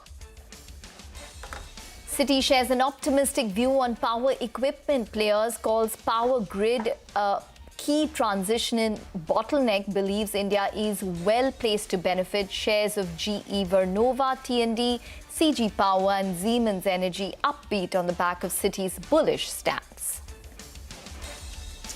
And the board of Idea Forge clears the plan to raise 500 crores via multiple routes. The stock hits 5% upper circuit on that announcement. Market watchdog SEBI bars Rajesh Exports promoter Rajesh Mehta from accessing the security markets over allegations of financial misappropriation. SEBI also flags his substantial operational and financial control of the company and subsidiaries. Stock hits lower circuit. Well, hello and welcome to Chartbusters. We're coming to you live from the CNBC TV 18 Motilal Oswal studio. I'm Nigel, and with me, my co-anchor today is Ekta Batra, who's back from a trip down south. Ekta, hope the trip was good. A lot of inputs from the pharma space, but markets as well trading more or less flattish as we speak. Hi, Nigel. Yes, absolutely. The weather was definitely better than the city of Mumbai. But nonetheless, at least I've come back to maybe some amount of stability in the markets and at this point. a little bit more colorful as well. Yes, absolutely. So the mid-cap index right now is up around 0.6% as we speak.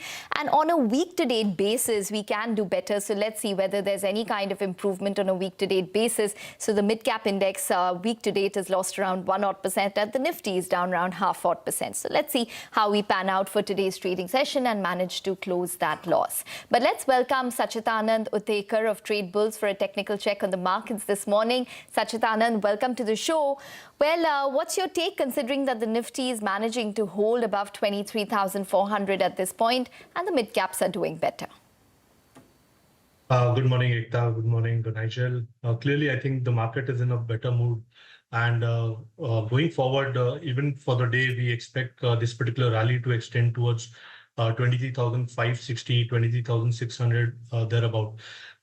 If you look at the overall construct, I think it is the Nifty Bank, which has been relatively better. Right now, it is challenging its 20-day exponential average resistance, which is placed somewhere close to around 54,300 or thereabout. But the way its constituents are placed, there's a good chance that we may see this particular rally getting extended towards 54,600 on an intraday basis, and probably we may see an extension towards 55,000 as well. So I think the texture of the market is clearly buy on decline.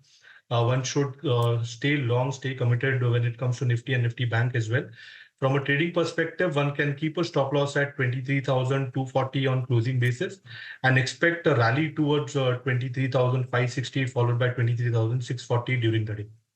Okay, all right. 23,240, that's the important mark on the downside, right? Yes, Nigel, good morning.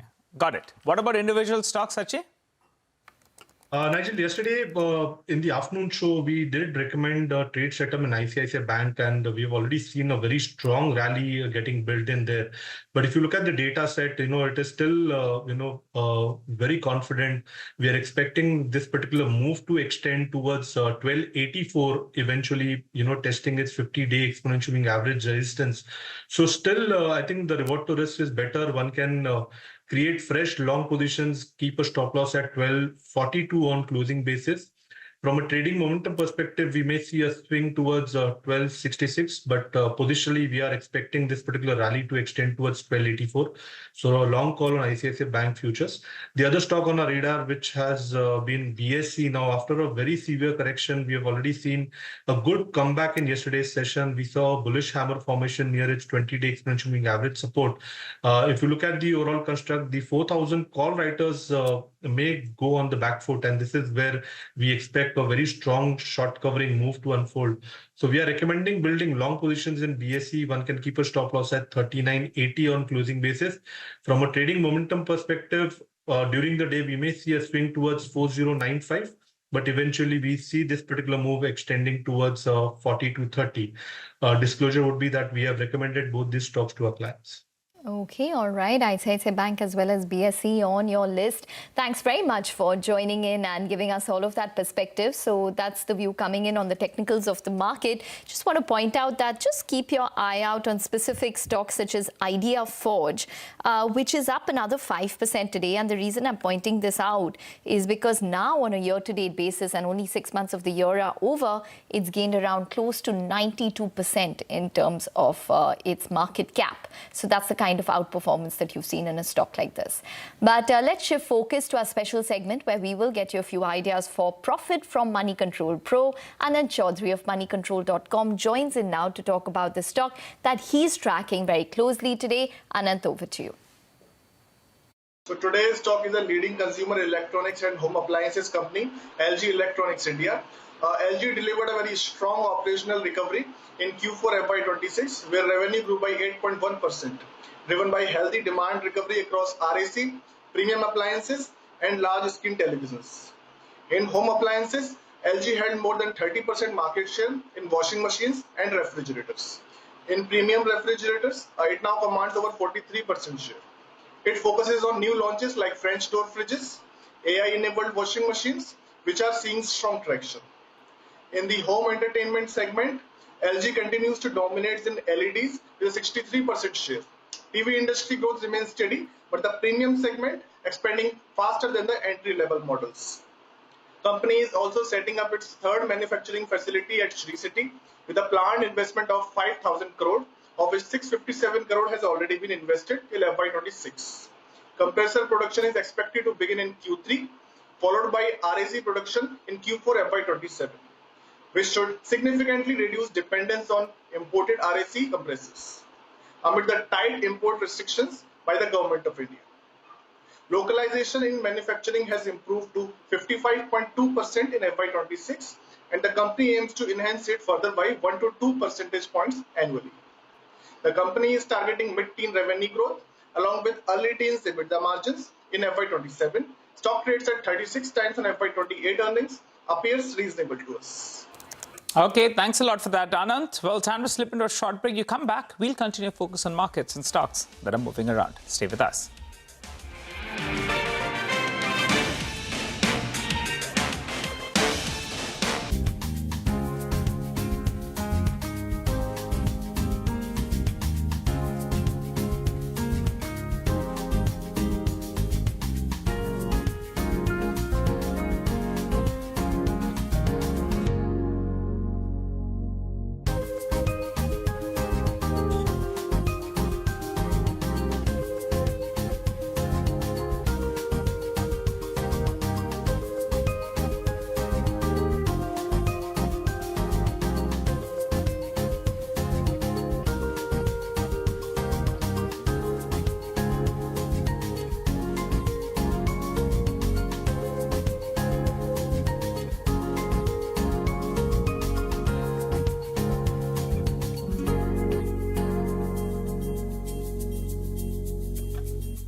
Welcome back. Well, you're still watching Chartbusters on CNBC TV 18. Well, on the sidelines of the Citi India Conference 2026, Lata Venkatesh caught up with Sue Lee, the head Markets Asia South, where she says India's growth story remains intact, but the narrative has taken a backseat. She also shares what foreign investors are looking at to make a comeback into India. Listen in to this exclusive conversation. There is a sense of despondence here in India, more so than when I speak with foreign investors. Oh, really? I think it's a bit of the series of events or lack of good news or big good news that's happened for India at the moment.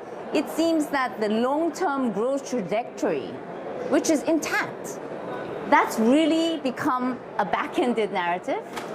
And, that's why we're having this conference today. We're talking about the mid to long-term growth opportunities that foreign investors are not debating are there, and how we front-load this narrative again.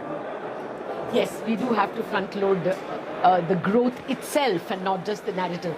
But Sue, we are seeing foreign funds still exiting India. We get net sell figures every day. Is there any thought that, the rupee has fallen enough and stock valuations have fallen enough and a buy zone is nearby? Is that thought something that you hear at all? So there are two big forces that are moving markets, right? There is the macro, there's the Middle East conflict, inflationary pressures, bond markets are reacting in a big way, currencies here are reacting in a big way. That's not just happening in India. Then there's the AI story and all the enthusiasm and capex going into that. And that's really driving global capital into narrow, selective equity markets. So both of these are negatively impacting India at this time. I think in terms of valuations, rupee, the valuations have come down significantly, and of course rupee has weakened. I think unless we are really finding the narrative about the AI story, a real big inflow here is from the FPI side that's what they're waiting for. What I think are short-term catalysts that can revive that flow is the IPO pipeline. Okay. The IPO pipeline is, there's a very exciting pipeline. It has been delayed to give investors time to digest the conflict at this time. I think investors are accepting, issuers are accepting that this may be a longer drawn conflict here. And if these IPOs come to market and are well priced, that will bring inflow. You think FPIs will subscribe to the IPOs even if they are exiting some of the secondary market stocks? You think there's appetite for the IPOs? Oh, IPOs, for the new IPOs, yes, I think there's a lot of excitement, and there's lots of excitement and waiting to see that they will be well priced, to take in consideration of uncertainty in the markets at the moment. I think, let's not confuse the exit of FDI in sponsors exiting through IPOs as a negative. Okay. And I know that actually in India, we talk about the capital account and the net FDI being lower.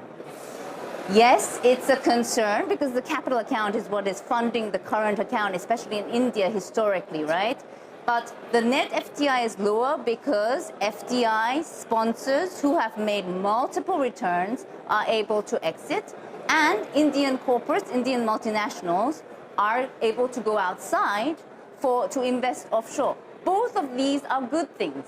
As a global market said, this is in global markets. These are good things. This is also adding to the long-term growth story of India and the depth of the market here. Okay, let me come to the currency itself, since that's a big part of your job as well. There is this current account deficit issue. For Philippines, it is, current account deficit is 4% of their GDP. For us, it's not that big. It's less than 2%, but still we are not able to find enough capital flows. Do you think that if the oil prices continue where they are, we may see some kind of a currency crisis in Asia, some country doing really badly? Is that a likelihood? I think that much of the Middle East conflict and the possibility of it becoming a long drawn-out conflict is priced in. As we have said in several of the conversations at our conference, financial markets globally being quite resilient has been a theme.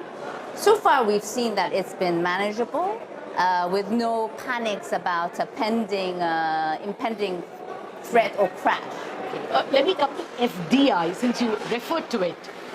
Do you still see India in the chatter in FDI conversations that you may be having with clients? At one point, we saw ourselves as receiving a lot of China +1 investments. Is only Vietnam and Malaysia in the conversation, or do you hear India enough in the conversation? Absolutely. Last year, gross FDI is $90 billion. Yes. And there's continued investments coming into India in iPhone manufacturing, AI data center building, but also outside of that, GCCs are seeing continued interest and growth. Maybe the growth rate has slowed down, but you would expect that because this has been a growth story for several years now, right? So I think very positive on the FDI front because, again, there's no argument against the mid to long-term growth potential in India. Okay, all right, time to slip into a short break. As we do that, here's a quick programming note. Stay tuned to CNBC TV 18 for those insightful conversations on markets, macros, commodities, all that coming from Citi India's Conference 2026. Catch the conversation with Citigroup CEO Jane Fraser at 12 noon today.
Welcome back. Markets holding in the green, and one stock that's really bucking the trend right now is IIFL Finance. You know, it's moving higher today, but keep in mind it's a big underperformer. If you map the mid-cap index with as well as IIFL Finance, in the last 1 year or so, IIFL Finance is being a rank underperformer. But today it seems to have broken out because it's crossed that 200 EMA, and there appears there's some selling that's got absorbed as well. At some point of time, the stock that we're talking about, IIFL Finance, will come up for you on the screen. But let's focus on shares of power equipment makers, GE Vernova and T&D, as well as CG Power and Hitachi Energy. They're upbeat on the back of a bullish note that's come in from Citi. Vinny joins us to help us out with details on that one. Vinny, take it away. Hi, good morning. So absolutely, the theme overall for transmission has been and focus has been at the center stage. Why? Energy transition, that's the play that's working out, right? Domestic demand, that's improving. Now, the Central Electricity Authority a while back had spoken about around 7.9 trillion rupees transmission plan that they have for 900 gigawatt of renewable integration that they're planning by FY36. That means transmission players will do well. So that means we'll see multi-year demand for HV and HVDC products and infrastructure as well. So all these companies start benefiting. Now, apart from that, if HV and HVDC products are required, the infrastructure is required, then you require grid as well. That means that will drive the demand for T&D players, the T&D capex cycle. Everyone's spoken about investing in that as well, the up cycle that's going on. And there's an acceleration in renewable adoption, electrification, data center, all of that requires grids. And that's why a benefit that comes in for these T&D OEMs as well as key beneficiaries are Hitachi Energy, GE Vernova T&D, CG Power, Siemens Energy, all of these are beneficiaries. Now, Citi is highlighting that power T&D OEMs will, have already been re-rated. YTD, we've seen a run-up coming in as well. We've spoken about capex as well. But despite all of this, they believe that there is still some upside that is left, a higher upside that is left for all these players. Specifically for Hitachi Energy, HV and HVDC market leader, the companies. Now, they have a higher probability of more order wins that will come in here, expansion of capacity to capture market share. That's what they are working on as well. So, long-term growth story is quite visible over here. And that is why they are initiating coverage on this one with a buy rating target price of 46,700 rupees per share. GE Vernova T&D, strong HVDC company as well in terms of projects that they have. They have a global and export exposure that comes in here as well. So medium-term growth outlook is supported for this one. That's why initiating coverage on this one. Target price buy rating, target price of 6,200 rupees per share. CG Power also, they're initiating coverage with a buy rating, target price of 1,100 rupees per share. While in terms for Siemens Energy, they're initiating coverage with a neutral rating and target price is 4,000 rupees per share. So the preference for their stock is first is Hitachi Energy, then GE Vernova T&D, CG Power, and then Siemens Energy. The transmission story is here, the energy transition story is here, which will benefit these companies. We've already seen a run-up in the stock, but a further upside is expected from Citi. Okay, all right. Thanks, Vinny, for that. So those are the power equipment companies that Citi is bullish on. But let's talk about autos now. Hero MotoCorp has launched the flex fuel versions of its largest selling models, the Splendor Plus and HF Deluxe. The newly launched models are compatible with blends ranging from E20 to E85 and are priced only slightly higher to the standard ICE models. Our colleague Abhimanyu spoke to Harshvardhan Chitale, the CEO of Hero Moto, on the new launches, the government's push for flex fuel, and how it contributes to the national energy security. Listen in. Energy independence is a big crying national need. As we just heard the Honorable Minister, we import over 22 lakh crore worth of fuel. That's money that goes outside our country. 85% of fuel is imported. And our recent West Asian crisis has reminded us of need to be Atmanirbhar. When we talk of Atmanirbhar Bharat, to be Atmanirbhar also when it comes to fuel. There is no better way to do that than using our own agricultural economy. And hence government has been encouraging, pushing the entire industry, talking to the entire ecosystem to come up with vehicles that can work with higher and higher blends of ethanol.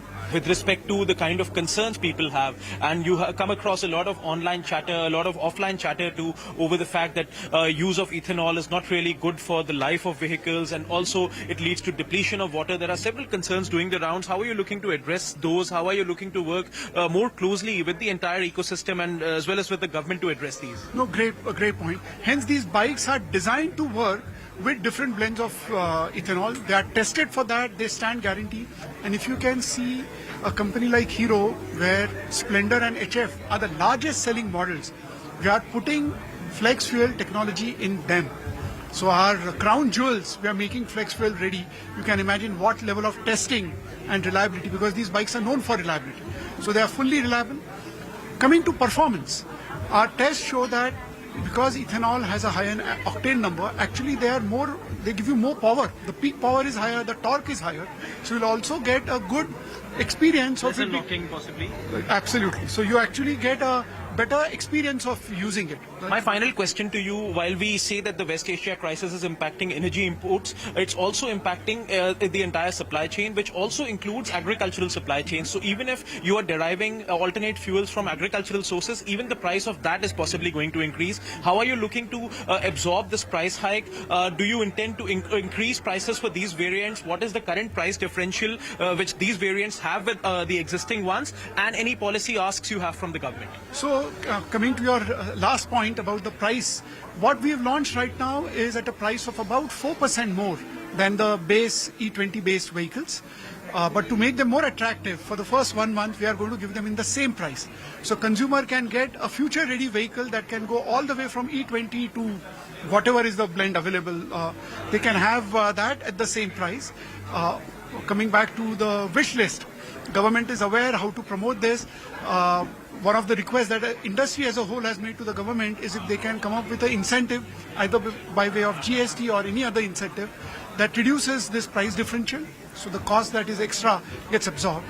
And second most important one is we need to make fuel more competitively priced. And that's also something I know Ministry of Petroleum and Natural Gas is already actively working on. Okay, all right. Well, on that note, though, we'll wrap up on this edition of Chartbusters. That's it from Ekta, myself, and the entire team that put the show together. You stay with us. The team of Trading By is waiting by. Stay tuned.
Good morning. It's time for Trading Hour. We are coming to you live from the CNBC TV 18 Motilal Oswal studios. I'm Hormuz Fatakia, and since we are gearing up for the big day requires big people. Ritu Singh is right here with us. Ritu, good morning. Well, the markets are staging a bit of a recovery from the lows of the day, but then that elusive big move on the upside still remains missing.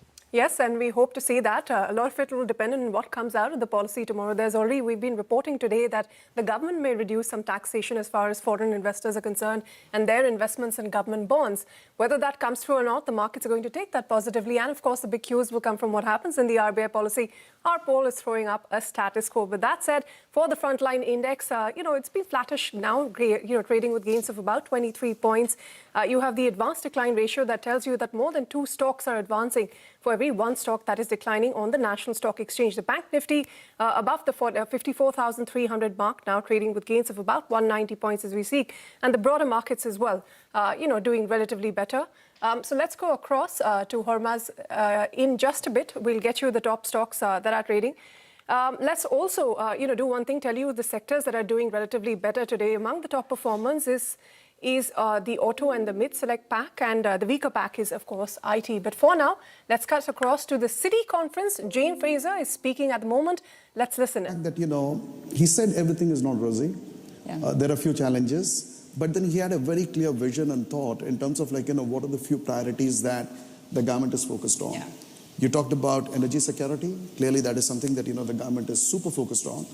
You talked about digitization. That is something that is very core to his heart. Yeah. And the amount of work that the country has done on that front and the businesses that have been built on top of the India stack and the way in these people have gone and raised money. This is all credit to the Prime Minister's vision in terms of putting the entire business in place. He's pretty good at execution too. Absolutely. And then also when you talked about your trip across Rajasthan several years back and the glass panes that you saw, and he said that, when he was a young kid, he was always thinking about how to, and he said in Hindi, how to convert Registan to a money-making proposition. And then he went on to explain in terms of how the renewable energy focuses and how that has basically made India self-sufficient from an energy perspective. Yeah. So I think I quite like the vision. I like the transparency. But it's as you say, gritty and grounded, not highfalutin. That I think you should give everyone confidence and a lot of comfort. Certainly did for me. Yeah. You've been traveling quite a bit, Jane. And I know that you were in France earlier this week. And I know that you met President Macron. Yeah. There is a G7 meeting that is happening later this month. And in fact, Prime Minister Modi mentioned that he's going to be part of that G7 meeting. Unfortunately, we are living in a very volatile world. There is a war happening in Europe. There is a war happening in Middle East. Tariff is still overhang that is yet not gone away. So from your perspective, based on your interaction with President Macron and other leaders, what are the big priorities that they are focused on? What are the few things that G7 is going to cover when they meet later in June? I had the privilege of spending some time with President Macron. I asked him, what's he hoping to get? Because they're the president, they have presidency of the G7 summit. And of course, Prime Minister Modi and President Macron are pretty close. I think rightly he will focus the G7 on global imbalances. Right? There are a lot around the world at the moment, and talking about what are we going to do about it. The Middle East will come up within that. Some of the tariff situations, the dynamics between the US and China will be in there. But it's also that broader group of allies together, which I think will bring some balance to the discussion. It's not just the US-China discussions, but it's much more about what else is going on and what else is everyone doing about it. And we had our investor day recently, and I was telling the president one of the lines our head of markets had down is, in investing, the only free lunch is diversification. And I said it's not a free lunch, but it's a very important part of what everyone needs to be driving to. And the recent trade agreement between Europe and India may be a point of pride for India, but it's really important for Europe. And so there's a lot that can be done through diversification. And they'll be talking about how to try and make that real, as well as talking about how they try and get the upside from AI, not just the challenges. All right, so that's Jane Fraser, the global CEO at Citi. We'll keep getting you excerpts from that interesting conference that's going on today. But for now, let's get back to the markets, which just slipped into the red. The frontline index now 23,389. It's trading with cuts of about 16 points as we speak. We'll go straight across to Hormaz, who's at the wall to tell us about the top movers and shakers. The markets are choppy, yes, but I'll tell you the good part. Earlier this morning, we were mentioning the fact that the Nifty has a bit of a problem for the last 6 sessions. The index has been making lower lows every single day. Today, it's not the case. Today's low is around 23,250 odd. So we have managed to defend yesterday's low of 23,151. If that streak of lower lows gets broken today, that will be viewed as a positive for the market indeed. Even if we don't go anywhere significantly from these levels as well, the fact that we have stopped the lower lows, that can be viewed as a positive. Now, leading this recovery from the morning has been the Nifty Bank, although that too saw a majority of its move play out in yesterday's session itself. But today too has seen a bit of a 350-400 point recovery that you have seen from the lows of the morning, and now we are trading at around about 54,200. So we are holding on to the 53,500 support as well on the Nifty Bank this morning. So the VIX as well, the VIX was up around about in yesterday's session. Today, not doing much in today's session, still holding on to levels of around about 16. You take a look at the banking names also that have contributed to this recovery from the morning. We spoke about SBI yesterday in our deliveries segment in closing bell. Look at the stock is extending its gains now 1.25% higher. ICICI Bank too, after a positive note that came in from Motilal Oswal earlier in the morning, that's too is doing well today. IT, well, the expectation was that we might have another round of sell-off, but that's not the case. Even after the ADRs of Infosys and Wipro ended lower overnight, Oracle, Tech Mahindra and Coforge are all trading with gains, and no significant moves seen in Infosys and TCS as well on the downside. Look at the newsmakers in today's session. JBM Auto extending yesterday's gains, 5.5% higher on the stock. PNB Guilds too, a similar quantum, as is IIFL Finance. We'll hear from the management shortly as well on the show. And AC companies, Voltas, Blue Star, both of them doing well, but of course there is anticipation of the monsoon being declared as arrived in the country in about in today as during the course of the day. But metals as a segment is sulking. Nalco, SAIL, NMDC Steel. NMDC Steel of course is seeing some profit booking, but Nalco and SAIL seeing losses of anywhere between 3 to 5%. And lastly, stocks at 52-week highs. Well, there is no stopping HFCL. That stock is now at 207, another 4% added. There is no stopping Sterlite Tech either. From 107, the stock has now moved to 650. In the last 41 sessions, almost 20 of them have been upper circuits of 5%. And Laurus Labs too is now well over the mark of 1400, another 2% higher, another 52-week high for the stock. And Laurus Lab up 22% in the last 1 month and 40% or so in the last 6 months. But let's shift focus to another stock, IDF Forge, which is surged higher in trade, locked in a 5% upper circuit after the company's board has okayed fundraising plans. Let's go across to Ria for more details on this one. Ria, 500 crores and a 5% up move. Well, yes, the stock has been locked in an upper circuit of 5% right since the start of this trading session, and the company has announced a fundraise of 500 crores. Now, they haven't disclosed the timeline of the fundraise, but they have said that this can be executed through various means, including a preferential allotment, private placement, or a QIP, and it could be done in one or more tranches. And further, they have not disclosed where the funds will be deployed, so that was something that will be watched closely going forward. And apart from this, there was also a report earlier today today that India is likely to order more than rupees 20,000 crores worth of military drones from domestic firms this year. So on the back of this, drone makers, including IdeaForge, are performing well in today's trading session. And earlier this month, the company had also reported a very strong set of numbers in Q4, and Q4 and FY26, in fact, marked a turnaround for the company in terms of profitability, and the outlook also remains quite strong for FY27. And the stock has been performing quite well. In fact, on a year-to-date basis, the stock has nearly doubled. And today as well, we are seeing a big move on the stock. Well, 900 now on IdeaForge, back above its IPO price as well. So doing fairly well. Most of those gains, of course, have come in the last couple of months now from levels of 370.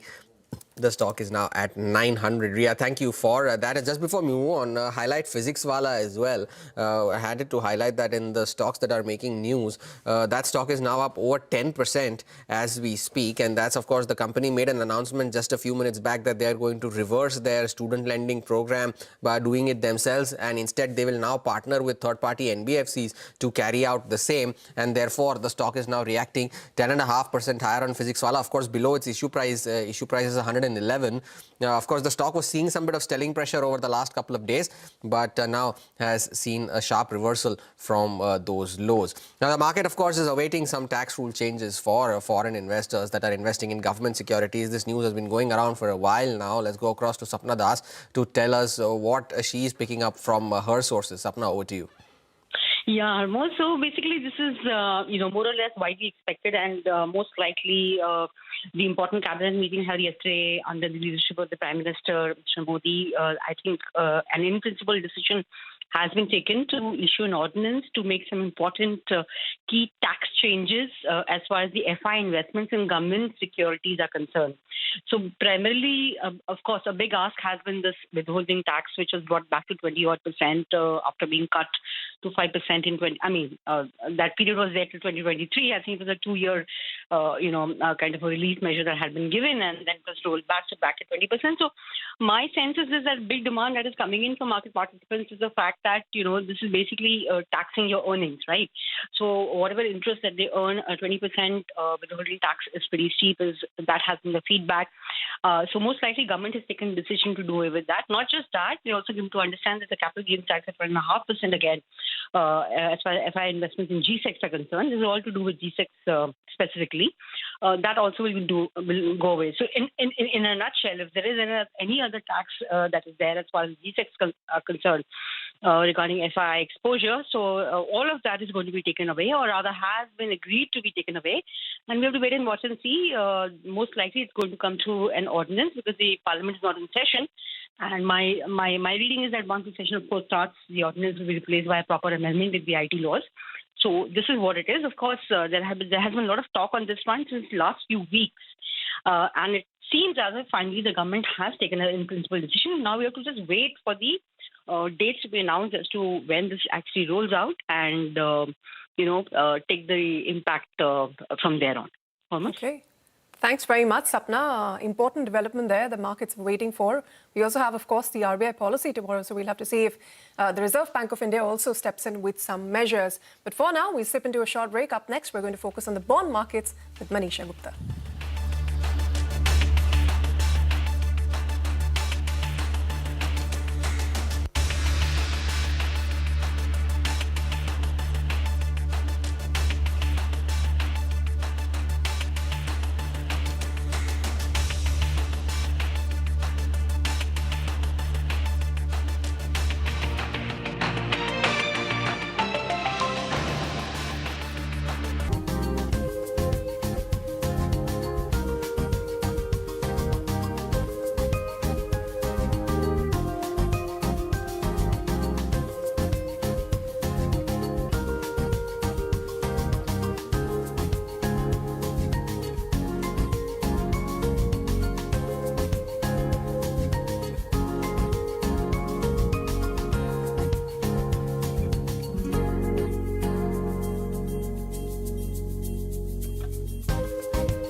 Welcome back. Let's get you the macro signals for the day. For the markets, of course, they're trading with cuts of about 10 points. 23,395 is where you have the frontline index.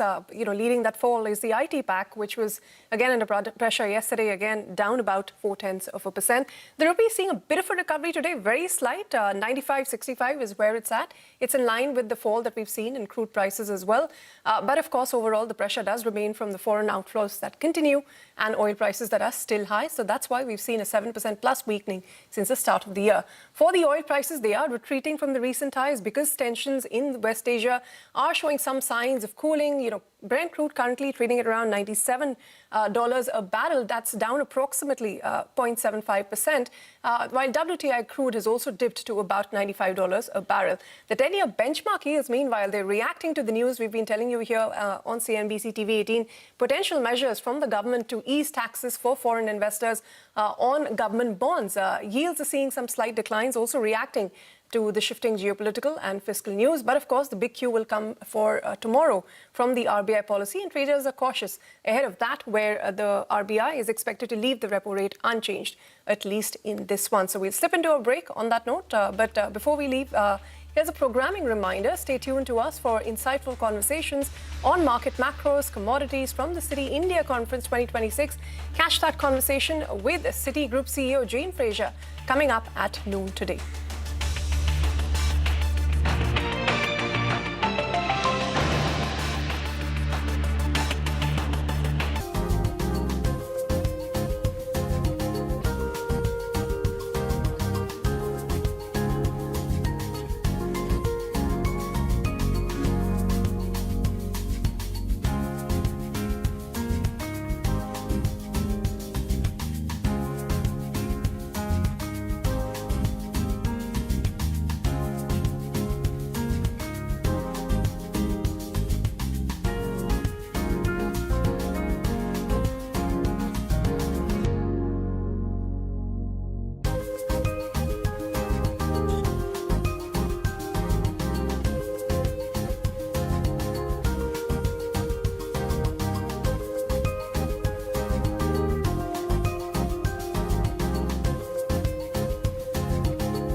Welcome back. Shifting focus to the bond markets, then Manisha Gupta is here with the latest. Manisha.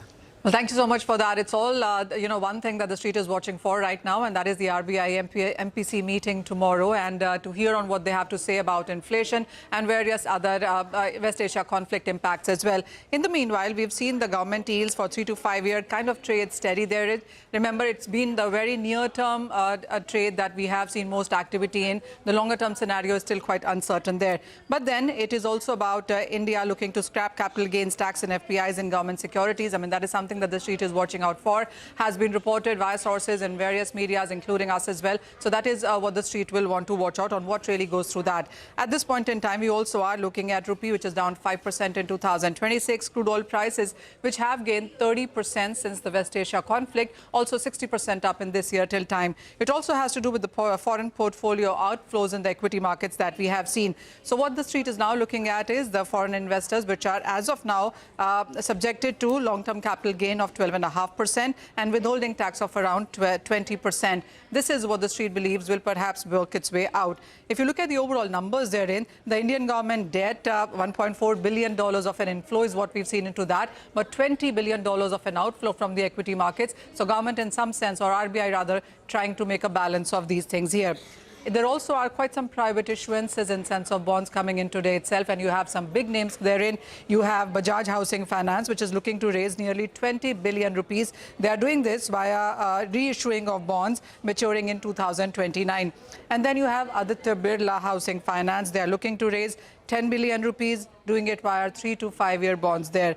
You also have Midland Microfin. They're looking to raise 500 million, and Canara Capital as well is in the market looking to raise 500 million. The bidding of all of these companies happens today.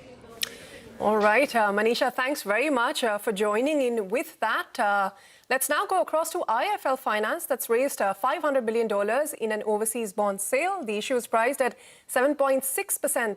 That's the coupon rate, 3.25 year tenor. And remember, this comes after building an order book of about $2 billion from large institutional investors. It's also the first dollar bond issue out of India that we're seeing since January, because since then, with the West Asia conflict, yields have also been inching up. Let's get in Nirmal Jain, the founder and MD of IIFL Finance, for more on this. Mr. Jain, good morning. Thanks very much for joining us here on CNBC TV 18. Tell us about this bond issuance. Is it a one-off that you're looking to raise money overseas, or will we see you do more of this? And, how would the proceeds be used? Okay. So this, I think we'll do, broadly we'll plan to do it once a year. And, as a strategy to diversify sources of fund, we have been reducing the relative share of banks and increasing non-bank exposure through bonds in local market as well as overseas market. So external commercial borrowings and dollar bonds together, we plan to have, say, 20% share of those in our resource mix. And these are social bonds. And probably would know that most of our customers are economically weaker section. Almost 87% of our customers are economically weaker section. Majority of our customers are also women borrowers in semi-urban and rural areas. So the proceeds will be used for lending to those, socially disadvantaged segments of societies, by way of gold loans, by way of MSME loans, including LAP, which is loan against property. Okay, Mr. Jain, since we're speaking of bonds, very quickly, if I may address the news you might have seen on CNBC TV 18 that the government is considering, reducing the taxation, both withholding tax and the capital gains tax for foreign investors when it comes to investing in government securities as, one of the measures to shore up, the rupee position as well. What do you make of it? And, with more foreign money potentially coming into GSEC yields, do you expect borrowing costs, theoretically at least, to come down? I think there's need of that because there has been significant outflow on capital account by way of equity and even FDI selling. So what maybe we need to do, we need to be competitive vis-a-vis other countries that are attracting foreign capital. And withholding tax will be removed not only in government securities, but also in corporate bonds. So currently corporate bonds, if they get listed in GIFT City, then maybe there's about 9% withholding tax on the interest. If we have to be competitive, we have to attract capital, which is required for the growth of this country, then I think these taxes should be removed. They are not... Here, what we have to look at is not vis-a-vis the domestic investor, but vis-a-vis the destination of for foreign capital, how other countries are attracting capital, how easy they made it. So I think this is need of the hour, and our government is doing the right thing at the right time. Jain, in that case, there's a big RBI policy as well that's in the offing tomorrow. What are you anticipating from there on the reform side? There are multiple measures that the RBI has announced in the past as well. What are you expecting this time around? So I think as far as the entire Middle East crisis is concerned, India has done well. Our government has been able to cushion it. Our headline inflation has not gone out of control. Growth imperatives are there. There are worries that monsoon may not be because of the El Nino factor, and there may be dry spell and monsoon may not be as good. In that context, my personal view is that RBI may not do rate hike tomorrow. And but at the same time, if you don't do rate hike, then there's a pressure on currency. So they will do certain balancing measures like, government and RBI put together which can be by way of, as far as government is concerned, they can, remove the withholding tax that we just spoke about. RBI can give a swap, which was done earlier at a concessional forward rate, or so they can try and encourage flow of, capital at this point in time. But India is an attractive and a very strong macroeconomic fundamentals that we have, and is a good, over long term, medium term, capital will come on its own. The short term measures can be by providing swap window. I think these are the measures that I would expect, and not interest hike at this point in time.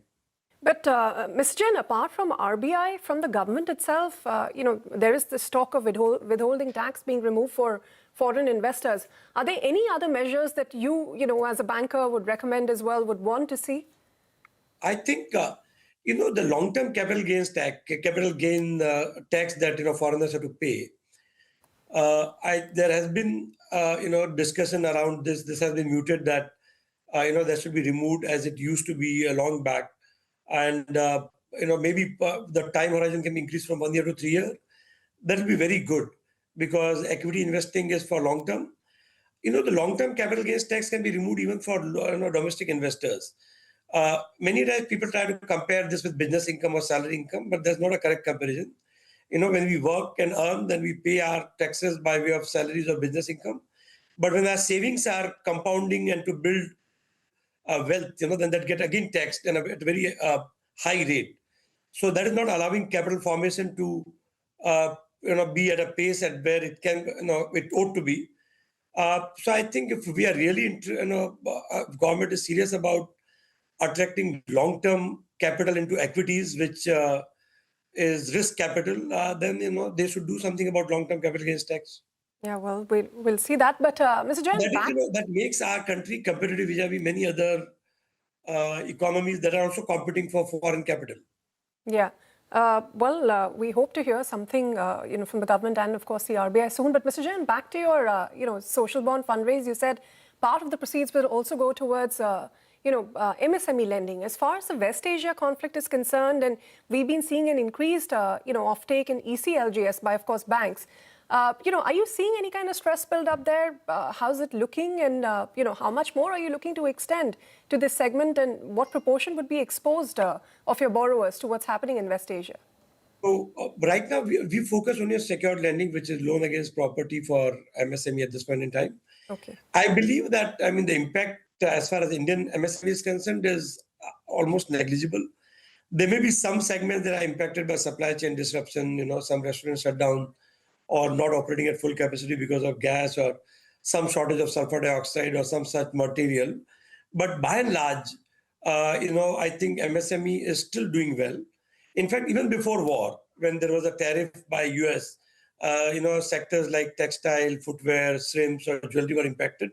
So these are cyclical impact on a few sectors that we track very carefully. But I think the macro fundamentals are strong. Indian MSME has a long way to go and grow if they get capital. We should understand this, that our MSME contribution to GDP is just about 30%. If you look at China and South Korea, 60%. So, and this is the bottom of the pyramid where we need the credit to flow so that they can produce more and consume more. And that will be more equitable distribution of, income and wealth. So I think, this sector has a long way to grow, and, we are strategically positioned in this. So, I don't see any stress there, which is long-term or structural. There can be cyclical problems, but that is okay.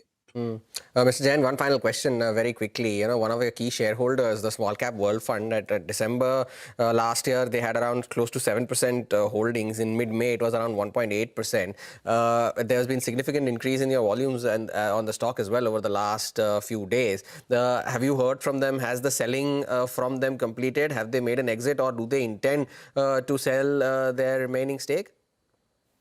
No, it's very difficult for me to comment on the funds, because they take their decisions based on several factors, including, the attractiveness of even other markets and or other sectors. So really, that I can't comment on portfolio investor and the fund managers or funds, that how they buy and sell. So it's very difficult for me to do that. Fair enough. Mr. Jain, thank you so much for sparing time and joining us today. Wish you good luck for the rest of the year as well. The management there of Nirmal Jain of IIFL Finance on the dollar bond issue and, of course, on a whole host of other subjects. Take a short break. On the other side, get to the management of Tata Capital. MD and CEO Rajiv Sabharwal joins in to discuss the road ahead for the company.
Welcome back. Well, the markets continue to remain where they are and below the mark of 23,400 as we speak. You know, PhysicsWallah has just extended its gains now, 15.5% higher on the stock and very close now towards its IPO price, which is 111. So good moves on PhysicsWallah, the top gainer on the Nifty 500 today. What has also extended its gains is Zen Technologies, 11.5% higher on that stock as well. That has also moved to the highest point of the day. And one more that is coming onto the list of gainers today is Tejas Networks, and since the 26th of May when we reported about the Tata Sons board meeting and the fact that Tejas Networks was also part of that list, the stock is up 30% since then, is highlighted by our colleague Sudarshan from the newsroom. 8.5% higher on Tejas Networks as well. Good time to get in a quick chart check and some trading ideas from Ajit Mishra from Religare Broking. Ajit, good morning. Thank you for joining in. You know, the index continues to be very, very volatile, but the fact that it has managed to defend yesterday's low, at least for now, do you see that as a positive? And your call on the index then and your stock recommendations for the morning as well? Yeah, good morning, Almost. So yes, in a way it is positive because at the same time, while the overall textures is bearish, means we are maintaining a lower highs, lower low structure when it comes to the index. Yesterday we filled the gap on the daily chart in the index around 23,150 and rebounded thereafter. Today also, despite the negative global clues, we are trading flat. So this clearly shows that at least some pockets, especially banking, in where we see some bit of strength re-emerging. But at the same time, the mixed trend within the heavyweights is capping the upside. So it's going to be more of consolidation bias continuing in the index within this 23,000, 23,500 range is what the price action is indicating. So in the interim, the focus should remain on the sectors and themes which are holding well. So from the banking basket, RBL Bank, wherein we have seen a fresh breakout from the consolidation range with immediate target at 370. One can accumulate at current level with 336 as a stop loss. And then we have from the pharma and healthcare basket, hospital stocks were buzzing in the last hour of the trade yesterday. And we anticipate this recovery to further strengthen. So Apollo Hospital can be a bet from that space where one can look for accumulation with 8090 as a stop and 8550 as a target area.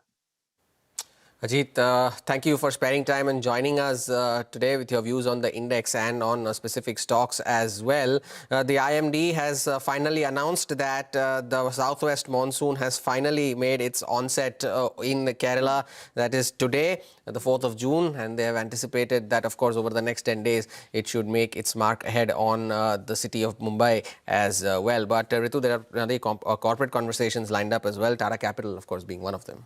Yes, and we do have Rajiv Sabharwal, the MD and CEO of Tata Capital, with us now. Mr. Sabharwal, pleasure to have you on the show here. You know, there's so much to talk about right now. The big one, of course, let me start with the RBI policy tomorrow. Banks are going to be happy if there's a hike. The expectation is a status quo policy. You, of course, are going to be happy that, the hike is not coming just yet. To begin with, what are you watching out for from the RBI policy tomorrow? Any specific measures, on the strengthening of the rupee, etc.? What will you be watching out for? I think two things are important. One is their outlook of what they are going to talk about. I think my personal view is that they will probably play the status quo game, and which is probably appropriate also at this point of time on the repo rate. The other thing is going to be on the approach towards liquidity. RBI has always said that they will ensure there is sufficient liquidity. We did see some bit of liquidity going down in the recent past, but hopefully that should be banked with government spending coming back. So I think as long as there is sufficient liquidity and the repo rate remains where it is, I think we should see good growth coming in the market. But no specific measures, for the rupee, for the, for the NBFC sector, anything in particular you'll be watching out for? We've also just heard from our colleague Sapna Das that the government may come back with, perhaps a cut in withholding tax and the capital gains tax for foreign investors in the GSEC market. What do you make of that as well? So there is so much talk about it, and I do read about it. I think we should wait for what is going to happen. I think whatever they are thinking of should be positive for the market. And from our lending perspective, what is more important is what happens to rates and what happens to liquidity. Typically, though we are actually borrowing on one hand and lending on the other, we only try to ensure that our margins remain intact or move up. But sufficient liquidity ensures that the rates remain in check, which is good for the borrowers. And if something is good for the borrowers, it's good for us. All right, Mr. Sabharwal, thank you for taking out time today. You've mentioned that you're planning on a 23 to 25% AUM CAGR going forward while maintaining your asset quality where it is currently. So what are the segments that you are looking to double down on in order to achieve this guidance over the next 3 years? So if you've watched us, we are well spread across all segments of the business. We believe it's very important to be a part of the whole economy in all parts and have a bias towards retail and SME, and that is what our approach is. Retail and SME form about 86-87% of our total book. If I talk about the growth for the future, there are going to be certain areas which will grow faster than the others. One is housing. We've seen housing grow at close to 28 to 30% in the past, and we believe we should be able to replicate that in the future too. Similarly, we have seen secured retail also grow at a healthy clip of 28 to 30%, and that should also continue to grow. There was some amount of moderation which happened on retail unsecured, which seems to be coming back. We've seen growth coming back since the second half of last year, and that should continue during this year. So that is also positive. The other area where we believe there should be reasonable growth with the support of ECLGS also is on the SME side. So these are the sectors which we believe will be high growth sectors for us. So when you say unsecured retail growth is coming back, it's already 10% of your AUM at the moment.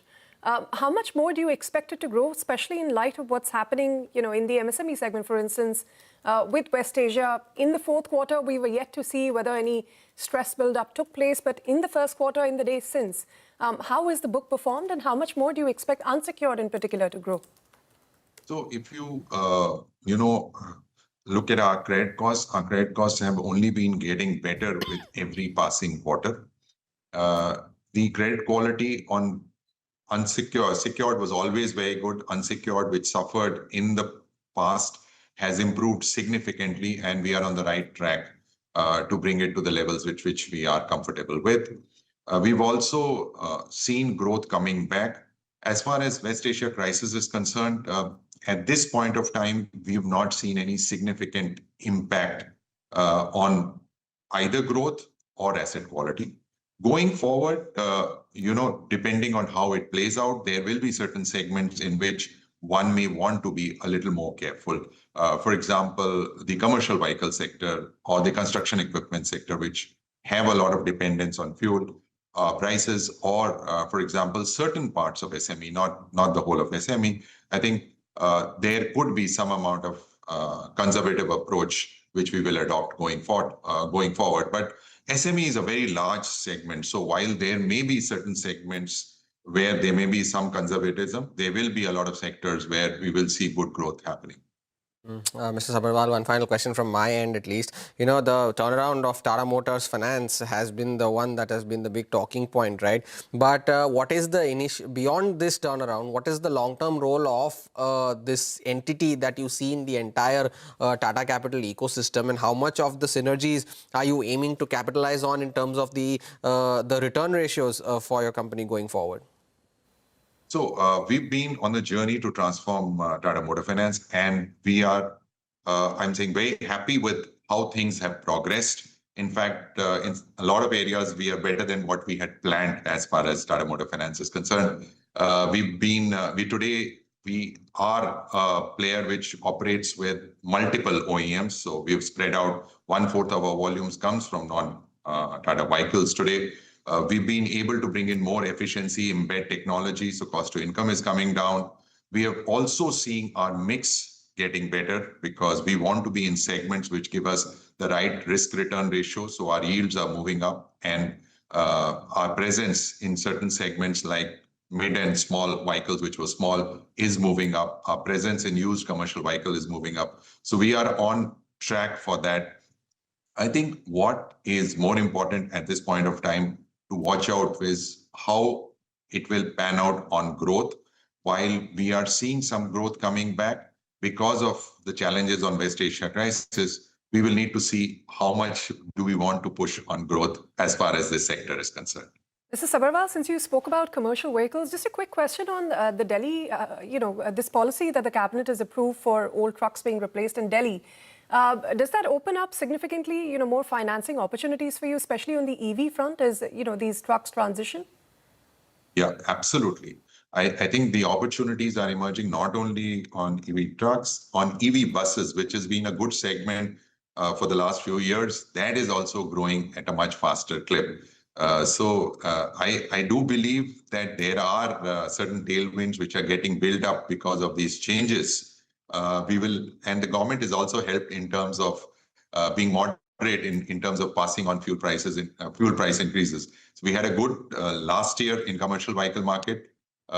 This year there are tailwinds, but we need to watch the impact of West Asia crisis. Right. Mr. Sabarwal, pleasure having you today. Thank you so much for sparing time and joining us. Wish you good luck for FY27 as well. Take a short break. Conversations on the markets with Ashi Anand of IME Capital on the other side. Stay tuned.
Welcome back. We have Ashi Anand from IME Capital joining us now to discuss market fundamentals and some of his sectoral picks. Ashi, always a pleasure to have you here.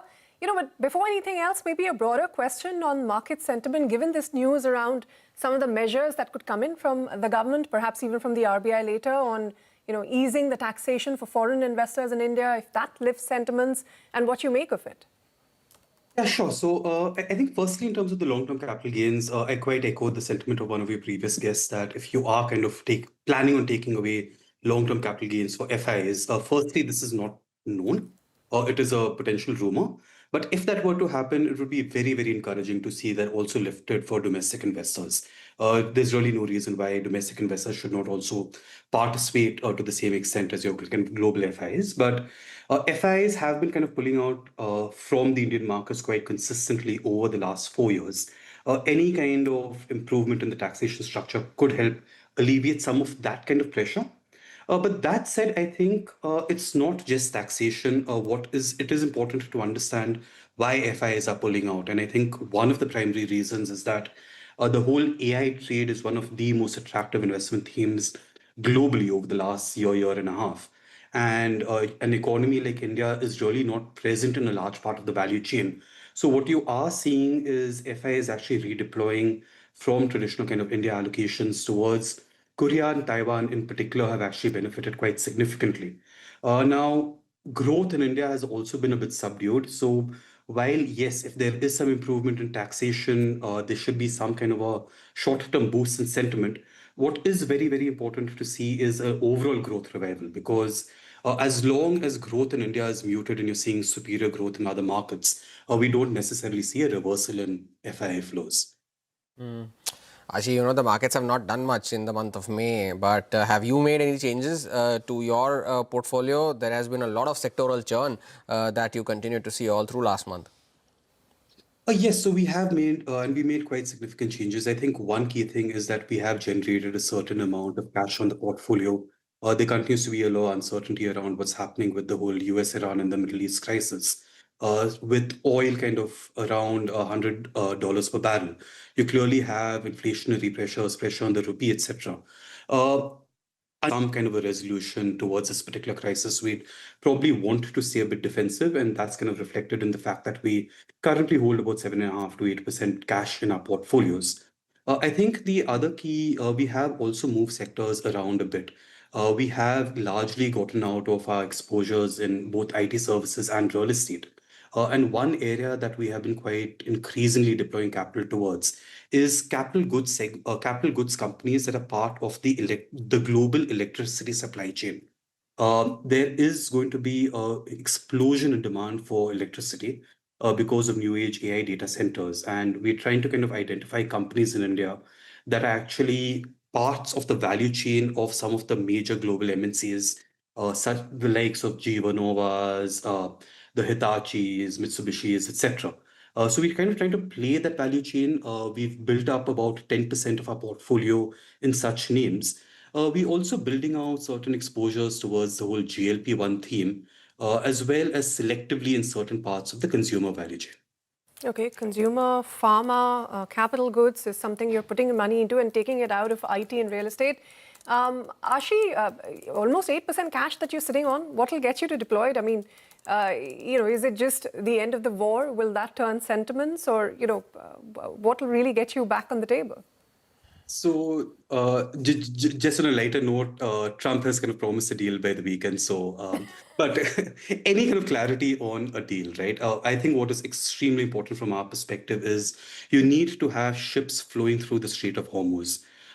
If you don't have some kind of a let up in terms of allowing the passage of vehicles through that strait, I think you are going to see some further upsides on oil prices. And the problem is it's not just prices. You're also going to have availability related issues. If this crisis were to actually prolong, we would actually expect further downsides in the market.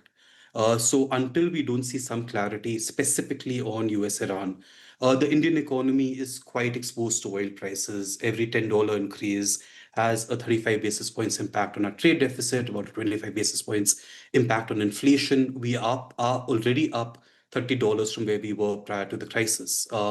So we really need some resolution here. And until we are not getting a little more confident about some kind of a resolution that may last, we will probably maintain a defensive stance. Ashi, pleasure having you today. Thank you so much for sparing time and joining us. Looking forward to the next conversation. From the sidelines of the City Conference, my colleague Yash caught up with the founder and chairman of Dixon Technologies, Sunil Vachani, and here's what he had to say on the potential JV with Vivo, the approval for which is awaited.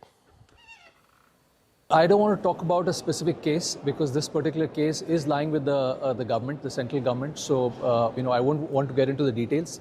But I think in short, I would say that, we are told that, yes, this is under active consideration.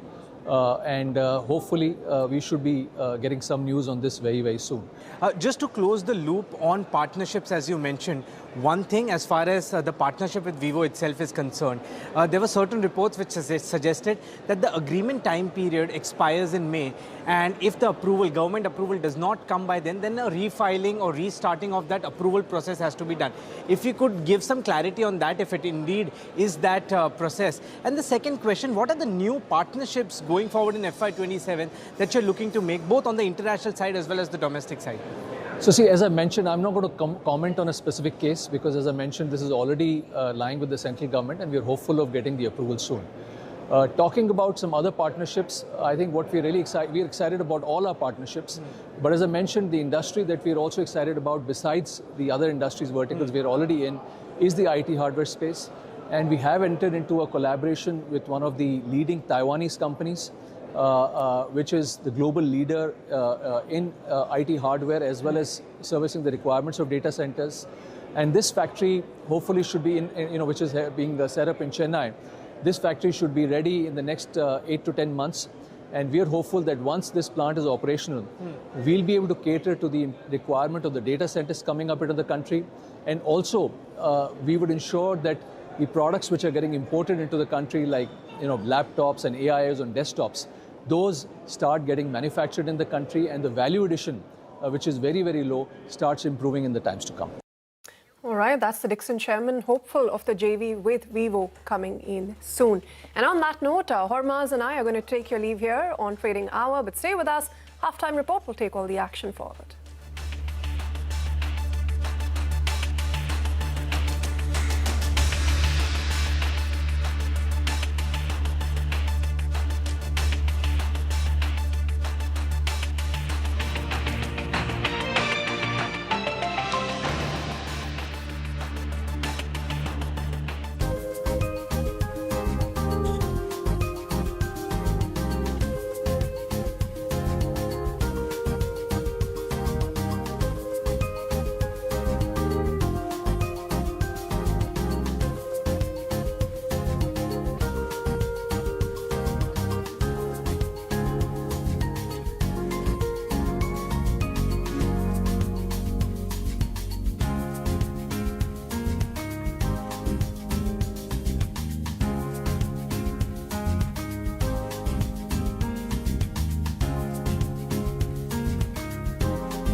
Stocks see a cautious trade as uncertainty over West Asia conflict lingers. Industrials and utilities eke out gains, while IT and metals drag.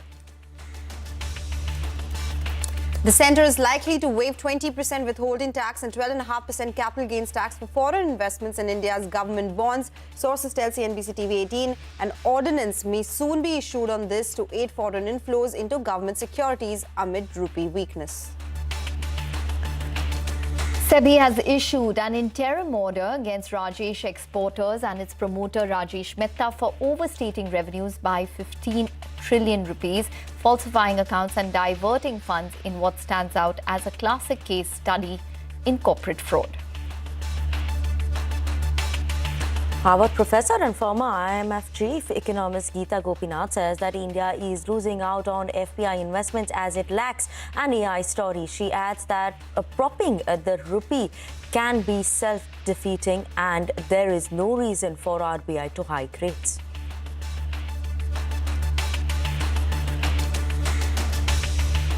Hello and welcome to Halftime Report live from the CNBC TV 18 Motilal Oswal studio. I'm Ekta Batra and with me Sonal Putra as well as Vinny Motiwala. Well, it is turning out to be a session where we are seeing some amount of consolidation in today's trading session for the frontline indices, but there is some amount of momentum for the broader markets. But let's see whether today is a day where we manage to sustain from the fresh intraday lows that we have been making in terms of the Nifty, at least for the past couple of trading sessions. To put it into perspective, the Nifty has formed a clear lower low pattern for the last 7 trading sessions, and the numbers should come up for you. For example, the intraday low on the 27th of May was around 23,858, and on June 3rd it stood at around 23,227. So that's the kind of pattern that we've been forming. June 2nd and June 3rd are lows that were almost identical, indicating that maybe that could be a key support level, which could be emerging at around 23,225. But what stands out today is that today's intraday low is 23,247 till now. So let's see whether we manage to stabilize at these levels and not make a fresh intraday low that we have been doing in the past couple of trading sessions. So let's see. As of now, it remains above that June 2nd and June 3rd intraday low levels. And maybe today could be a better day for us. Let's see which way things go.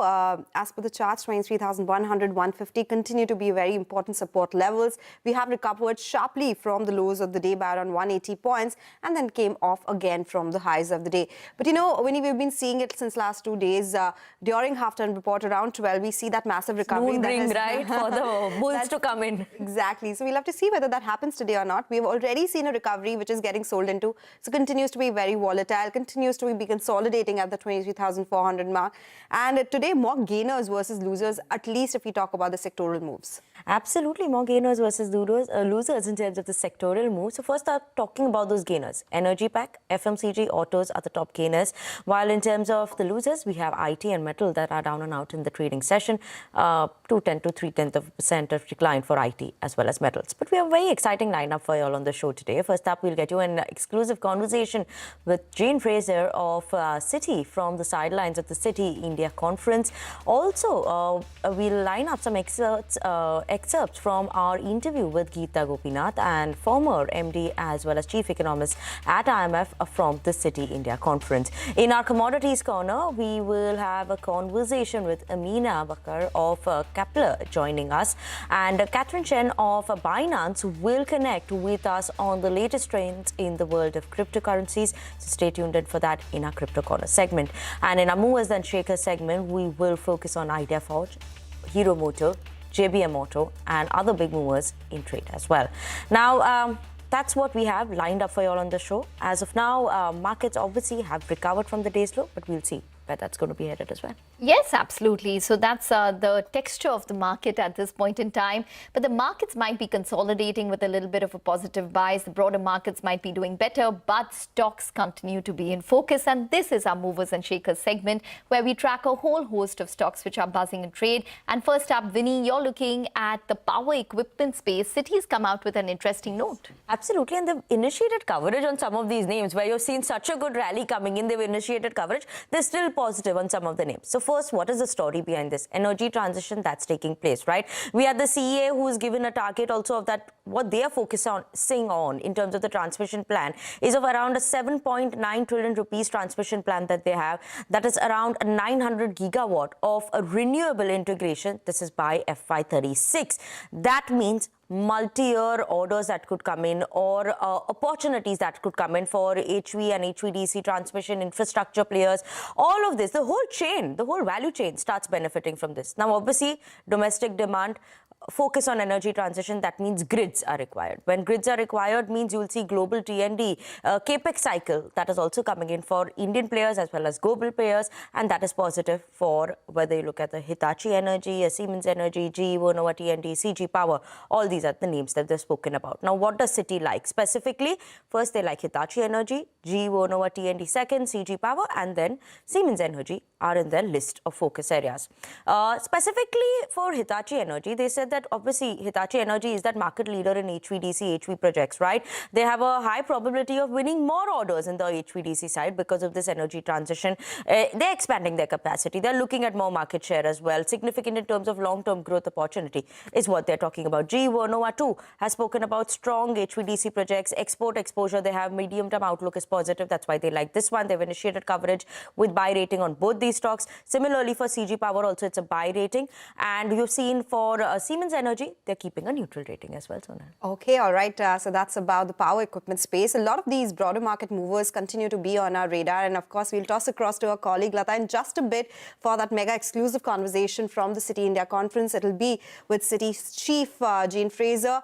So just awaiting a word from them, but let's do one thing before we go to them. Okay, Lata, I'll just check with Lata if we can go across to her for this conversation. Lata, over to you. Okay, okay, all right, we'll go to Lata in just a bit. But before that, quickly taking a look at what the markets are doing at this point in time. We do have the energy space, which continues to do really well. So the Nifty energy is up around 0.8%. The mid-cap index is where there's a lot of action and a lot of moving parts as well. So that one is in favor of advances as we speak. Idea Forge is one of the stocks which is in focus on the back of fundraise. But before we do that, let's go across to Lata for this conversation. Welcome to this very important CNBC TV 18 conversation, perhaps the most important we have had in a long time. My guest is the Chair and CEO of Citi, Jane Fraser. Jane, thank you very much indeed for joining us. It is an absolute privilege and joy to be back in India again. Well, I should have introduced you as not just Chair and CEO of Citi. I should have said I'm speaking to the most powerful woman in business, voted by Fortune magazine. Many congratulations. Oh, thank you very much indeed. That was certainly one for the team. Okay, of course it's for the team, but I just wanted to ask you, let me start there. Do you owe this absolute honor to all the travails you went through, rising, breaking all glass ceilings, or do you owe it to what Citi has just, accomplished? Highest revenue growth in 10 years? I think it's a combination of a journey which many of our colleagues have gone through around the world, including here in India, and then delivering the results from it. Although we're at a waypoint, we're not at the final destination as a firm. But I think it's a recognition that we now have a new Citi. We have transformed ourselves, but we're now demonstrating what we can do. Okay, that's good to hear, and of course I'll have more questions on that. But you have an Indian audience listening to you. So, we are in a bit of a despondent situation now with 2 years of stock market index falling. So we are in correction territory. The currency has fallen for 2 years. What is your sense about what you're picking up from your corporate clients and investors about India? Is it time to join the crowd, to bung in? What are you listening? What I see in India, there was a discussion I had with Prime Minister Modi yesterday when we met him for nearly an hour, is that the long-term story in India is intact. And I certainly saw as well in him commitment to reform agenda, very thoughtful around energy security, looking at driving digitization and the potential of AI for the country. So while there are headwinds, I'd note that the headwinds underlying some of the foreign exchange in the market are the same ones that the rest of the world is facing. They're not of India's doing. We're all facing some of these challenges. And I think for investors and for companies is play the long game, because that's where really the strong fundamentals lie. Yes, there are some fund managers who are still sticking because they're playing the long game. But just any time now, it's possible that the Indian government will remove the taxes, withholding tax and capital gains tax on debt investments coming into India. You think these things will move the needle? And look, I certainly think they will be helpful in easing some of the short-term headwinds that are being faced. But again, you look at the stock market here, a little bit of victim of one's own success. You know, the India stock market has been incredibly vibrant for a long time. The retail investors have been very active. You want the retail sector invested not in deposit accounts, but in the markets and investing for the long run. But the valuations are higher here than in some other countries. Some of the private investment has been lower on the FDI side, as well as lower on the private capital and the corporate side. So the growth drivers are a little less clear in the short term. The long-term ones, this train keeps on moving. I see it in Citi's own results. I mean, we've got tremendous growth here, connecting India, the world, and the world to India, and that's why you hear me convey such confidence about this long-term story is intact. I will come to the Citi India questions as well, but sticking with markets, just the other day, Jamie Dimon was telling on CNBC that there is exuberance. Would you say US markets and some of the markets are in irrational exuberance terrain? Are they looking through too many of the red flags in terms of crude oil or possible, over-investment in AI? Do you worry over leverage of governments? Do you think they are not bubble terrain but irrational? I think they're a tad optimistic, if I could use some British understatement there for the moment. I think there's a lot of money in the world. That money wants to go to work because it knows that creates value, it can drive growth. But, and there is a lot of transformation going on, so there is also a bit of a fear of missing out in a lot of what's going on. But I do feel as if the markets think everything that can go right will go right, and that companies who've done a fantastic job of being the source of resiliency, being so adaptable with everything that's been thrown at them in the last few years and have continued growing, there's a sense that just continues to happen. And at some point something gives.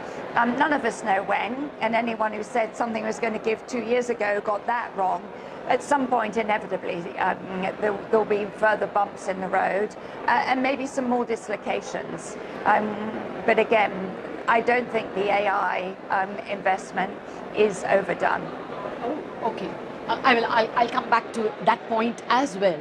But speaking of AI, actually, there are programs or languages like Claude Mythos. Yes. Of course, you all have got an inside view, and now you're able to fix your bugs. But there will be zillions of your clients who won't get it. I mean, stock exchanges, shadow banks. So that's actually what happens? That's actually not true. But what I'm seeing is the players that do have access to the model in the technology and in the different spaces. No one is competing on cyber. There is the different vulnerabilities that will be identified will then be patched for all. So the work that those who have access to the models is looking at identifying where they are, but the solutions will be available to all. So this notion of there's a zero-sum game here is wrong. Okay. No, I agree. Yesterday, CrowdStrike also reported their numbers, and they are very confident of their cybersecurity answers to. Yes, and the patches that will be delivered will be available to everybody, not just those with the model. So that I think is something people are missing. No, I agree with you, but it's just a worry that some of us, even some of the Indian companies have got a look in with some Mythos being available to us.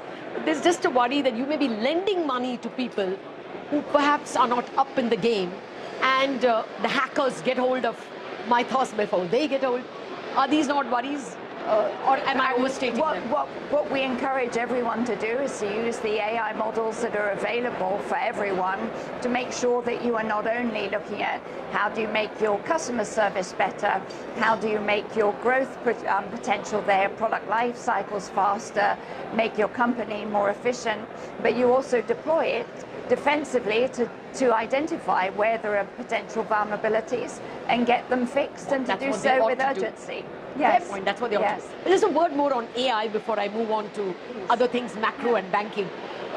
Would you worry that AI, because of its ability to increase productivity, may lead to a world where more and more work is done by fewer and fewer people, and it's an increasingly K-shaped economy? Are there worries about our macros being, global macros getting too unequal? So let's look at India. When I think of what AI could do in terms of healthcare, very positive. When I look at what AI could do, particularly on the back of the payments network that is here in India, enabling the incredible craftsmanship that women have, or their cooking abilities or others, to unleash more women's potential into the workforce as entrepreneurs, and create a whole new raft of economic growth potential, all for the young. The great leveler, because one thing I look at India, and what it will not do is sleepwalk into AI.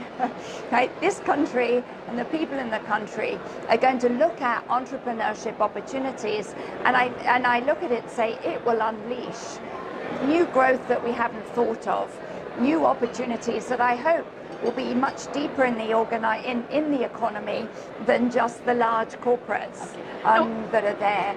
And I don't pretend that there won't be dislocations. That obviously we're all going to have to adapt. But let's put a lot of energy into where the new growth potential can be to counteract the area, make sure there are plenty of puts for the takes. It's got the potential for that. Well, since you are sticking to India, let me ask about Citi India. Yes. This year, over the past 5 years, as part of your reorganization, you have sold off the consumer banking divisions in India and 13 other countries. Yes, everywhere outside the States. How has Citi India done? Have you been able to make up those revenues? Yes. Or you're managing with lower revenues here? So we closed that transaction in India in the summer of 23. By March 25, which is when we last reported our results, we have seen a 35% growth in net income versus where we were when we owned the consumer franchise. Our revenues have grown 30% and our balance sheet 25%. And I think this is something that for all of us is to take confidence in the power of focus. We focus a franchise on clients who have cross-border needs, need to tap into global markets, and we made sure that we are excellent and in investing behind that and delivering that. And we've seen tremendous growth in the franchise here. We are still the most profitable foreign bank in India from the last audited results. So that is an example. Again, as economies get larger, like here, there is a lot of value from scale, speed, and focus, rather than just too much breadth. Since you're speaking about reorganization of Citi under you, I went through your investor presentations, very interesting presentations. You're speaking about flattening of the levels, and you have, of course, rationalization into 5 major verticals. You have new platforms, technology. To which one would you owe, maximum returns, maximum bang for the buck? I think what we did when we reorganized was we moved from operating like a holding company into actually at the center running the different businesses, making sure that we had enforced standards consistently across the firm, and we simplified the running of the firm materially, made it faster, more agile.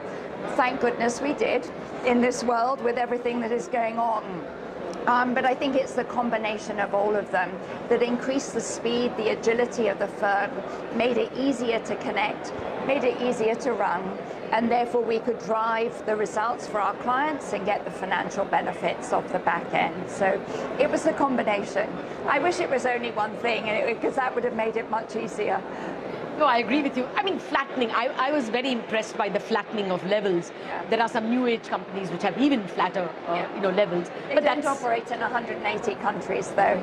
That's true. That's true. Coming back to again the reorganization itself and your investor meet, your investor day. In your presentations, you said your ROTCE. I mean, for my viewers, return on tangible capital employed. You've reached 13% and you're promising 14 shortly.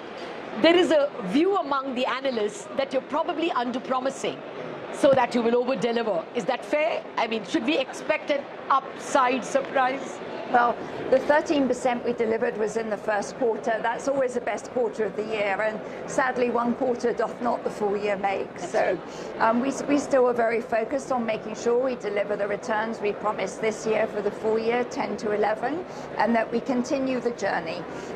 We're at a waypoint, we're not at a destination, and there is a lot of upside ahead. So we look at that. But at the same time, we want to make sure we're investing. So I want to make sure there is capacity in the results we deliver the shareholder, that I'm not cutting off my nose to spite my face, as it were, by hitting a number, but without doing the investments that will continue our growth trajectory in the medium and long term. So that's essentially the message that we were giving, is we will deliver what we need to deliver. We will improve our returns and continue steadily improving our performance, but we're also not going to sacrifice the long term for the short term. Citi's done that once before, it's not happening again. Fair point. And it's really candid of you to say that the first quarter tends to be the best quarter. Yes. The other problems with the forthcoming quarters is also that the impact of the war is going to be felt in some of your major areas. For instance, in Asia itself. Would you say the returns would be lower because, countries like Philippines, India, we all are belaboring under higher current account deficits. Would you worry, or do you still think corporates there are still resilient, even if the countries are not, as you once put it? Look, I think companies are very resilient, they're very adaptable, and that's why we've seen a lot of buffers in supply chains, energy storage, etc., to protect against disruptions. But I have a lot of concern and empathy for the countries that are, have more challenges and don't necessarily have the scale that an India has, and also the government here. I was very impressed with Prime Minister Modi yesterday, how thoughtful he is about energy, the actions the government will take. And has done already. I think similar to COVID, there's some confidence in that. But not every country will do so as effectively. So I worry about that for them. I don't worry about it for our bank, because we are the source of resiliency for those companies.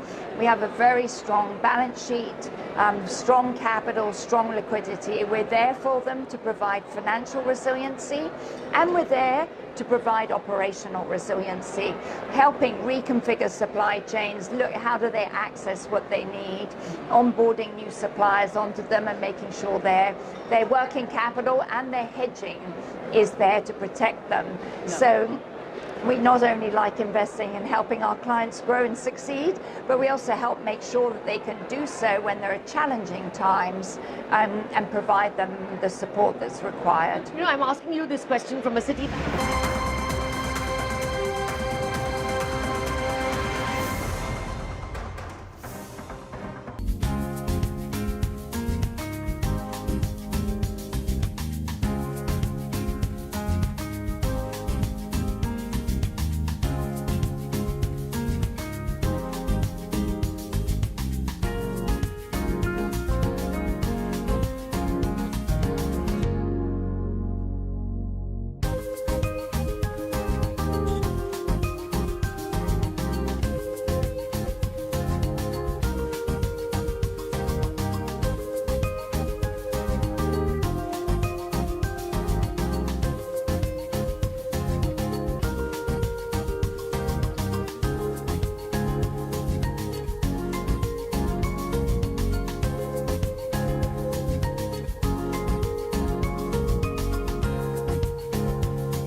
Welcome back to Halftime Report on CNBC TV 18. As of now, the Nifty is managing to hold on to 23,400 levels.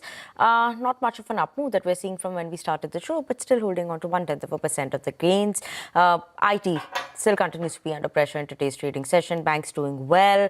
Nifty mid-cap also managing to hold on to gains. But on that note, let's also bring on board Nigel to take us through what's happening in the world of F&O. What are we keeping an eye out on? Afternoon, Nigel. Afternoon. Well, we've seen a good bounce from the day's low, which is encouraging. And like we saw yesterday, the one that's really leading the fight back is the Nifty Bank. And it's reached a very, very crucial juncture.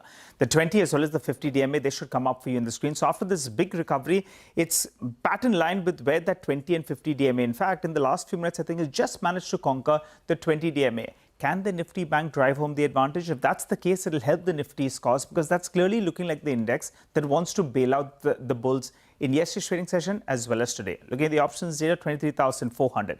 That's the strike that's very, very active, both on the put as well as on the call side. And for today's trading session, there is a fair bit of writing on both those two strikes, which means writers of the 23,400 put as well as call, the premium on both of them are down. On the put side, the premium is down to around 130 bucks from around 150 bucks. And on the call side, from around 250 bucks yesterday, it's down to around 200 rupees or thereabouts. So writing on both sides, let's see which way the markets are going to swing. But for the time being, it appears we're in this 500 to 600 point range. And in terms of levels, today's low becomes a reference point just for today. Now, the 23,250 mark, very, very important. In the past, we've seen when the markets go to the vicinity of around this 23,200 to around 23,250, we have seen a bit of a bounce. However, resistance comes in at around the 24,600 mark, which is incidentally where that 50 DMA comes in at around 23,650 or thereabouts. Individual stocks that are coming up for you on the screen. There were shorts getting piled in into Inox Wind. That's coming for a nice short covering bounce in trade today. And Trent, the stock that has gradually been seeing some long build-up. There were a couple of upgrades that came in from Nuvama as well. Gradually, we're seeing some kind of unwinding of those long positions in trade today. And the stock that's really moving well is Nippon Life. Just take a look at that stock. Open interest up more than 10%, and you have the stock that's up close to 3%. Indications that there is fresh buying out there. It appears the structure is a little bit punctured, but the bulls are looking to fight back. I think the Nifty Bank, that's the one that takes home the advantage for the bulls if in case they need to fight back from here on. Back to you guys. Okay, all right, Nigel, thanks very much for that. So that's the update coming in terms of the F&O setup. But we have Manish Hathiramani, who's joining in to discuss the technicals of the market this afternoon. Manish, hi, welcome to the show. Well, the Nifty is showing a good amount of resilience as compared to, the last few days where the intraday Nifty low had touched levels or even tested, 23,200 odd. So what is your sense in today's trading session? Would you take positions on the longer side? Good afternoon, Ekta. Thank you so much for having me on the show. Well, 24,600 continues to be a stiff resistance on the upside, and we actually turned from that level. But we've not had a defined breakdown thereafter. It has been indefinite. There have been bouts of sideways movements. In the current scenario, if I was to speak, we have a support around 23,150 to be precise. And if we close below that level, we can slide further down to 22,800. Keeping that intact, the upside resistance continues to be capped at 24,600. If I was to look at the Bank Nifty, 52,700 is a good support for this index, which also coincides with the lows of 18th of May. The upside resistance is now capped at 56,150. Okay, so important levels on the Nifty is at that 150 mark. We get that, Manish, in a market like that, what would your individual picks be? Is it again on the higher side? We are seeing one way up, one way down every day. What do you suggest here? Sonal, because the upside is capped, I'm slightly biased to the downside currently because that seems to be more open for the time being. I'm working with two sell calls. My first sell is on Ultratech Cement, which is for a target of 10,850, stop loss of 11,800. This stock has broken the support of 11,500 on very high volumes. 10,850, 10,900, these are plausible targets on the downside. If we break 10,850 on a closing basis, we can even slide down to 10,650. Since risk-reward ratios are not favorable on this one, we can probably short if the price goes up higher. The second sell is on Reliance Industries for a target of 1280, stop loss of 1330. This stock has resisted at 1375 and then it resumed the downtrend again. Between 26th of May and 29th of May, we noticed some patches of high volume, which is also with a declining price action, and therefore that's a negative indication. The stock has also disrespected the intermediate lows of 1312, which was recorded on 20th of May. Okay. Manish, we have a couple of queries that have come in as well. This first one is coming in from Boni Mahendru, who's writing to us from New Delhi.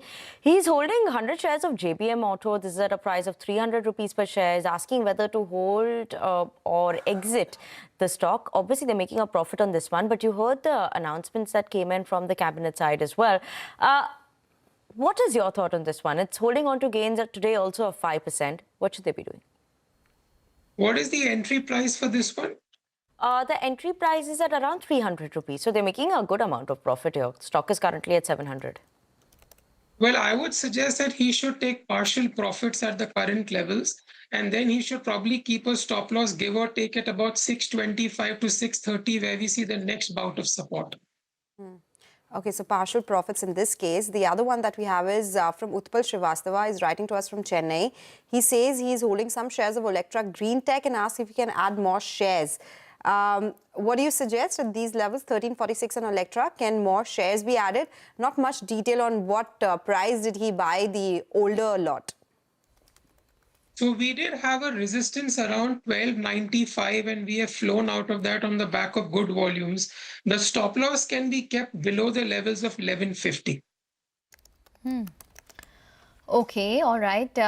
Any other stocks that you would quickly recommend? Just wanted your thoughts on a stock such as IdeaForge. They're considering fundraising. But the stock is risen around close to 90% or over that this year itself. Have you looked at it in terms of the technicals? Yes, Ekta, there's been a fly-off all the way since we crossed the resistance levels of 400. Definitely not an entry at this point in time. If at all the stock is meant to move higher, I would be more comfortable buying when it claws back to supports closer to 700. Okay, all right. Thank you, Manish, for joining us today. So that's all about the technicals and individual queries being answered as well. But it's time for a break now. On the other side, Manisha Gupta will join in with Amina Bakro of Kepler. Stay tuned for that conversation.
Welcome back, and joining us now on the show is Amina Bakri. She's head of Global Middle East and OPEC Plus Insights at Kepler. Amina, hi, thank you so much for joining in. As the days have passed and we still are reeling under that West Asia conflict, the markets does believe that there is a real and then there's a perceived disruption. How are you looking at both of these? Well, I'm having a lot of doubts. I mean, we're seeing daily headlines suggest that a deal is within reach. The latest being that President Trump said that over this weekend he expects a deal with Iran to materialize. But at the same time, I mean, we need a deal to materialize in reality and to have an actual impact on the reality that we're living. And that includes the reopening of the Strait of Hormuz. That includes a real stop to the attacks. As you saw yesterday, there were a number of attacks from Iran on Kuwait, Bahrain. So all of this is like on the ground, not translating. And the market seems to be still believing the headlines that a deal is within reach. Personally, I think we're still in a stalemate situation. Amina, how are you also looking at the real-time shipping numbers therein? Because we still do understand that it is about 8 to 10% of before conflict numbers. Yeah, and sometimes it's even lower than that. We're still, I mean, kind of the average on a daily basis, it's still in this kind of single digits here. We're not seeing a major pickup in traffic. Overall, I mean, we kind of had a look at the trend since the beginning of the conflict 3 months ago until now. About a third of the vessels that were kind of trapped in the Gulf managed to come out. But you would also need, I mean, these vessels to return back in and load. So I would say we are still very far away from a normalized scenario. There are still questions over whether or not there are mines in the strait and how long it would take to remove those mines, and questions over, I mean, Iran's intention to impose, they're not calling them tolls anymore. They're calling them an environmental fee, a security fee. And this is something, again, that's not accepted by national oil companies in this region, and it's not accepted by international companies to kind of interact with the IRGC. Oh, absolutely. I mean, we've been talking to a lot of people who are giving us a best case scenario that if there was a deal tomorrow, it would still take 6 to 8 months for the markets to see some kind of a normalization, with the fact that there are mines that have been laid out by Iran as well. What is your best case and a worst case scenario with this West Asia conflict? Well, I would say it's a kind of realistic scenario to assume. I mean, if there are indeed mines, and it's hard to understand where they're laid, how they're laid. According to at least the U.S. assessment of the situation, they said it would take around 6 months to remove these mines. And I think we need to return confidence back to vessel owners, and they need to, have the confidence that there are not going to be any kind of attacks. For now, they're saying, I mean, vessel owners that I've kind of asked are saying that they're not receiving threats through the radio from the IRGC. So this is one step. But still, I mean, having an active conflict means that their vessels and their crews are at risk. That's why they're not leaving. And I agree with the fact, I mean, a realistic scenario, let's say, if we do have a deal today, you need, first of all, to clear the number of vessels that have been blocked in the Gulf. They need to go out, they need to unload, and need to go back again. And then you need the restart of production from the Gulf states. And some of these countries, you need 3 to 4 months and even longer to reach pre-war levels. So we might be talking about a recovery that won't happen before next year, Q1 next year, or even Q2 next year. Do we have a sense, Amina, of how many ships are still stranded at the Strait of Hormuz? Well, I mean, if we had maybe like, we already said like around a third of them left, but still you have, I would guess like 100 plus. I haven't checked the exact numbers, but we do still have a large number of vessels still stuck. And I mean, loading activities obviously are not happening in the normal sense. We've seen some of the vessels that have been involved in exiting the strait have been kind of forced to go dark, meaning their AIS is off. Some ship-to-ship transfers of products have been happening. So I mean, we're not at a stage to say that we've resumed or even recovered from the war, from the conflict, or the restraints that Iran is putting on the strait. Oh, I get that point. I mean, how are you also looking at the demand reversal is something that the street is working with right now, because the Chinese numbers have declined quite sharply. Is that what is, in some sense, balancing the global supply-demand situation right now? It's absolutely balancing. I mean, if you look at an organization like OPEC, for example, who are traditionally known to balance supply, I think what China is doing here is trying to balance demand. And we have seen that Chinese imports have come down something like 3.5 million barrels a day year on year. And that's overall helping prices from kind of spiking above levels that we're seeing now and manage the overall demand. But that's not to say that the Chinese are not withdrawing from their SPR. They are still withdrawing from their SPR. So they're making up for some of those volumes. And whatever action that China can take is only a temporary measure, because after a while, I mean, you are going to be eating into those stocks. There is no reversal, no matter how much oil you're getting from alternative sources, either Venezuela or the US or Brazil or so on, that can make up for the shortage. So I think we have a kind of small window here where we're still talking about demand erosion and not demand destruction. But if we move past that 6 months of the strait being closed, we're in a territory where you are going to see demand destruction. I mean, a final one. You have a sense on prices here? Is there a range you're looking at for crude? Well, I still think that the market is underpricing, and the market is really considering that a deal is within reach, and that's why partially also why we're seeing prices at that level. But given the fact that the strait is still closed, and I don't see something in reach, and I'm still seeing, a delay in the normal supply coming back to the market, I do expect prices to remain definitely elevated for this year, but even going into next year, I wouldn't be surprised to see the kind of the 90s level being maintained. Okay, take that point. Amina, thank you so much for joining us with those insights. As IEA chief also said, it's naive to believe that supply will come back the same way it was pre-war. So a lot happening here. Thank you, Manisha, for taking us through this important conversation. Time for a break now. On the other side, Manisha will join us back with Catherine Shen of Binance to put the spotlight on cryptocurrency. Stay tuned for that.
CNBC TV 18 presents Crypto Corner, powered by Binance.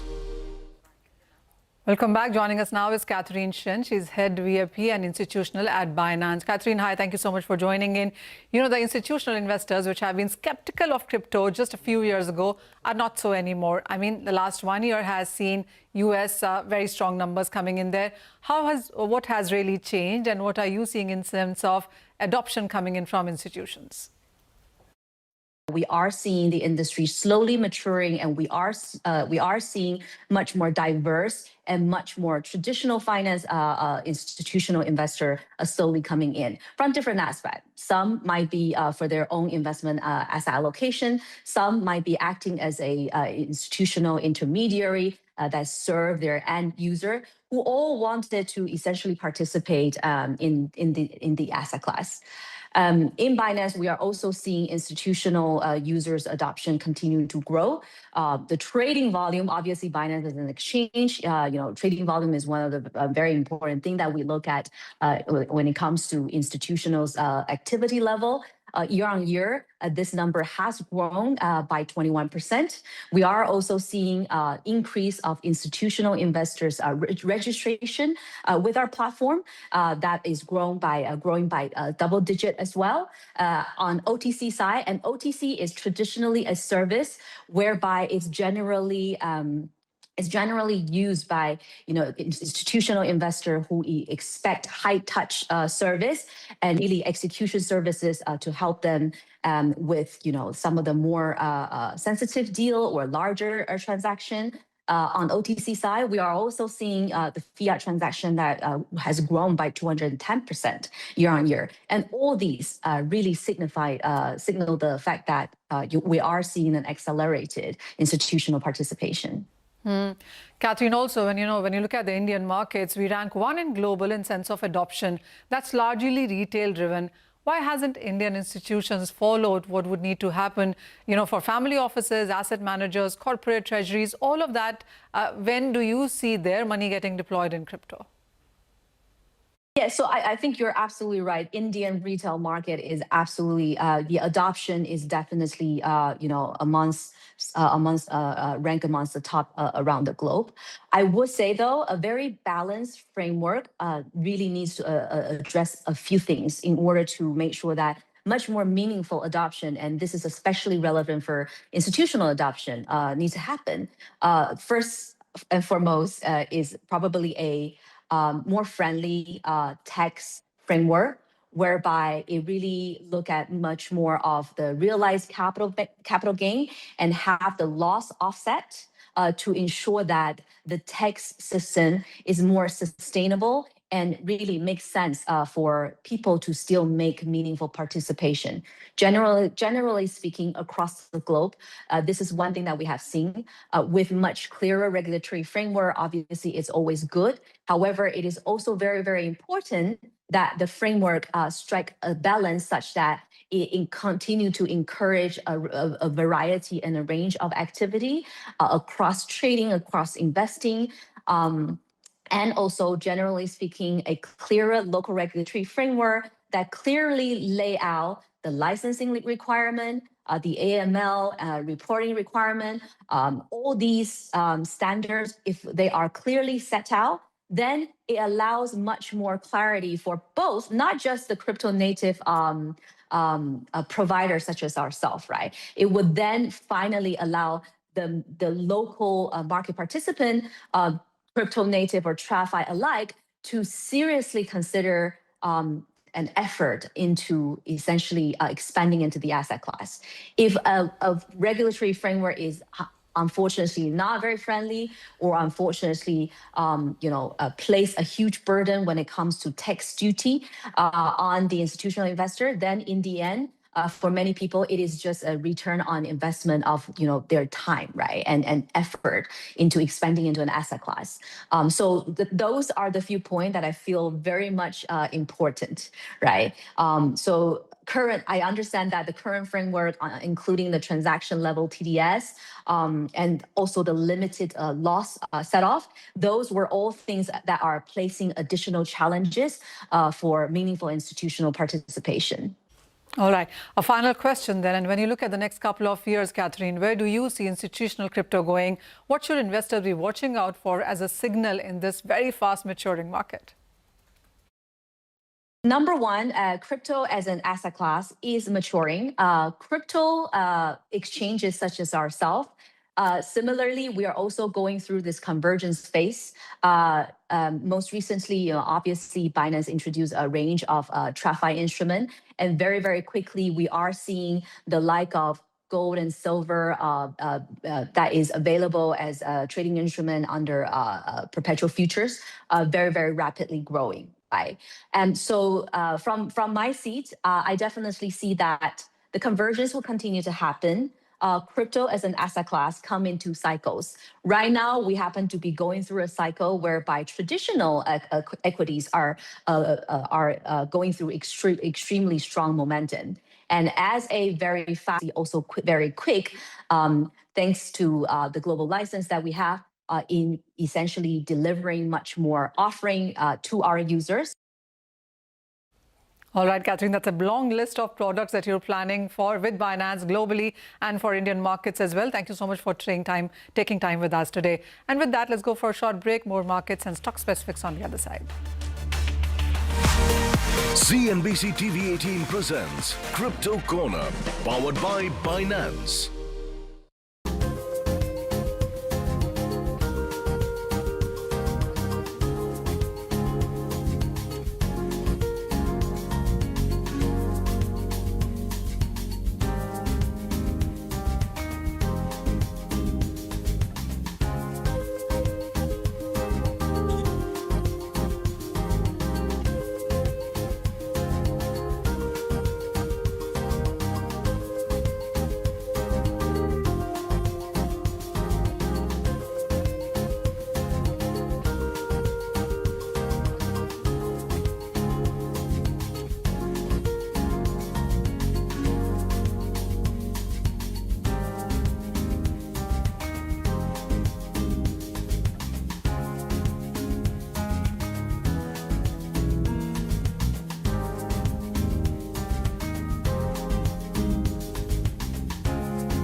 Welcome back. Well, Nifty continues to defend that 23,400 marks. It'll be important to watch out for this level today. A lot expected ahead of the RBI policy meet outcome tomorrow. A lot of commentary updates as well. So we'll keep tracking that for you. The mid-caps are outperforming, and so is the auto and royalty pack. But with that, it's a wrap on this edition of Halftime Report. Business Lunch will take all the action ahead.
Stocks continue to see cautious trades as uncertainty over the West Asia conflict continues to linger. Industrials and utilities eke out gains while IT and metals drag. The centre is likely to waive 20% withholding tax and 12.5% capital gains tax for foreign investments in India's government bonds, according to sources to CNBC TV 18. An ordinance may soon be issued on this to aid foreign inflows into government securities amidst the weakness in the currency. SEBI has issued an interim order against Rajesh Exports and its promoter Rajesh Mehta for overstating revenues by around 15 trillion rupees, falsifying accounts and diverting funds in what stands out as a classic case study in corporate fraud. Harvard professor and former IMF chief economist Geeta Gopinath says India is losing out on FPI investment as it lacks an AI story. She adds that propping the rupee can be self-defeating and there is no reason for the RBI to raise interest rates. And Citigroup CEO Jane Fraser says that AI investments are not overdone and she sees potential for its use in several spheres like healthcare and payments. She expects Indian entrepreneurs they will unleash the AI potential soon. Good afternoon, you're with us here on Business Lunch. We are coming to you live from the CNBC TV 18 Motilal Oswal studios. I am Hormuz Fatakia, and unlike the last couple of days, there has been no significant action in the market at 12:30, and the index continues to remain a very, very narrow range as we speak. Today, of course, being the Sensex weekly expiry as well, and it's been a 150 odd point range on which the index has managed to play itself in today's trading session. The good part, of course, is the fact that the streak of lower lows that the index had been making over the last 6 sessions, that has been arrested for now. We have managed to defend yesterday's low of 23,151. Today's intraday low is higher than yesterday's low, so we'll be making a higher low today, at least as of now, as we go into the last couple of hours of today's trading session. But well, the index, it's absolutely listless right at this point. ICICI Bank contributing to the gains, and all of those gains are being offset by Reliance Industries and Infosys. So if there is a gainer, there is an equal contributor on the downside as well, as you can see in this contributors list, be it ICICI Bank versus Reliance, M&M versus Infosys, SBI versus Bharti Airtel as well. So it remains to be seen whether there is any significant market moves as we go into the final hour of today's trade. But of course, the market is awaiting some tax rule changes for foreign investors investing in government securities. Let's go across to Sapna Das for what she is picking up from her sources. Sapna. Well, surely, Hamas, as everybody has heard and widely expected, I think market participants have also had this demand for a pretty long time. So, given to understand that in yesterday's cabinet meeting under the leadership of the Prime Minister, Mr. Narendra Modi, I think some very significant decisions have been taken in principle. Basically, doing away with all taxes as far as FIIs are concerned and their investments in government securities. It's very specific government securities. So, basically, 2 aspects here. Number one, of course, is the withholding tax. And as I just said some time back, this demand has been there for a pretty long time that this 20% is extremely steep. Either it should be reduced considerably or it should be done away with. So, probably in principle, a decision has been taken to do away with that. That's one. Second, of course, would be ICICI 12.5% cap gains tax on their investments in G6. Given to understand that too is going. And apart from this, if there's any other taxation to do with FIIs regarding their investments in government securities, all of that is going to be zero. That has been very we very clearly understand that for now. So just have to wait and watch and see how this really pans out. The implementation process, of course, there's every likelihood of an ordinance being issued. Down the line, when the monsoon session, the parliament meets, most likely the government will take back the ordinance and bring amendments to the IT law. But in the meanwhile, it can be done in this way. And we have to now just wait and watch and see when that ordinance comes and what is the implementation time. Sapna, thank you for that update there. Earlier in the day, we spoke to Nirmal Jain of IIFL Finance, and he said that a reduction in the withholding tax is the need of the hour and the government is doing the right thing at the right time. Listen in. I think there's need of the hour because there has been significant outflow on capital account by way of equity and even FDI selling. So what maybe we need to do, we need to be competitive vis-a-vis other countries that are attracting foreign capital. And withholding tax will be removed not only in government securities, but also in corporate bonds. So currently corporate bonds, if they get listed in GIFT City, then maybe there's about 9% withholding tax on the interest. If we have to be competitive, we have to attract capital, which is required for the growth of this country, then I think these taxes should be removed. They are not... Here, what we have to look at is not vis-a-vis the domestic investor, but vis-a-vis the destination of for foreign capital, how other countries are attracting capital, how easy they made it. So I think this is need of the hour, and our government is doing the right thing at the right time. I think the long-term capital gain tax that foreigners have to pay. There has been discussion around this. This has been mooted that that should be removed as it used to be a long back, and maybe the time horizon can be increased from 1 year to 3 years. That will be very good because equity investing is for long term. The long-term capital gains tax can be removed even for domestic investors. Now, in a mega exclusive conversation with CNBC TV 18, Jane Fraser of Citi says that the long-term story of India remains intact. Speaking on AI, she also said that she is positive on what AI can do in the healthcare sector. Listen in. The long-term story in India is intact. And I certainly saw as well in him commitment to reform agenda, very thoughtful around energy security, looking at driving digitization and the potential of AI for the country. So while there are headwinds, I'd note that the headwinds underlying some of the foreign exchange in the market are the same ones that the rest of the world is facing. They're not of India's doing. We're all facing some of these challenges.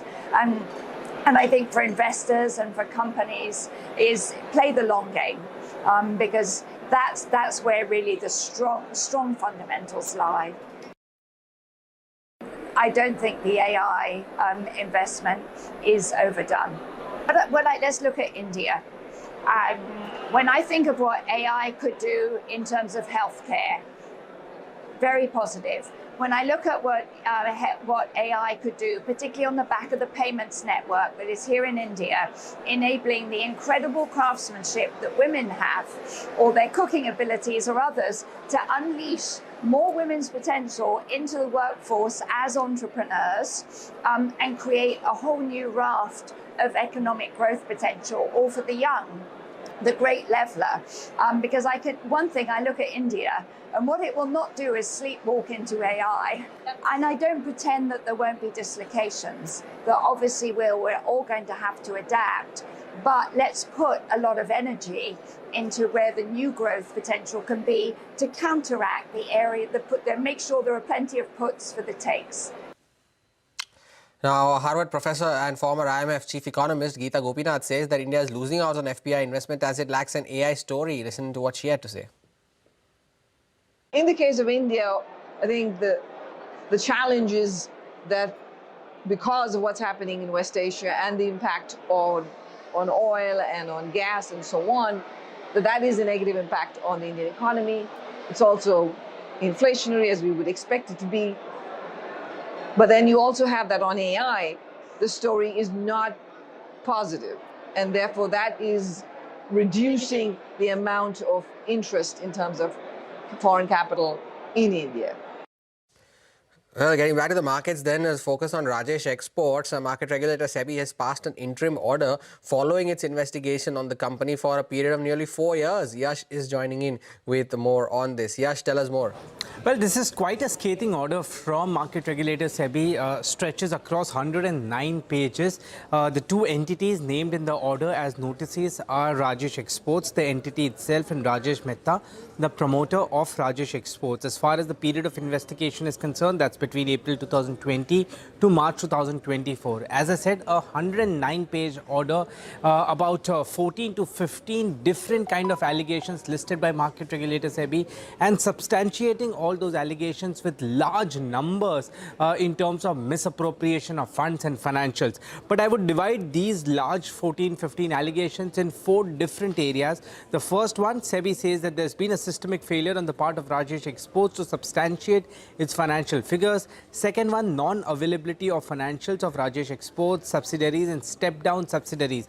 This is an important point because the subsidiaries and the step-down subsidiaries together contribute more than 95% of the consolidated revenue, and that's where misappropriation of financials seems to have happened as per SEBI's order. The third one, selective and incomplete disclosures by Rajesh Exports, and finally elimination of intra-group transactions to mask risk, entity-specific risks, cash flows and related party exposure. This is what market regulator SEBI has said. And just to give you one number, I mean the total consolidated revenue where there could have been some misappropriation of financials as per SEBI goes to as high as 15 lakh crore rupees between FY21 to FY25. So that's the extent that we're talking about.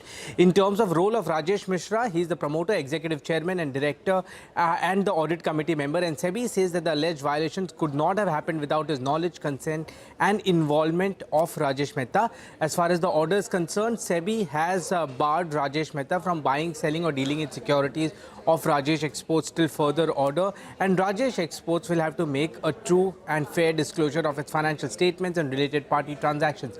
This is an interim order because SEBI feels that the matter was very serious and some kind of stoppage had to put at this point. The investigations, of course, will continue and a final order will be awaited.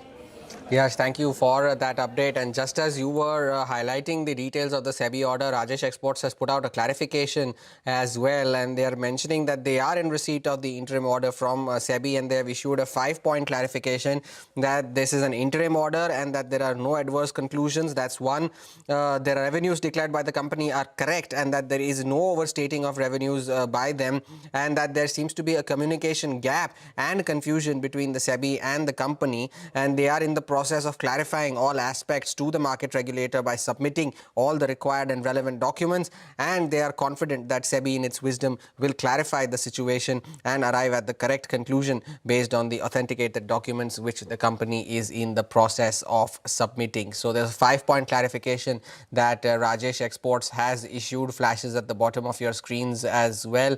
You can find the entire story of what Yash just highlighted on our website as well on cnbctv18.com. It's a detailed explainer on what the SEBI order actually states. And Rajesh Exports, back in 2023, the stock price had made a record high of well over 1,000 rupees.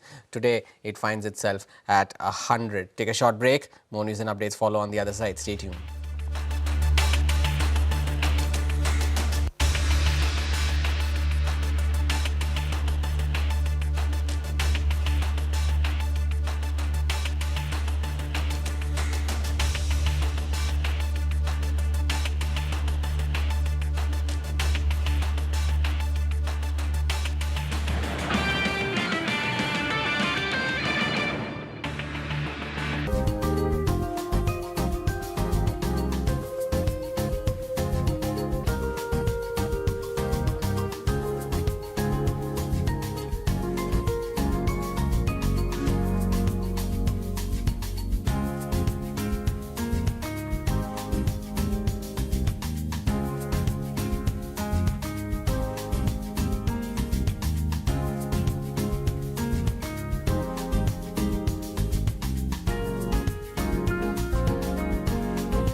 The market has taken a bit of a leg down while we were addressing the Rajesh Exports clarification before going into the break. The Nifty is now below the mark of 23,350 and there's been a 100-point fall from the highs of the day. At one point, the index had even dropped around about 80-90 points. So it's again starting to get a little choppy. Of course, today being expiry, that will definitely come into play as we wind down the trading session. But for now, the index is down around 60 points and it's the Nifty Bank that is yet again leading this leg down. 125 points lower now on the Nifty Bank. Still, of course, away from the lows of the day, but not at the highs of the day either. Now, on to updates then from West Asia. Iran's Foreign Minister Abbas Araghchi has said that no progress has been made in talks with the United States, although channels of communication remain open. Meanwhile, following Washington-mediated negotiations, the US says that Israel and Lebanon have agreed to a ceasefire. The deal requires Hezbollah to halt attacks and withdraw from southern Lebanon. CNBC's Dan Murphy joins in with the latest updates of the conflict. Israel and Lebanon have agreed to implement a new ceasefire. The US State Department issuing a statement after the trilateral meeting overnight, saying the ceasefire hinges upon a complete cessation of fire from Hezbollah and the group's evacuation from the South Litani sector in Lebanon. It comes nearly 2 months after both sides initially agreed to end hostilities, though both sides have exchanged fire since then. Just on Wednesday, Lebanon said Israeli drone strikes killed at least 6 people in southern Lebanon. And Iran has continued its strikes across the Gulf. Flights at Kuwait International Airport were suspended for some time yesterday after an Iranian drone and missile attack. 1 person was killed and more than 60 people were injured. Iran's IRGC has denied the attack, saying it was actually caused by US Patriot systems. Kuwait Airways and Jazeera Airways have now since resumed flights. But the Israel-Lebanon ceasefire does remove a key hurdle in the Iran-US peace talks, and markets are now expecting more progress on that front. President Donald Trump spoke to press on Tuesday, dismissing the recent escalation between both sides and saying negotiations remain on track. Because we took a strong action for a different reason. So they were reciprocating it. Mr. President, can you explain why the negotiation itself has gone very well, actually. Very well. Mr. President, it could happen. I mean, if it happens, and it might not happen, you know, who knows? But if it happens, it could happen like over the weekend. President Trump also saying they are trying now to separate the Iran negotiations from Lebanon. We're trying to separate it. I mean, you know, it's a very different kind of a thing. We actually spoke with Hezbollah for the first time ever. We didn't know they spoke. And they agreed yesterday they're not going to shoot. Israel's not going to shoot. We're just going to see. But I'd like to separate it. I'd like to have a separate thing because it is separate. Take a short break then. More news and updates follow on the other side. Stay tuned.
Welcome back. Now, the Monetary Policy Committee is set to announce its interest rate decision tomorrow, and a CNBC TV 18 poll shows that the street is expecting a status quo on that front. Ritu Singh is now here with more on to what to expect from the RBI tomorrow.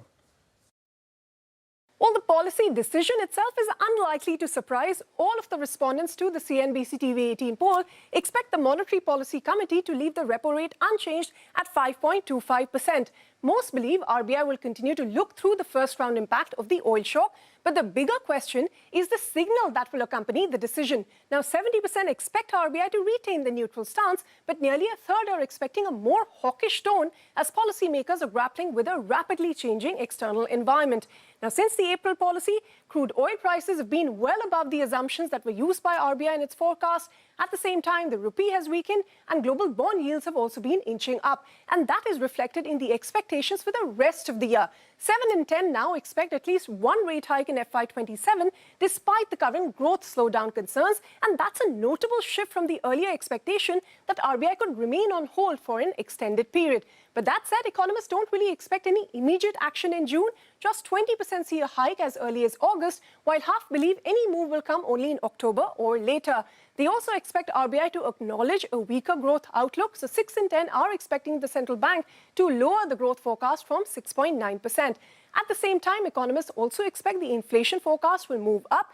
80% see the RBI raising it to between 4.7 to 4.9%, while the rest expect a revision above 5% as well. But the most striking finding from the poll is the shift in perceived priorities. Economists now see rupee stability and the external sector as one of RBI's topmost concerns. But despite this, they don't really expect RBI to tighten financial conditions immediately. 9 in 10 respondents believe the central bank will avoid signaling any withdrawal of liquidity at the moment and instead preserve flexibility because uncertainty is still high. Instead, they expect RBI to rely on targeted currency management tools. These could include foreign exchange swap auctions, measures to attract dollar inflows, support for hedging activity, and continued intervention in the money markets. But as for Governor Malhotra's commentary, economists expect a cautious tone overall, with emphasis on inflation risk, global uncertainty, and a data-dependent policy approach.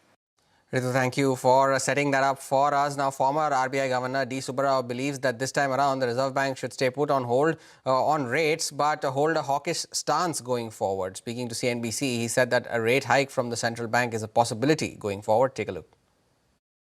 The Reserve Bank will have to do a very careful balancing act between checking inflation, supporting growth, and stabilizing the rupee. I would suggest that the Reserve Bank should be on a hawkish hold.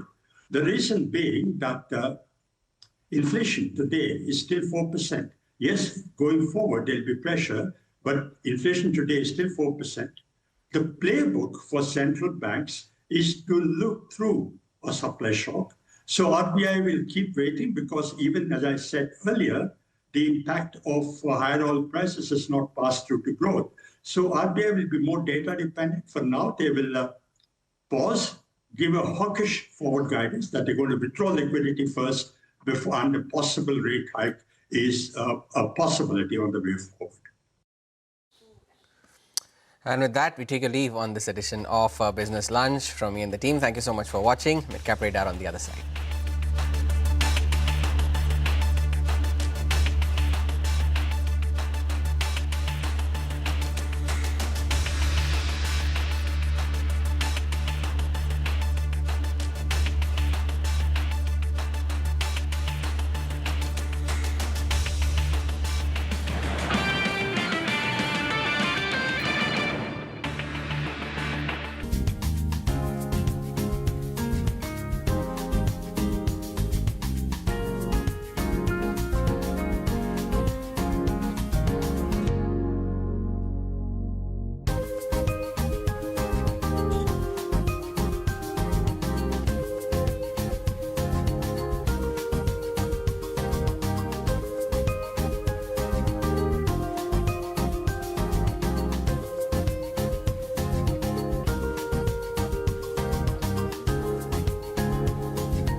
Good afternoon. Welcome to Midcap Radar, live from the CNBC TV 18 Motilal Oswal studio. I'm Sonal Bhutra, and with me today is Hormuz Fatakia. Hormuz, good afternoon.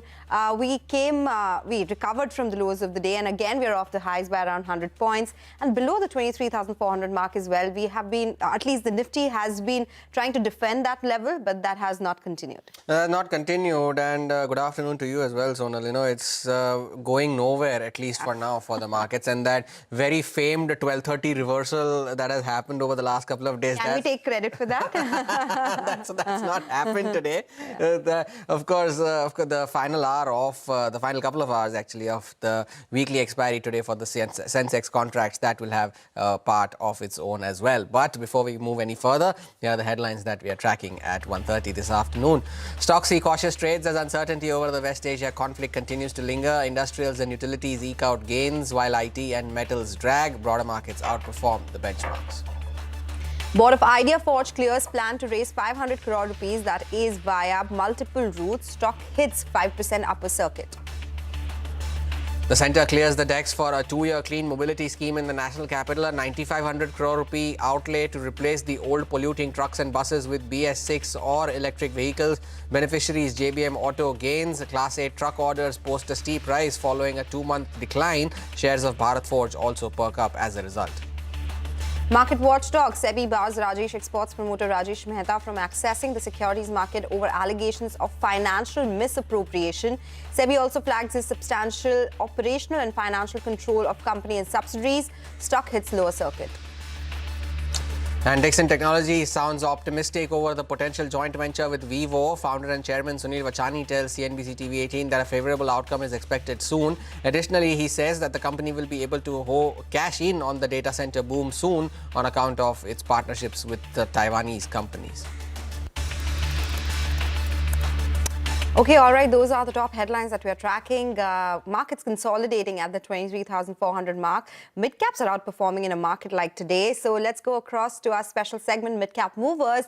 Ria is here with us to take us through the mid-caps that are moving around in trade. Ria. Well, yeah, starting off with the gainers first. Let's start off with the drone names. Paras Defense, Idea Forge, as well as Zen Technologies all seeing a very big move in today's trading session after reports that India is likely to purchase roughly 20,000 crores worth of drones from domestic players this year. And on the back of this, all these drone associated companies seeing a big move. And Idea Forge also on the back of the announcement of the 500 crore rupee fundraise. And apart from this, Physics Wala as well as Chem India projects also seeing very strong moves in today's trading session. Moving on to some of the stocks that have hit their 52-week high as well as their all-time high today. These include Chem India projects, Minda Corporation, CG Power, Jindal Saw as well as Nam India. And on the flip side, if you look at some of the losers in today's trading session, there's Zensar Technologies, Misho, Newgen Software, Schneider Electric as well as Aether Energy, all trading with cuts of anywhere between 3 to 5%.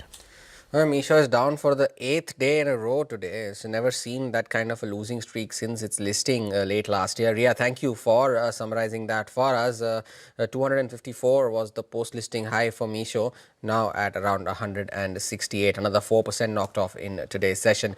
Good time to get in Ruchit Jain from Motilal Oswal Financial Services for a quick chart check and some trading ideas as well. Ruchit, good afternoon. Thank you for joining in. Well, the index has managed to defend yesterday's low, at least if you could take that as a positive for now. But where does the index go from here? Do you still remain in the sell on rallies camp, and your stock recommendations as well for the afternoon? Yeah, hi, very good afternoon. Well, the markets have seen a corrective phase from that high of 24,600, which was made on 21st of April. So 3 weeks of correction has been seen, but the good thing is that the major support, which is around 23,100, 23,000, is still intact in this correction. So now 23,100 is the 61.8% retracement of that entire move, which we witnessed from the bottom of 22,200. So it seems that price-wise downside would be limited from here on for the index as well. But yes, it needs to give a breakout for a resumption of the momentum, which is missing on the index, but not in stocks. You can clearly see that after making an all-time high in the Nifty Midcap 100 index, pullback towards 20 EMA was seen, and there we are clearly witnessing a good stock-specific buying interest. So I think that this is more of a time-wise correction on the index. 23,100 should act as a good support, and one can take some contra longs on some dip towards 23,200, 300. But your stock-specific mid-caps are likely to show a good outperformance. Okay, so what are those stock bets for you? Azad Engineering is one stock that we like and we have been recommending. The higher top, higher bottom structure is still there in the stock. In recent correction, the stock formed a support base around its 50 EMA and seems to have resumed its uptrend. So at current levels, short-term traders can go long on Azad Engineering with stop loss below 2080 for potential up move towards 2450 that we think. And second stock that we like from here on is Exide Industries. Recently, the stock has seen price up move supported by good volumes, and the bullish flag pattern breakout has been seen, which in technical analysis indicates an uptrend. So Exide Industries can be bought at current levels with stop loss below 385, potential up move towards 430 is seen. Azad Engineering up 36% so far this year. The IPO price of 524, now well over 2,200 rupees. So one of the few successful IPOs of the last few years. Take a short break. On the other side, we'll be joined by Hetal Dalal to focus on Rajesh Exports on the other side. Stay tuned, and Ruchit, thank you for taking time out and joining in as well.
Welcome back. The hot topic of the day has been the market regulator SEBI passing an interim order in the matter of Rajesh Exports on Wednesday following an investigation that lasted between the 1st of April 2020 and the 31st of March 2024. Now, the investigation was triggered after a shareholder complaint against alleged financial misrepresentations. Rajesh Exports reported consolidated revenues of around 15.45 lakh crore rupees between financial year 21 to 25. However, SEBI found that the key operating subsidiary, Valkambi SA, reported only a fraction of those revenues in its audited standalone accounts.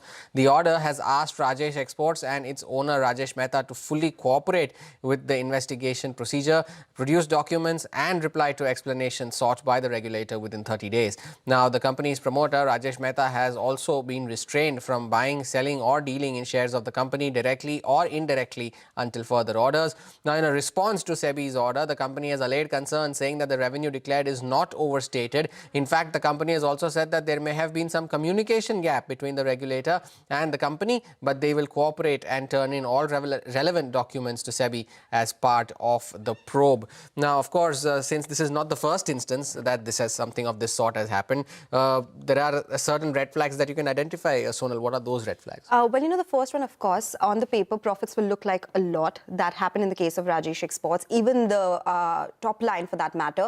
But it's very important that you check for any mismatch between revenue growth and cash flow, because a company reporting massive revenues but poor or erratic cash generation is a classic fraud signal or a signal of the fact that their financial health is not in good shape.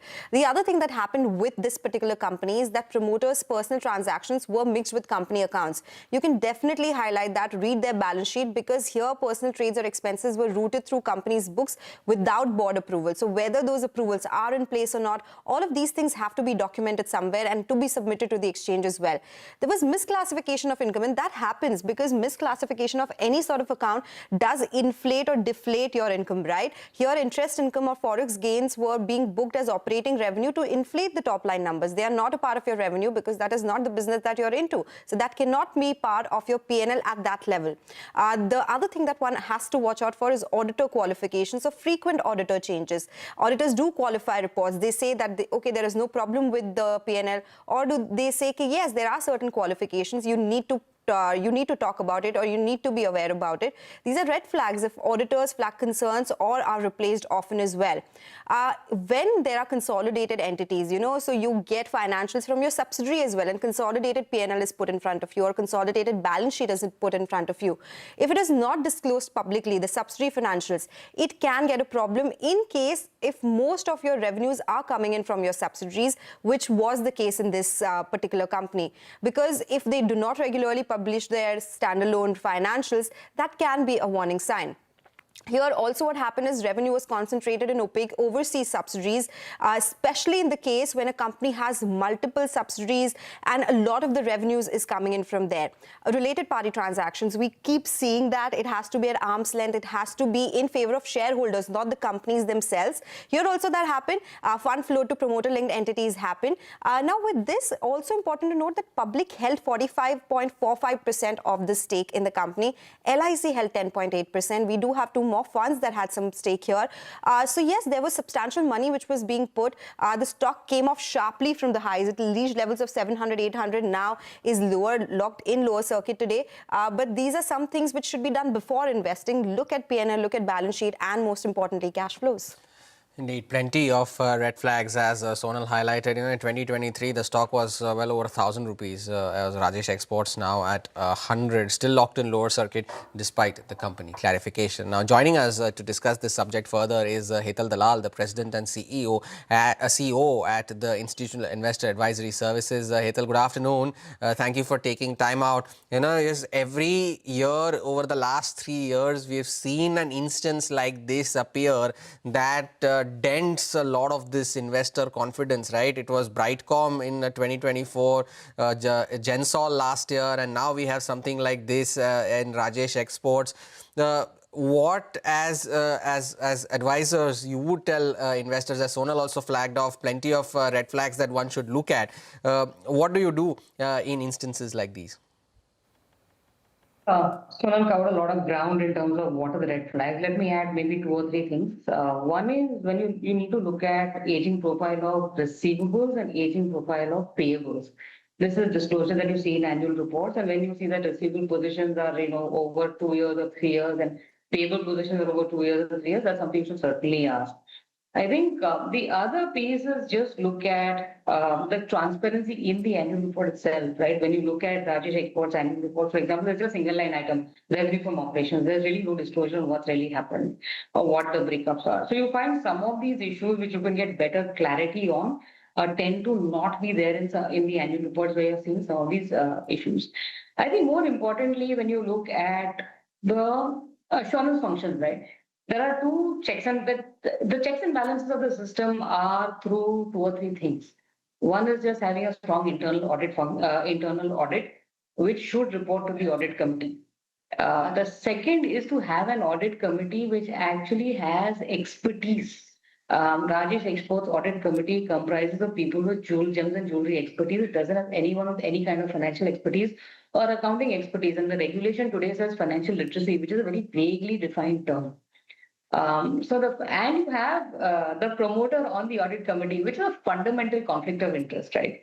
So your internal audit hasn't functioned. It's reported the audit committee is already conflicted because the promoter is there and you have two other members who don't have any expertise per se in looking at some of these structures. And then you have the statutory auditor, which is the other function, right? Now, the statutory auditor, I mean, given the list of things that SEBI has passed out, and these are all 101 basic things that the statutory auditor should have picked up. So one of the things you need to then ask about is the quality of the statutory auditor in the first place. You have most of the operations coming out of, a global entity in Switzerland. The Indian entity has nothing. Now you have a firm which hasn't really audited too many listed companies and a joint statutory auditor, which is essentially a proprietorship. So the question you have to ask is, do they have the capacity to audit a company of this nature? The second question to ask is, what is their revenue dependence on the audit fees that Rajesh Exports is paying? This is something that we've been saying time and again in terms of just ensuring audit independence, that there has to be some better disclosures on how to assess audit independence, and the audit committee should be validating that on an annual basis that the auditors are indeed independent.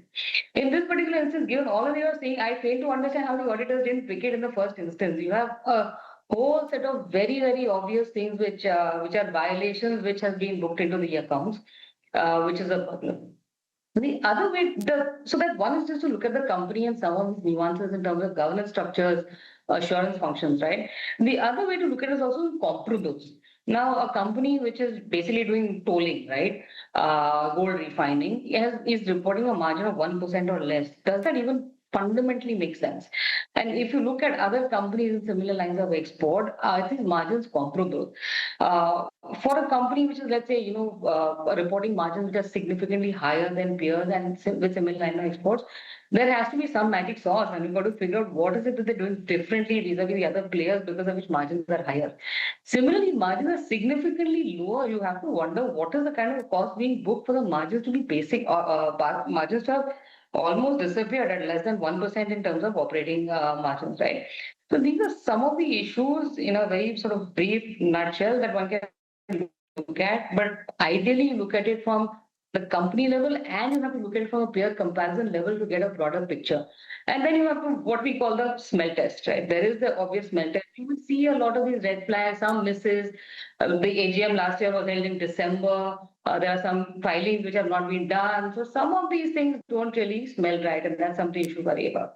That's very important, whatever you mention, apart from some of the red flags, the point that AGM was delayed, filings are not done, look like small things, but they say a lot about where the company's focus is really, and most important on the auditor committee as well. Having the promoter on that independent committee really doesn't make it independent, right?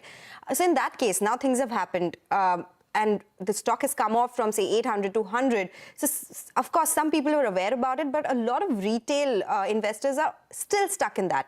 So what do these SEBI's interim orders really do? How do they really help retail investors? Because now it's in lower circuit, they can't really get out of it. So how is it helping them at all?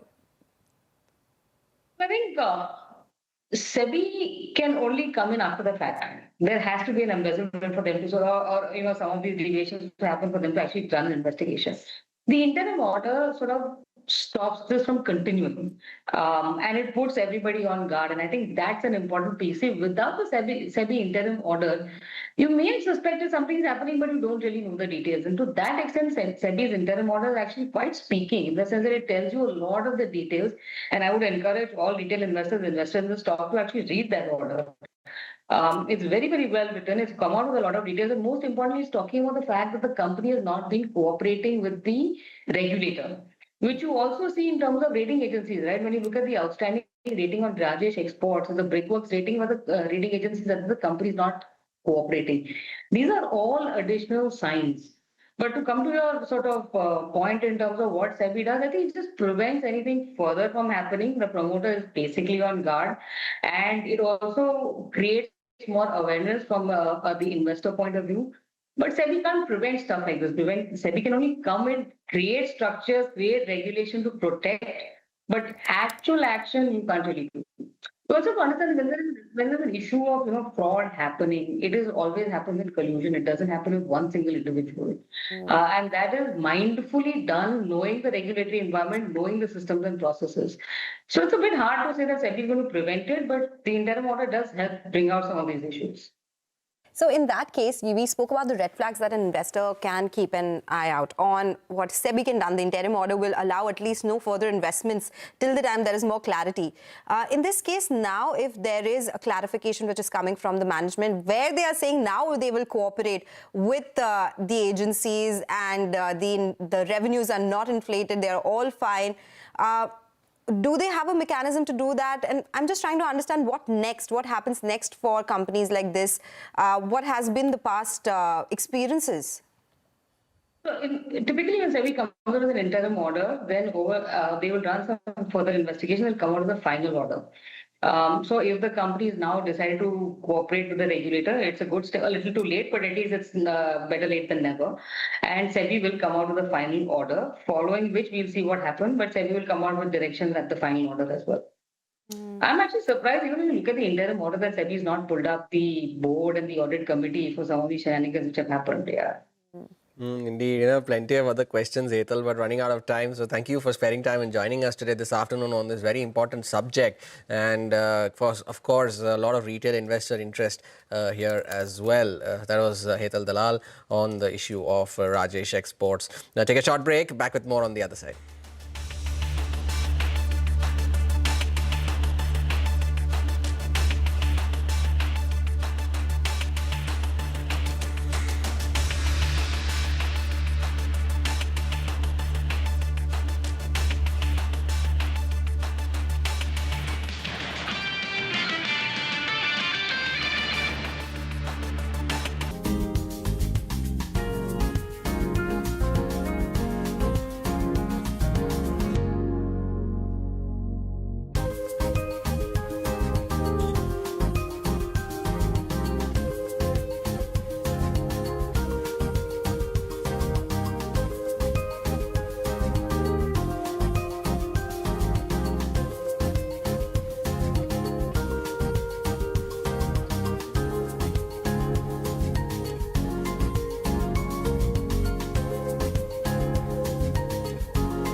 Welcome back. The index is still down around about 50 points, and Infosys and TCS have both slipped into the red now. Infosys is down close to 2%. TCS is down around 0.5%, extending its losses from yesterday's 9% drop. So at the day's low or near the day's low is Infosys, as is TCS. Of course, we're talking about a couple of large cap names first up.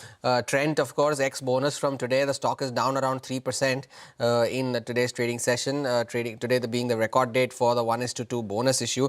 Some of the broader market names then. Zensar has moved to the day's low. 5% lower on Zensar is the top loser on the Nifty 500. The other top loser, as Ria also highlighted in her list, is Meesho. So Zensar is in a 5% circuit. Oh, it's not a circuit technically, it's a 5% lower right now. It's continued to move at that level, and Meesho has moved to the lows of the day. So 5% lower on Meesho as well. Titan in its analyst day today, for FY30, growing India market share to 11% from the current 8.5% in India. That's their jewelry business target. The stock at one point had gone up to 3.5% as well. So the FY30 target of 2x of revenue of FY26 by FY30, growing at a 20% CAGR as well, growing to 1,400 stores from the current 800 as well. So some targets laid out by Titan for the jewelry business at its analyst meet. The stock, well, slightly coming off the highs of the day, but still holding on to gains of around 2.5%. SAIL, some of the metal names are not doing well today, a couple of them. Nalco is down around 4.5%. SAIL saw a big block deal earlier in the day. That's down 3% as well. And some profit booking coming in Aether Energy. The stock doing well for itself yesterday, but seeing some profit taking at higher levels. So take a leave on this edition of Mid Cap Radar from Sonal and me. Thank you for watching. MF Corner on the other side.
Hello, good afternoon. You've tuned into MF Corner on CNBC TV 18. I'm Vinny Motiwala. With me is my colleague Sonal Bhutra. Sonal, good afternoon. And REITs, we've spoken about it. We know that it's come into the classification, but it's time to get more into details, right? It becomes an investable option now for PMS mutual funds. And all of that. It does, and we are seeing more interest come by from mutual funds as well since the time SEBI has classified it as an equity asset versus hybrid earlier. So we just thought let's do a deep dive on what REITs really mean as an asset class and what are the avenues for income for an investor as well. First up, the basics, of course, real estate investment trusts, a sort of a mutual fund where they acquire, own, manage or finance income generating real estate. What are the underlying here? You have offices, you have malls, you have warehouses. So whatever income they are earning comes back to the unit holders, and they are all covered under one real estate investment trust. Now, a lot changed for REITs. Since last 2 years, we've been hearing this word a lot because SEBI reclassified REITs as equities in 2025. This is in line with global practices. Now, remember, total allocation back in 2025 from mutual funds was just 23,000 crore rupees, and we are talking about an industry which has an AUM of 80 lakh crore rupees. So it's literally a drop in the ocean. They can invest up to 10% of their NAV in REITs. Currently, it's not even 1%. They are investing up to 10%, which would improve liquidity into REITs as well, which does not see a lot of institutional participation for now. Most of the investment right now is happening through, say, debt or hybrid categories in this particular asset class. In pure play equity funds, maximum allocation is not even 2% of in an AUM of the scheme. So that is what happened before it was actually classified as an equity. What do you really get from REIT as an income source? You get dividend, which is distributed by the REIT, interest income, which is the interest earned by the REIT from the entire structure. We'll of course understand it better. The capital appreciation, the properties which are the underlying, they also appreciate over time, right? So you will get that. A lot of these mutual funds do have some REIT exposure, PPFAS, AMC, you have ICICI Prudential, SBI AMC, but it is quite small as of now. So are mutual funds really looking at this piece? How do you understand REIT as an asset class? What do you really earn from it? How is it taxed? This and a lot more. To understand all of it, we have with us Nishant Agrawal, Senior Managing Partner at Ask Private Wealth, joining us now. Nishant, good afternoon. Thank you so much for joining in. Now that we've understood that, okay, these are 3 income streams or 4 income streams you would get from REIT, what are the biggest drivers of returns in a REIT? Is it the rental growth, the occupancy, asset appreciation, or acquisitions? How can one basically look at it fundamentally to understand whether they will get them? Great. Thanks for having me here. It's a very valid question and a very exciting asset classes which we are looking at in mutual funds. So let's first understand REIT. REIT are basically commercial properties, mostly residential, commercial properties which are rental yielding. And the income from this REIT comes from rental paid by the tenants. So the first source or the major source of income which any REIT gets comes from tenants paying income or the rentals for occupying that property. But there are various other levers which comes at play when an investor looks into a REIT. The rental for any commercial property or complex when you walk into not only comes from office spaces, but there are around 10% in some REITs rental which is also coming from services which they supply to those tenants. These services can be power distribution. Some of these REITs own assets like hospitals inside them. Some of them provide services like signage, kiosks, or for parking areas. All of those adds to the rental income of the REIT. But for an investor, the growth of this rental income is also very important to see the appreciation in their investment. This growth comes from multiple factors. Think of this as any other office property. The first lever of growth in rental income comes by annual escalation. Typically in India, we see around 15% escalation over a 3-year cycle. So expect a 5% rental income, like any of the residences which we live in or the properties which we take for office. We pay 5% escalation on rental for the period we are renting the property. That's the first source of growth which comes from rental income. The second source of growth also comes from some part of property which is currently unoccupied at the time when you enter. And over a period of time, these properties and these empty spaces gets leased out and additional rental starts coming from those empty spaces. The third source of rental comes from addition of new properties. This can be from current development, which is under development and not fully leased out, or it can also happen by acquisition. So these REITs can raise more capital, they can raise more debt and increase the portfolio of properties which they run, which can additionally add to income growth over a period of time. Last source of income also comes from releasing or rents or properties which are expiring on the lease contract. and then they release them based on the new rental rates which agrees in the market. So there are 4 or 5 key drivers on the rental income growth. I just summarize. First is the contracted escalation. Second is the empty space getting leased out. Third is the expiry getting released at market rates. And fourth is the acquisition of new properties. In some cases also, an additional return can be expected if the REIT itself will add or even sell some of those properties, and hence there can be some capital gains which will come inside the REIT, which eventually goes as benefit to the investors. Point taken there, Nishant. A lot of drivers in terms of returns, what come in from the REIT side, or what are the factors that drive these returns? Nishant, now what are the most important metrics that an investor actually should look at or track every quarter to judge the health of the REIT? So you know what you're aware of when you're investing here as well. And interest rates have a significant impact on REITs as well globally. Could you talk to us about both of these points? So that's a very important point.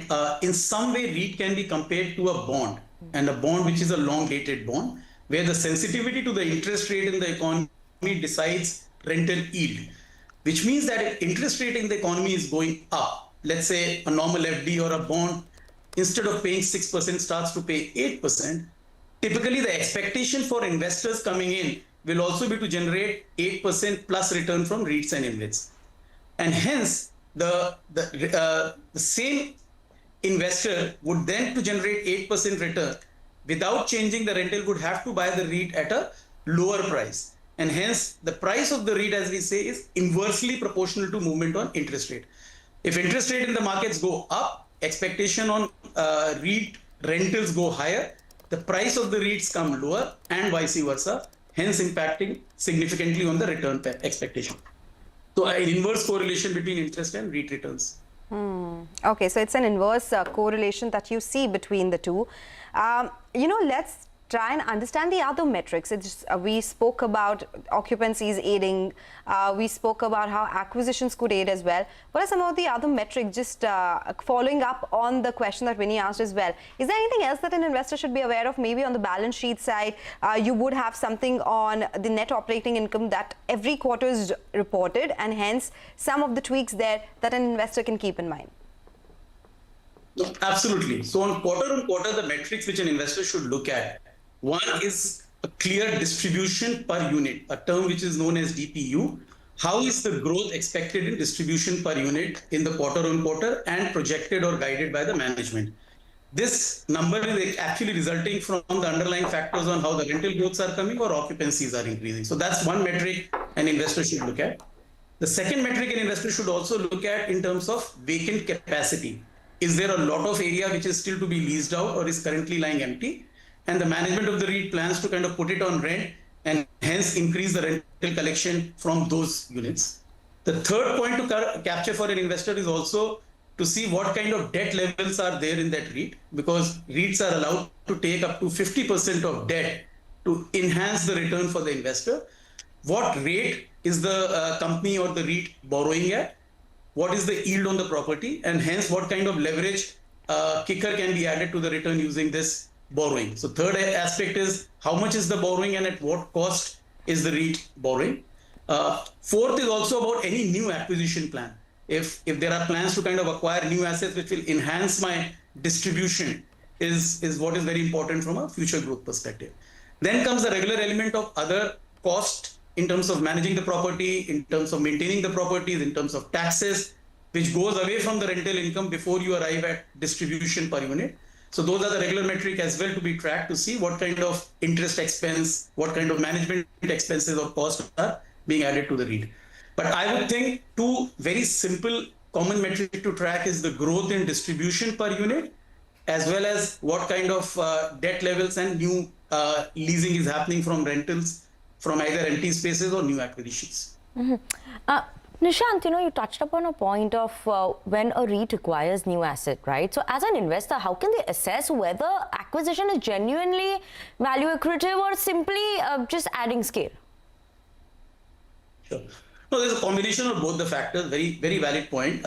More often than not, the way to kind of look at it, what is my current distribution yield without these assets? at what price I am raising more capital, either as equity or debt in the REIT.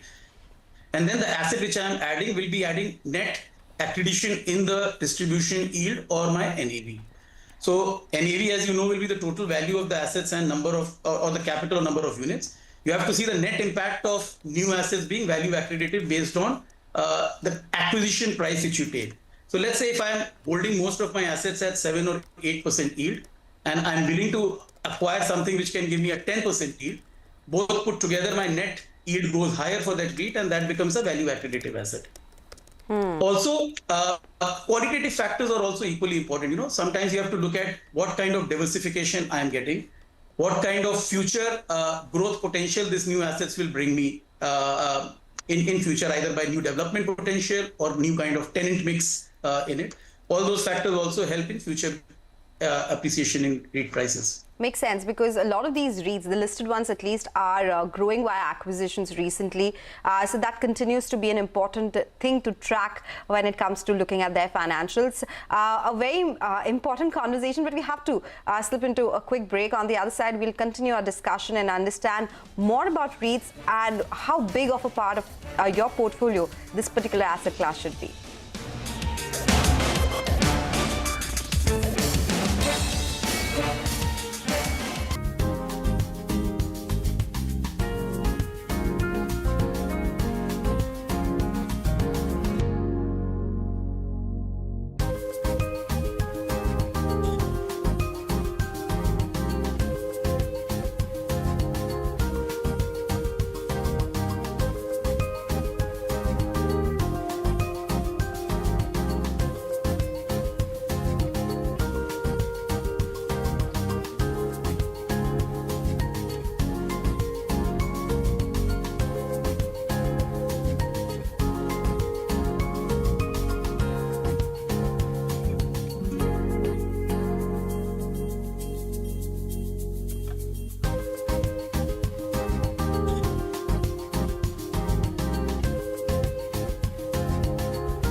Welcome back to MF Corner on CNBC TV 18. We still have with us Nishant Agarwal, Senior Managing Partner at Ask Private Wealth.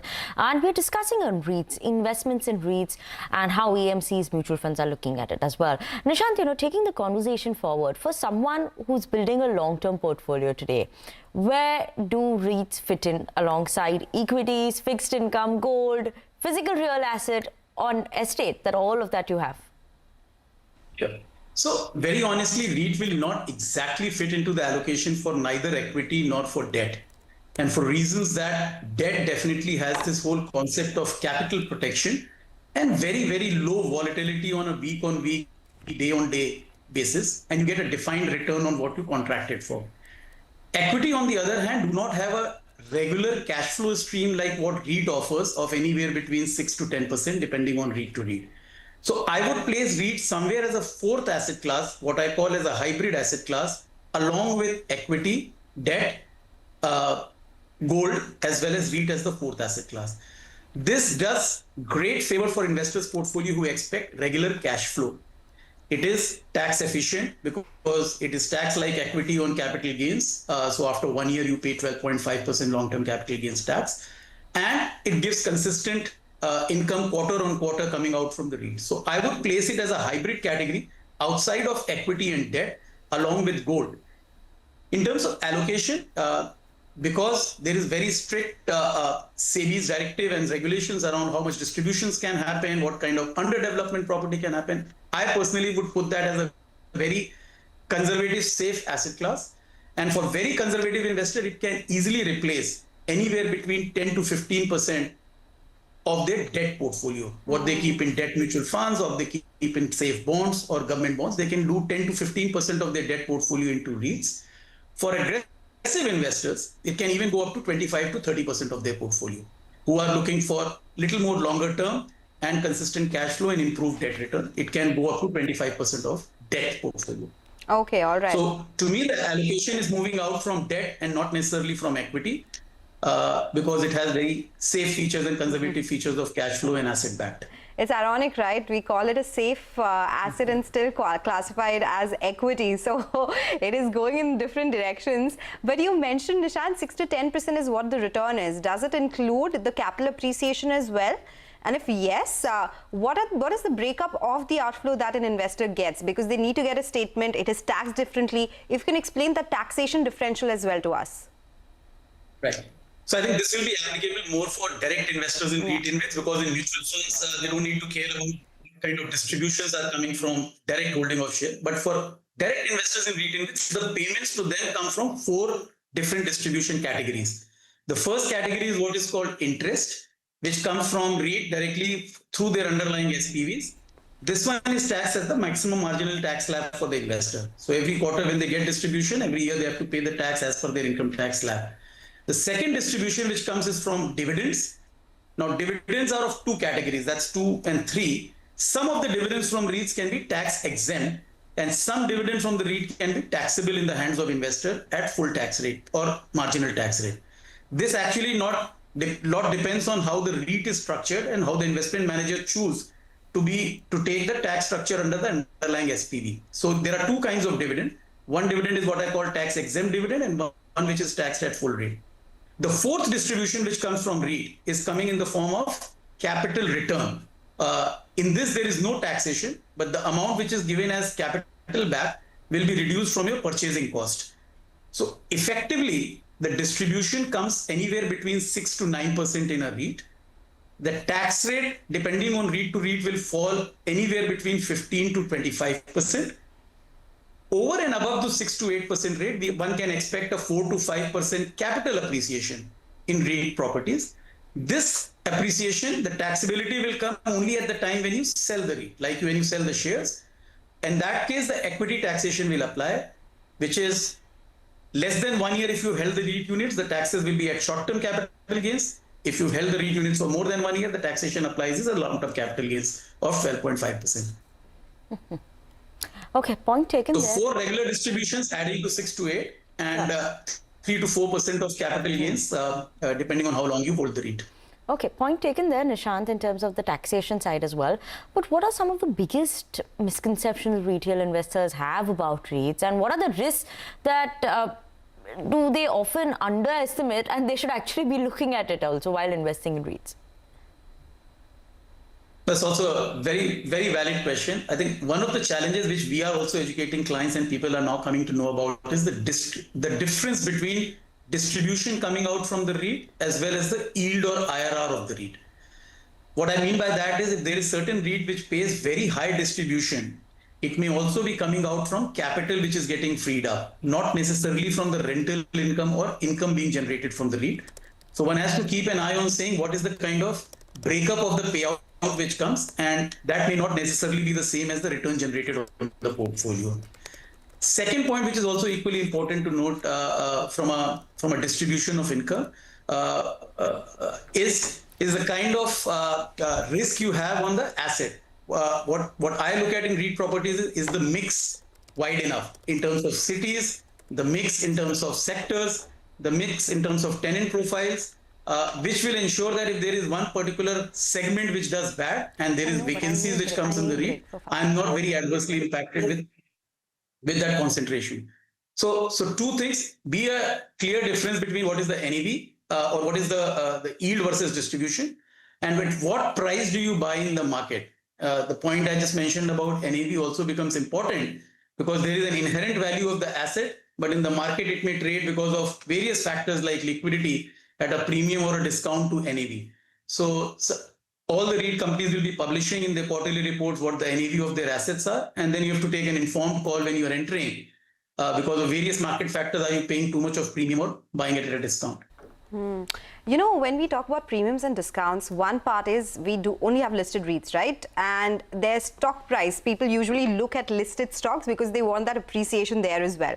REITs, they either trade at varying premiums or they look at discounts to NAV as well. How much importance should investors give to NAV, and what can cause a persistent discount despite strong operating performance? And just for the benefit of our viewers, if you can explain briefly where they can look at NAV, how do they go about analyzing that part of the business? So this is a little more, I would say, a technical subject for a regular investor to kind of look, but a good factor of why a REIT can be traded at a premium or a discount is very similar to a stock in terms of what is the future prospect that particular REIT would have. Future prospect coming from the management, how well they are managing the asset. The future prospect can come from what is called as right of first refusal, where they can add more assets and they have visibility of what kind of future assets can be added in the REIT.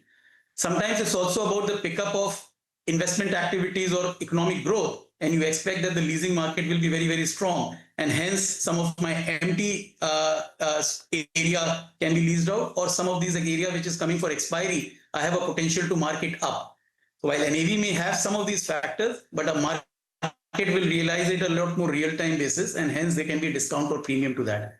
A lot of time, overall market sentiments and economy also may force investor for liquidity, and you may see price deviation from NAV by either being at premium or at discount. And the last factor which leads to a maximum difference between premium and discount could also be at times when the sponsor or a promoter are selling large blocks of their holding for their liquidity in REITs and InvITs in the market, and hence the supply is more than the demand and the price kind of eases out or corrects. So these are some of the factors which happen, but in their quarterly reports, on their websites, all of these REITs and InvITs have very detailed disclosures around their NAVs, around their income statement, and that's the first place to go to check what is the NAV versus where we are seeing it traded in the market. Absolutely, point taken there, Nishant. It's such an important topic to understand REITs because the way it's picked up pace as well, and like we started the show. Nishant, thank you so much, for joining us this afternoon, explaining us investments in REITs, what mutual funds do, how the taxation comes in as well, what PMSs are doing. So thank you so much for that, Nishant. But with that, we're absolutely out of time in this edition of Mutual Fund Corner. Thank you so much for tuning in. Up next, we have Closing Bell to take you through the last hour of trade.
beyond market headlines.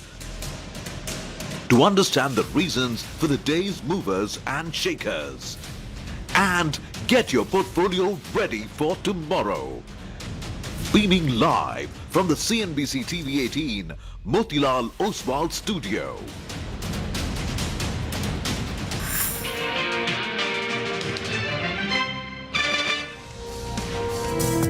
Asia has also opened up on the red start and red note today. It's agreed that we will go in with them, we will get it, and we will destroy it.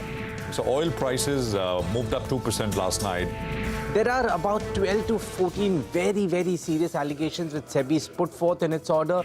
What gives us more confidence on that is the strength that we see in the broad market. We're 23,300, yeah, 0.5% down. Exactly, withholding tax is a bigger issue with FIIs. In the case of India, again, a 2% current account deficit is not a big number. There's no argument against the mid to long-term growth potential in India. Well, the markets are staging a bit of a recovery from the lows of the day. RBI may not do rate hike tomorrow. Have entered into a collaboration with one of the leading Taiwanese companies. What we encourage everyone to do is to use the AI models that are available for everyone. We recovered from the lows of the day, and again we're off the highs by around 100 points.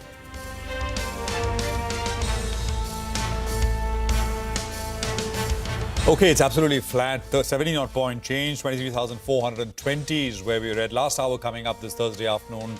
Coming to you from the CNBC TV 18 Motilal Oswal studios. I'm Prashant. With me, my colleagues Nigel and Reema. Guys, hi, afternoon. Hi, afternoon. It's good, right? That intraday pullback that we had yesterday, that's holding today. We've moved in about a 200-point range. But as we speak, it's a positive bias. 1 hour to go. Well, that's right. And we had mentioned this earlier today that going by the kind of shorts you have in the system and going by the fight back that we saw yesterday, probably the bulls will fancy their chances, though we need to keep in mind that it's a Sensex weekly expiry as well. So that will play some kind of a role as well. But good to see some stability, and the broader markets are getting their mojo back. That's been the theme for the last 2 months. It was missing for the last few trading sessions. Number of stocks advancing, outweighing the number of stocks declining. You like what you see. There is maybe a bit of a negative sentiment on macros, maybe on large caps. But otherwise, if you look at the broader market, I mean, it's an absolute, I have to say bull market, right? Because mid cap, small cap indices, etc. I think Lawrence Belanco made that point as well. Others have as well, that it's not looking that this is a stressed market and out of ideas, etc., etc. Large caps, yes. I mean, that's largely where FIs are, and they've been selling non-stop. Well, just a sort of summary of what's coming up here over the next 60 minutes or so is, of course, markets, where we're headed. Titan is going to be, something we'll focus on. The stocks, I think, higher. Commentary from the investor day. We will talk about, the power sector. And Citi's got a note. I think they're initiating coverage now, names like GE and Siemens and CG, etc. So stocks are reacting. So that's coming up. Dixon, the management spoke with us on the sidelines of the Citi Investor Conference. So stocks still holding up at the day's highest point. And we'll sort of, get you some interesting sound bites from the management of Electra Green Tech. You don't see them very often. So they gave some idea about the overall business, order book, etc. So that's what's coming up here. Well, how should you position yourself? Ashish Kayal is with us with that answer. Ashish, good to have you with us here. It is absolutely flat for now. On the Nifty, what's the trade? Hi, afternoon, Prashant, and all the viewers. See, if you look at Nifty over the past 5-6 days, we have not yet closed above the prior day high. I mean, there has been pullbacks, and that's a good sign. So we need to close above that the gap area of 23,460, 23,490. So once we close above that, it looks like achievable today. And we can say that there is a short-term low, and we can start seeing pullbacks towards 23,630, 23,700 levels. Having said that, what is very interesting is that, like you were also talking about, the mid-cap index is at the lifetime highs. Just about few days back, it touched lifetime high levels. CNX small cap index, if you look at it, it's hardly down 5% from the lifetime high levels.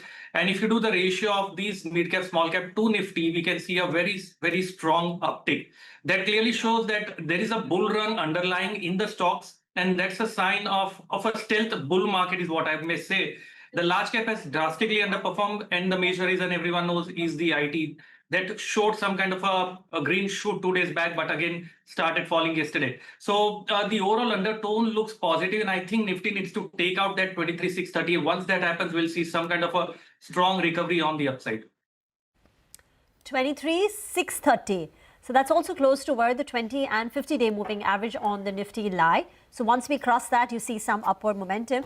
But private sector banks are contributing to the last hour recovery that you can see. So ICICI Bank, Kotak Mahindra Bank. So ICICI is up 1.5%, while Kotak Mahindra Bank has gained close to about 0.5%. So any trades, Ashish, that you would recommend?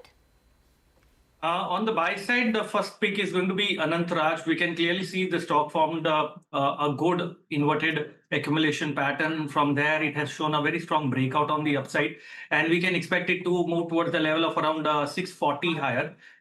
On the downside, one can maintain a stop loss in the stock at around 540 levels. And the next stock on the buy side is going to be Coal India. We can clearly see the energy space has been buzzing. The past 3 months have been spectacular for the energy and the power counters, and Coal India has also shown good recovery on the upside. We can expect the targets of around 505 here. Stop loss can be maintained at 467. All right. Thank you very much for that. Titan is in focus today on the back of the Investor Day. They've laid out some ambitious targets. Vinny is now joining in with the key takeaways. Vinny. Hi, afternoon. So for Titan, first let's talk about the biggest segment, right? Jewelry segment, which accounts for around 80% of the revenue. They're talking about a market share. Currently, they have a market share of around 8.5%. This was as of end of FY26. They want to take that market share to 11% by FY30. Now, apart from that, they've spoken about Mia, which is a brand of Tanishq as well. So it's a part of Tanishq that they said has moved on from 100 crores, which was pre-COVID their revenue, moved up to 2,000 crores. They have ambitions to grow that further as well. They're expecting doubling its FY26 market share in Maharashtra by FY30. That means a lot of these other demand trends that we've seen coming in from Maharashtra have been very strong, was what the company highlighted, and they're very positive in terms of growing the market share there. Apart from that, they've spoken about doubling its revenue by FY30. That's 20% CAGR growth in terms for the jewelry segment as well. And in terms of stores, they have currently 800 stores approximately. They want to take that count to 1,400 by FY30. Now, apart from that, Carrot Lane, what have they spoken about Carrot Lane? They are targeting a 2.3 times unit cost price increase coming in by FY30 from the current levels of FY26. Obviously, in terms of Damas also, they have said they're focusing on retail productivity as well as same-store sales growth. And what they see is a digital commerce part of the business becoming 10% of the total market, and that's where they're investing, and that's what they want to focus on as well. Watches segment. Currently, the company has around 27% market share in terms of the watches segment. Mainly, they're a large part and large market share they have in that 25,000 range of watches segment. Above that, they're still lower in terms of the market share there. They want to focus on increasing their market share. They have double-digit market share there, and that's what they're focusing on in terms of that premium side of the category, where they want to grow further. Currently, in the below, 1,000 rupees to 25,000 rupees, the market share is 50+%. So that's where they have the major leadership coming in. Lastly, eyewear segment also, they have an ambition of 2x market share by FY30, and quite positive in terms of the market share across the board, and that is why the stock started buzzing into it as well. Okay, thank you very much for that. So that's Titan reacting to their plans to double the revenues by FY30 and increase the market share to 11%. Compared to the current 8.5%. Devin, Kalyan Jewellers is also up. So one, of course, is the entire market expands. So Titan benefits from that, which is what explains the 20% CAGR growth. Maybe they're building in some gold price increase, which straightaway adds to the value growth. But they're also targeting market share expansion. So in that sense, is that negative for peers? What is the read on the jewelry business, the TAM and the growth? Yeah, good afternoon, Rima. Well, I don't think it's negative for peers. I think the overall market fabric is quite healthy in a sense. I think each of the players are having the role to play. Some of them are pure position regional players too, where I think they are getting the larger amount of business, particularly in these times wherein the gold exchange business is now probably gaining larger traction. Most of these players are actually, I think, attracting more footfalls under this gold exchange program that they are basically carrying out, which is including Titan, particularly I think more in the urban market, which one has seen the traction. Valuation-wise, I think most of the things are in price. Unless we see some meaningful price correction, or maybe I think a longer time correction, then possibly I think one can see a fresh entry. But otherwise, as of now, I think the stocks are fairly priced in my viewpoint. Okay, all right. Got that. Stay with us, Deven. Let's focus on power equipment makers. You have GE Vernova, CG Power, and Hitachi. All of them are upbeat. Post a bullish note coming in from Citi. But Vinny's here to tell us about what Citi has to say. Vinny, take it away. Hi, afternoon. So this is an interesting note, right? At a time when we have seen these transmission and distribution players have already seen such a good run-up, Citi is still positive on the names and they still think that there's an upside coming in for these players. Now, why? Obviously, the energy transition story, that's the reason behind this as well. And if energy transition is taking place, the focus is coming in on renewable energy as well, then transmission and distribution is required. So domestic demand, obviously, that's increasing. CE has spoken about a 7.9 trillion transmission plan, and that's around 900 gigawatt of renewable integration by FY36. That means a multi-year opportunity that comes in for these high voltage direct current, transmissions as well as generator sets. All of that starts benefiting from this one, and it's a big opportunity that comes in for these players. Apart from that, what also does well? Grids. You require the grids. So that means the demand for grids will also start increasing, and global T&D spends, transmission and distribution spends, that also increases. There's a capex upcycle that's going on globally. Indian players are also investing big in this as well. A big opportunity that comes in terms of adoption for electrification as well as data center growth is happening. We're seeing adoption of renewable energy. So all this is supporting the growth. Now for Citi, what is the view? First, they like, in order of the preference that they have, Hitachi Energy is number 1 on their list. Then we have GE Vernova T&D, CG Power, and then Siemens Energy. Hitachi Energy, obviously they're the leaders in HVDC, and what they believe is that Hitachi Energy will actually benefit a lot more in terms of near-term order wins that will come in on this front. They already have a big capex plan as well. They are ready to capture in terms of the market because they have the capacity. So they'll benefit from this. GE Vernova also strong HVDC and export exposure they have. They have medium term growth support is also there for them. So they also will benefit from this. Third one is CG Power, diversified exposure to transmission. According to them, also the motor side of the business, that will also something that will support the growth for the company. So these are the top 3 where they've initiated coverage with a buy rating, and the other one is Siemens Energy, where they've initiated coverage with a neutral rating. Thank you very much for that. Deven, we've spoken about this space in the past. Do you have a view on Hitachi, GE Vernova, which is best placed? Well, actually, I think all of these companies have got the order book. In fact, in the last quarter results also, if you see for Hitachi Energy in particular, or even for that matter, GE Vernova, which has reported significantly large amount of inflow of new orders, giving them a visibility of around next 3 to 4 or even in some case 5 years. So that is quite reassuring. However, as I have said before also, the valuation wise, today it is everything in price. But if you are willing to buy and wait for 2 years, probably I think you are likely to see at least a smarter jump from the current levels of at least 30 to 40%. So that's where we believe that I think opportunity is, because till 2030, at least I think the roadmap appears very clear. Though I would agree that I think this is a 10-year story which is unfolding for all the power utilities and including power finance companies, power generation, power utilities, power finance companies. Everywhere, probably I think you are likely to see a larger amount of growth in next 4 to 5 years from now. Okay, all right, Deven, got that. Well, from the sidelines of the Citi conference, my colleague Yash Jain caught up with the founder and the chairman of Dixon Tech, Sunil Vachani, and here is what he had to say on the JV with Vivo, the approval for which is awaited. Let's listen in. I don't want to talk about a specific case because this particular case is lying with the government, the central government. So, I won't want to get into the details. But I think in short, I would say that, we are told that, yes, this is under active consideration. And hopefully we should be getting some news on this very, very soon. Just to close the loop on partnerships, as you mentioned, one thing as far as the partnership with Vivo itself is concerned, there were certain reports which suggested that the agreement time period expires in May, and if the government approval does not come by then a refiling or restarting of that approval process has to be done.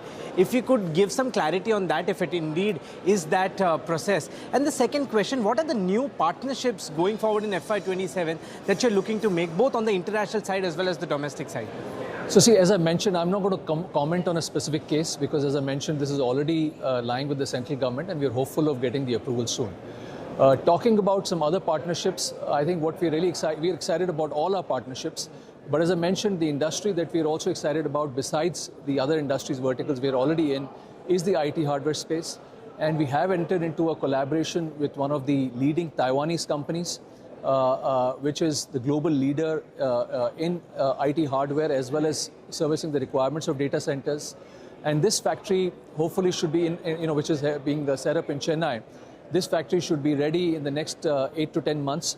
And we are hopeful that once this plant is operational, we'll be able to cater to the requirement of the data centers coming up into the country.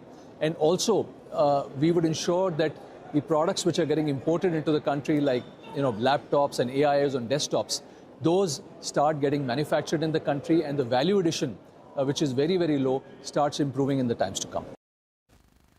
2.5% gain on Dixon. Deven, do you want to comment on what the management said? Well, I like the way in which I think they are positioning the company in a systematic manner. The EMS company moving along with, I think, the equipments, they are now moving to the larger canvas, and that is where probably I think the data center kind of activity is playing a major role. I agreed that I think they operate on a thin margins, but at the same time, when they're putting in a significantly large amount of capex, same time, I think the growth rate continues. So currently, whatever the corrected prices at which the stock is available from what it used to be, I believe that I think the downside is well protected. Maybe valuation still remains slightly at higher levels. In the corrective times, I think definitely this makes more sense to add them into the portfolio. Business-wise, I guess I think the roadmap is sounding absolutely clear and convincing. And at least around 30% CAGR kind of a growth is not ruled out in next 3 years' time for this company. Got it.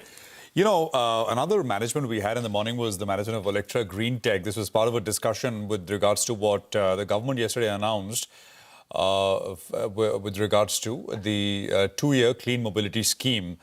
But of course, I mean, we spoke about it, but we also used the opportunity to ask Electra about their own plans. What is order book looking like? What is the pipeline for new sort of bus orders? And that question of receivables from state governments as well. Take a listen. We in one shift can produce about 2,500, and if on given a case, we can do 2 shifts and quickly come to 5,000 electric buses per annum. So if you look at it, we have a order book of about 10,000 vehicles to be delivered in next 24 months.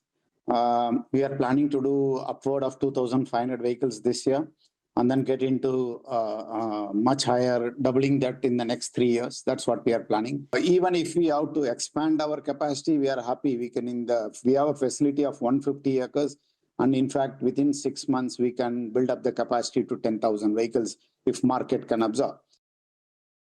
So we have about 3 to 4 months of receivable typically overall, average, and that's typically in the industry overall because we need to submit the bills and we get it.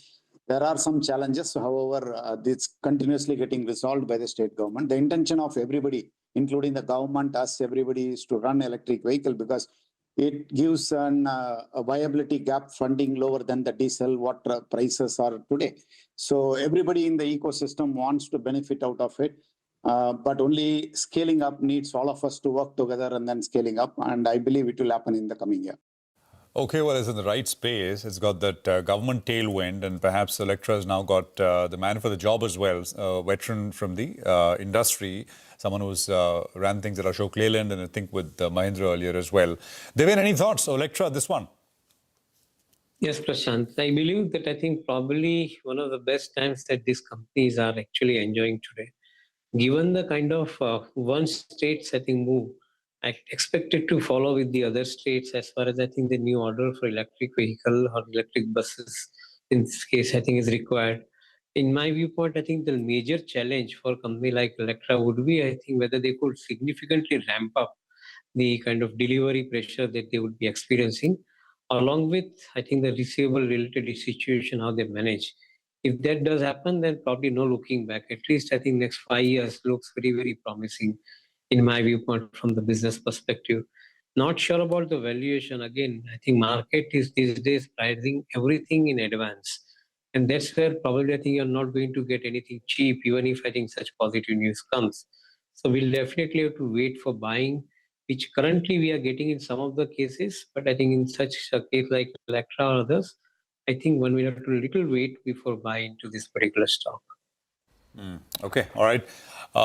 Devin, we'll leave it there. Thank you very much for that. Appreciate your time here. We come back in just a bit from now, and we'll have Ankit Jain of Mirae Asset on the other side for more on what to do and what he likes in this space.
Welcome back. Hormus is now joining in, and he's going to put the spotlight on some of the big movers that we're seeing in the market right now. Hormus. The market may have not gone anywhere today, at least on the benchmarks, but there are enough and more stocks that are moving around in the broader markets today. Meesho is one of them, and it is the 8th straight day of losses for the stock. It's down now 5%. It's at the lowest point of the day, the longest losing streak that the stock has seen on record since its listing back in December of last year. And during this 8-day period, the stock is down almost 20%. So significant correction seen in Meesho from higher levels. But however, this correction has come on subpar volumes. Today's volumes are half of its 20-day average. 1 crore shares have been traded today. The 20-day average is 2 crore shares. So the stock has declined, yes, but it's declined on volumes that are below their 20-day average. The stock is now at its 100-day moving average, which is at 166. It is exactly at that level. And 52% of the shares traded today have been marked for delivery. So as a post-listing high that the stock had of around 254, the stock is down around 35% from those levels. PG Electroplast is another name. Of course, the AC manufacturers have done well in general in today's session, be it Blue Star, Voltas, even PG Electroplast. The stock has alternated between gains and losses this week. There's the biggest single-day intraday gain that the stock has seen in over 2 months now. Is almost 5% in today's session. The premiums on the 500 call option is up over 80%. As we speak, and the stock has gained on good volumes. 40 lakh shares have been traded today. The 20-day average is around 25 lakh shares, but still below key moving averages. The next important level on the upside for PG Electroplast is its 50-day moving average, which is at 504, and 38% of those shares traded so far have been marked for delivery. There has been a recovery from lower levels. Yes, it's still down around 15% on a year-to-date basis. And lastly, the stock that has done well off late, Tejas Networks, one of the worst performing small cap stocks last year, is a fifth straight day of gains for the stock today. It's gained in 8 out of the last 9 trading sessions, and since the Tata Sons board meeting that took place on the 26th of last month, the stock is up over 30% since then itself. And in today's session as well, over 4 crore shares have been traded today. The 20-day average is 1 crore, so the 6.5% move coming on healthy volumes. The stock is now above all of its key moving averages, but only 13% of the shares that have been traded are marked for delivery in today's session. And considering this heightened trading activity, as of now, Tejas Networks is the most traded stock on the Nifty 500. All right. Thanks very much for that. Tejas, of course, doing quite well. Let's welcome in Ankit Jain now, Senior Fund Manager, Mirae Asset Mutual Fund. Ankit, good afternoon. Great to have you with us in the program. Ankit manages the the multi-cap fund, the mid-cap fund, the direct blue chip equity fund as well at Mirae. The mid-cap space is what I guess is allowing you and your team, I guess, and everyone, all of us, I guess, to sleep better, right? Because large caps have been flat at best over the last year and a half, Ankit. So, and if you look at mid caps, pockets of strong bullish trends in many areas. I was looking at what you own in your portfolio. I mean, it's actually a fairly large mix, but it's not as if you are, you're big in terms of financials. I don't know the total weight for financials, but Indocent is one of the top holdings for you, Ankit. Is it a? I just wanted to ask you. I know you can't talk stocks. If you can, that'll be great. But is it a company call or is it a sector call? Hi. Prashant, thanks. So clearly, I mean, mid-cap as a space has been relatively done well. I mean, there has been outperformance and actually rightly so. I mean, if you look into the earnings growth trajectory in this particular space has been much better, even for just the quarter gone by. While let's say aggregate Nifty 500 earning growth has been at around 15% within that, mid-cap subsegment saw pretty good 30% plus sort of a earning growth.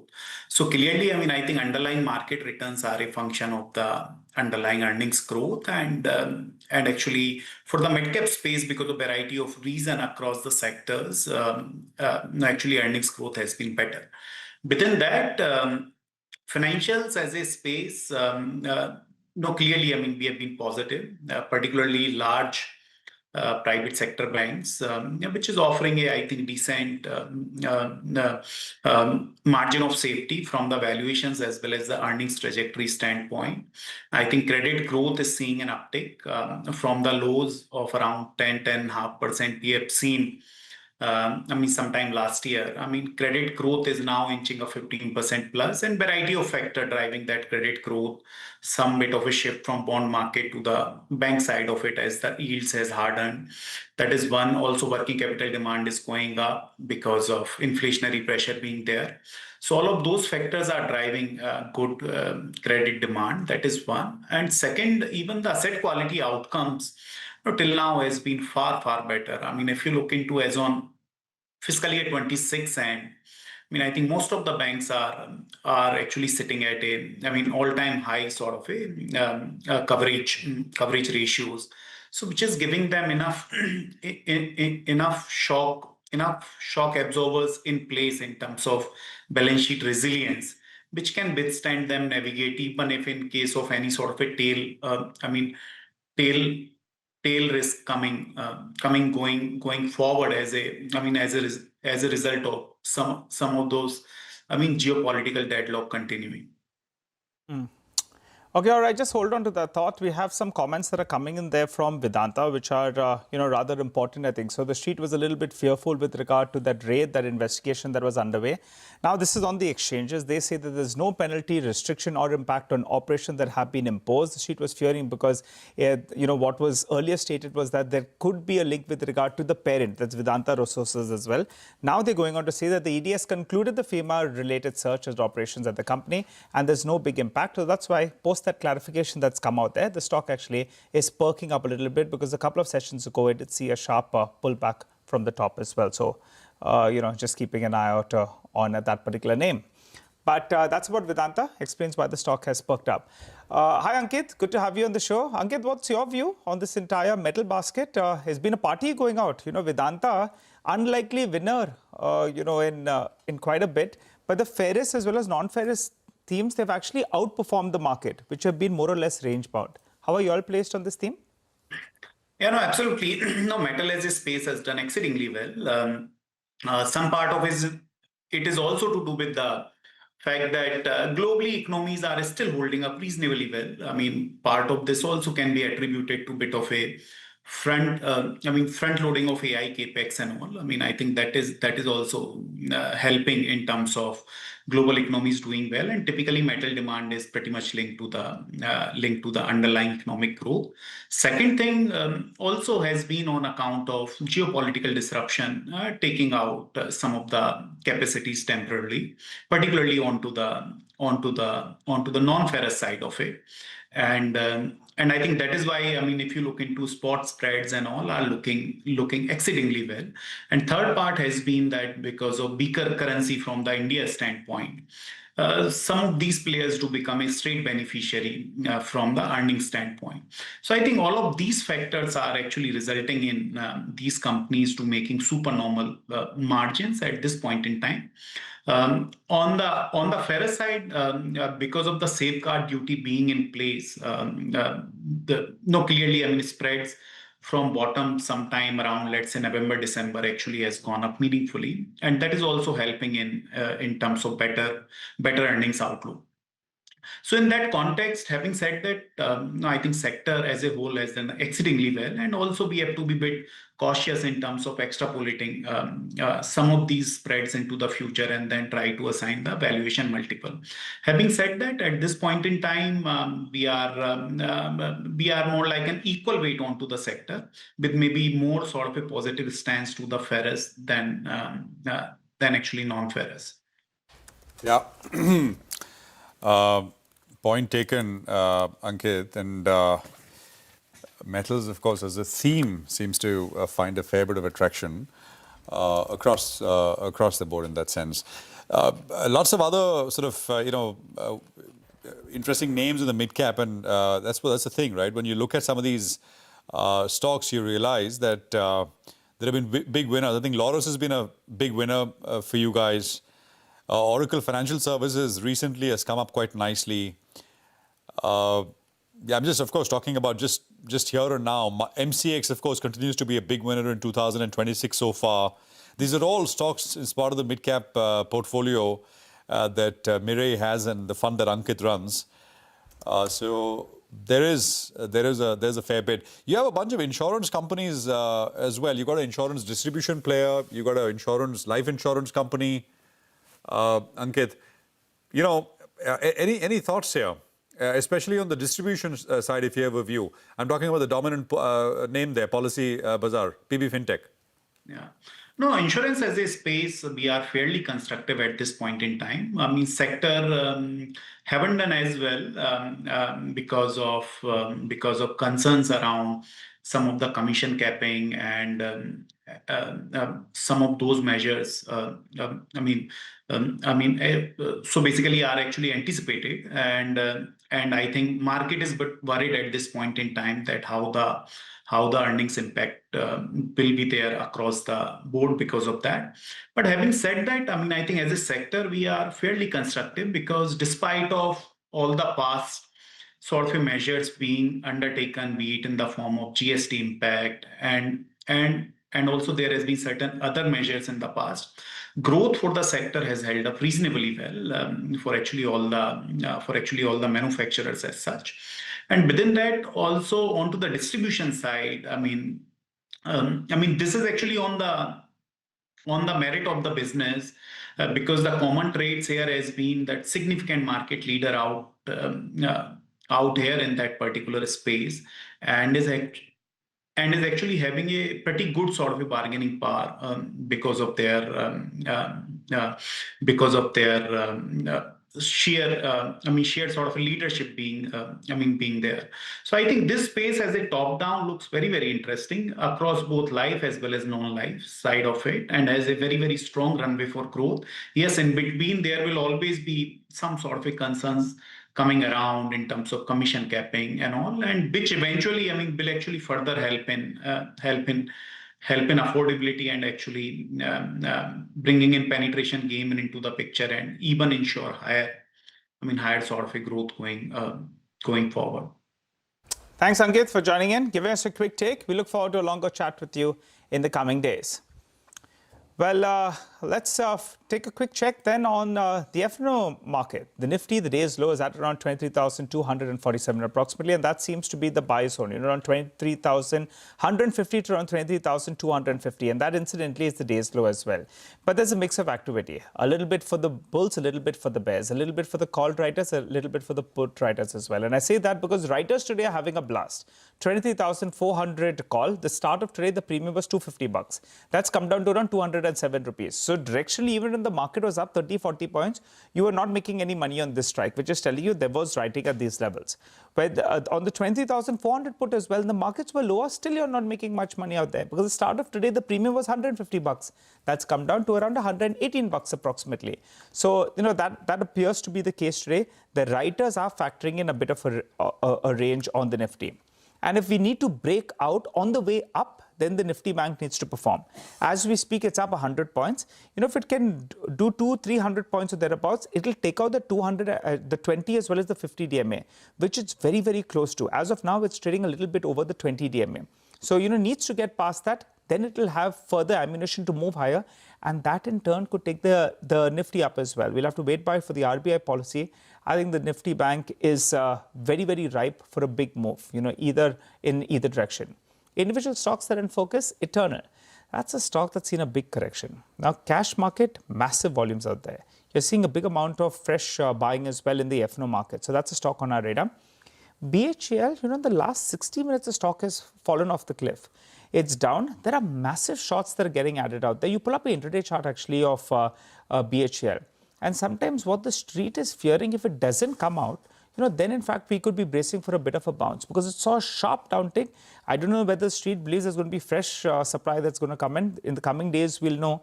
But if that's not the case, because the government of India sold stake in February itself, I'm not sure whether or not there'll be fresh supply that's coming in there.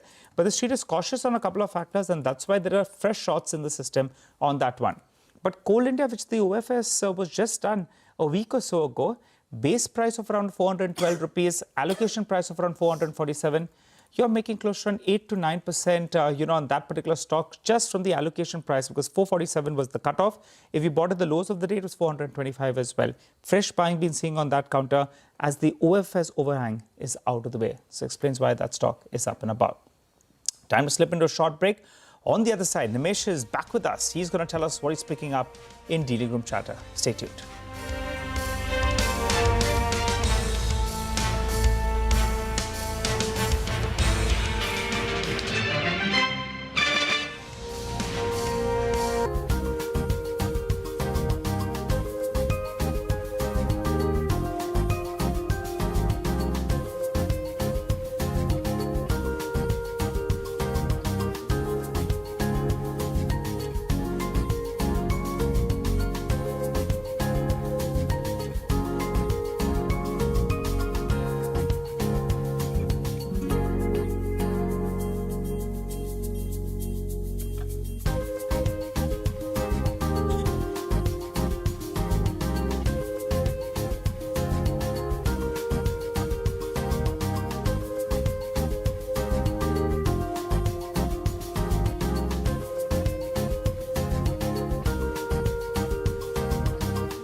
Welcome back. Markets more or less flattish. The real action is in the broader markets. We're going to get Ashish Kayal in just a bit. But for the time being, let's hop across to Nimesh. He's been at a lot of conferences of late, looking nice. I think a peaches color today, glittering. Nimesh, what news do you have for us? Well, Nigel, from a conference point of view, I can say this much, that the FI interest is still very low in terms of commitment of capital to India. Yes, there is a lot of interest to come and listen to the corporates, but at least from an investment point of view, they're still looking at other markets to invest. So that's overall feedback as far as conference is concerned from the FI perspective. In today's market, though, flattish day of trade, but I guess it's the Bank Nifty which is helping the bulls in the last couple of days. Of course, we head into a very crucial RBI policy meet tomorrow, so that's going to set the tone for the Nifty Bank and for the markets as well. From a flow perspective, a mixed day of trade. There is selling from the larger FIs, but also there is a small MOC sell in some select Nifty names in today's trade. So maybe some stock might get impacted in the last 30 minutes of trade.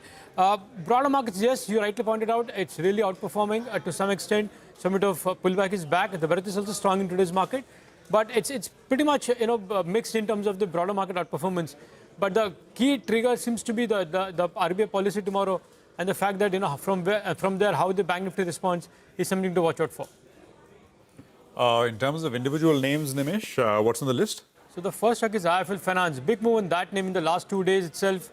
And again, the volumes have picked up. My sense is that selling pressure from a leading long-only fund is largely over in IIFL Finance, and hence we've seen a big move in the last couple of days. The second stock is MK Global. Again, the stock locked at 20% upper circuit yesterday, up today as well. In fact, it's quickly moved from 200 back to 300 now. And I understand at least one large influential HNI investor has been accumulating MK Global at current levels. The third name is 5-Star Finance. Well, the stock has been consolidating. The city is anticipating a large block deal very soon. Remember, this is the trend now. With the earnings season getting over, you're going to see virtually every day blocks and QIPs getting launched. And the last is MV Photovoltaic. In that space, this is one stock which has outperformed largely on back of buying interest.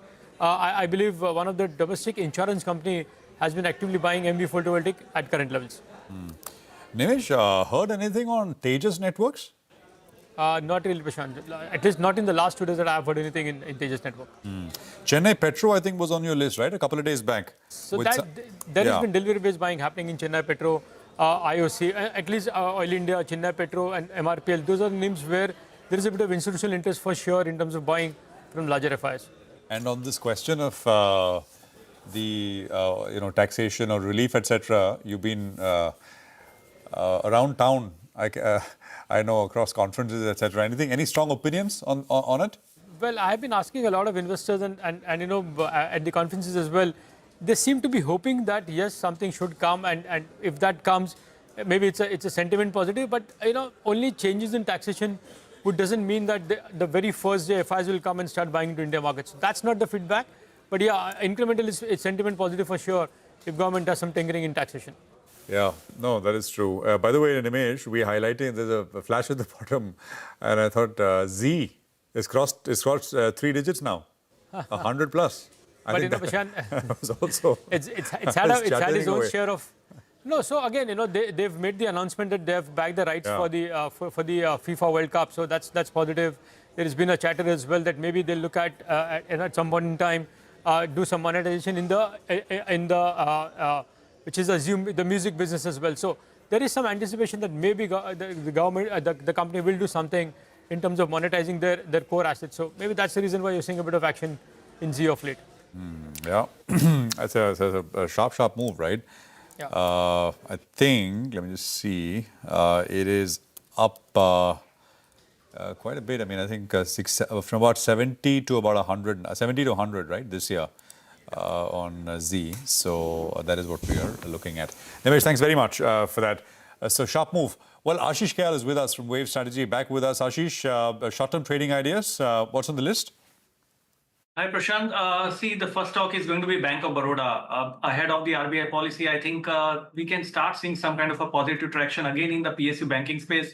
That has been a laggard for over the past few weeks, but I think that should change now. Bank of Baroda formed a very good bottoming pattern around 260 as an important support, bounce back from there, and a follow-up action today also. The target can be 285 on the upside. Stop loss can be maintained at 262 levels.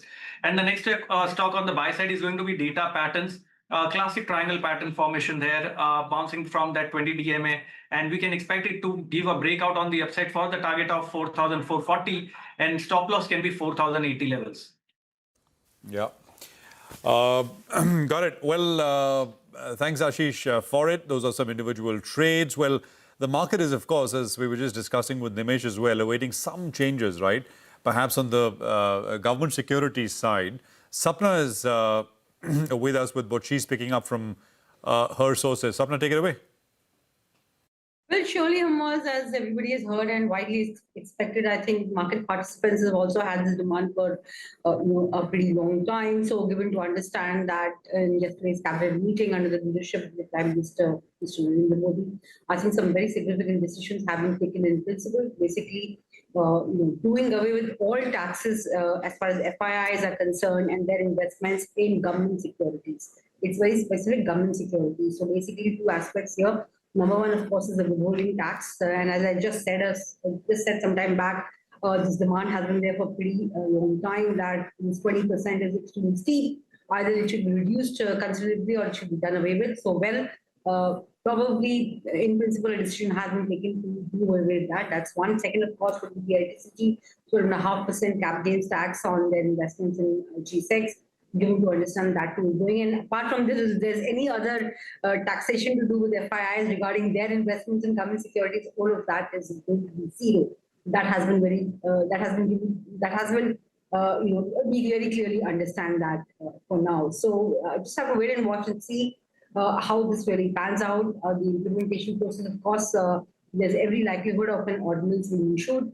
Down the line, when the monsoon session, the parliament meets, most likely the government will take back the ordinance and bring amendments to the IT law. But in the meanwhile, it can be done in this way. And we have to now just wait and watch and see when that ordinance comes and what is the implementation time. Thanks a lot for that, Sapna. In fact, earlier today, we spoke to Nirmal Jain of IIFL Finance, and he said that a reduction in withholding tax is the need of the hour, and the government is doing the right thing at the right time. Let's listen in. I think there's need of the hour because there has been significant outflow on capital account by way of equity and even FDI selling. So what maybe we need to do, we need to be competitive vis-a-vis other countries that are attracting foreign capital. And withholding tax will be removed not only in government securities, but also in corporate bonds. So currently corporate bonds, if they get listed in GIFT City, then maybe there's about 9% withholding tax on the interest. If we have to be competitive, we have to attract capital, which is required for the growth of this country, then I think these taxes should be removed. They are not here. What we have to look at is not vis-a-vis the domestic investor, but vis-a-vis the destination of for foreign capital, how other countries are attracting capital, how easy they made it. So I think this is need of the hour, and our government is doing the right thing at the right time. Okay, let's welcome Sid Khemka, Head of Research Wealth Management at Motilal Oswal Financial Services. Hi, Sid. Good to see you in this afternoon. Sid, what do you make of IIFL Finance? The stock has been a rank underperformer. We pull up a one-year chart, of IIFL Finance with either Manappuram, either Muthoot, or even the mid-cap index. It's corrected a great deal with good reason, right? There was that IT problem that they had, and the stock fell off one way. Now the argument is that valuations are come to an appropriate level, but the other trigger is also small cap fund, which is Capital. They had 6% stake in the company, which has come down to around 1.5%. And Nimesh just mentioned that a leading seller could be out of the way. What's your view at around 530 rupees? One would say it's recovered considerably from the recent low, but it's a far cry away from the highs that we saw, say, 6 or 7 months ago. Yeah, good afternoon, Nigel. Good to be on the show. And I think with regards to IIFL, at its lows, we were definitely turned positive with the valuations being comfortable.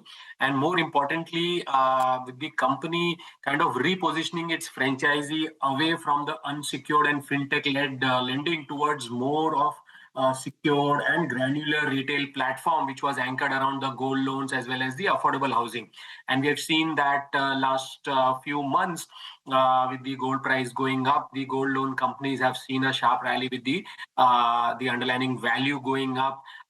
So that is something that has scaled up post the regulatory embargo that the company had some time back, and it has one of the best-in-class asset quality, strong operating leverage, and even in the gold financing business, the LTV remains pretty low, comfortable at about 61%. So I think there's a big business change that has happened now. Affordable and emerging housing segments are also expected to see a calibrated growth where the company has also positioned itself.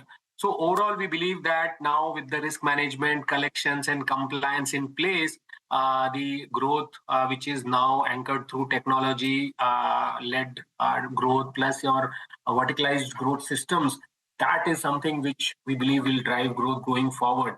So overall, our expectation is that the AUM growth should be in excess of about 20%. Net profit should see a 30% compounding for the next 2-3 years. And as I said, valuations still look comfortable, and we have a positive view buy rating with a target price of 600.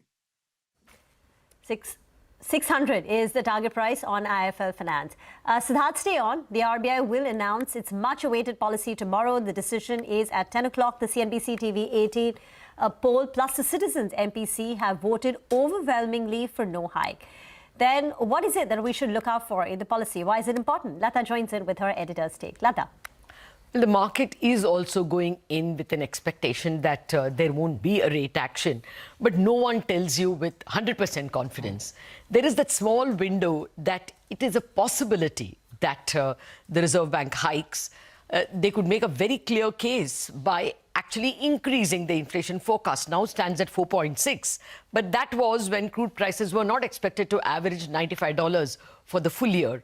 But now what they had said in their study report, which they call MPR, that, you know, in the scenarios, the Reserve Bank had said if it goes to $95 on an average for the full year, then inflation can rise to 5%.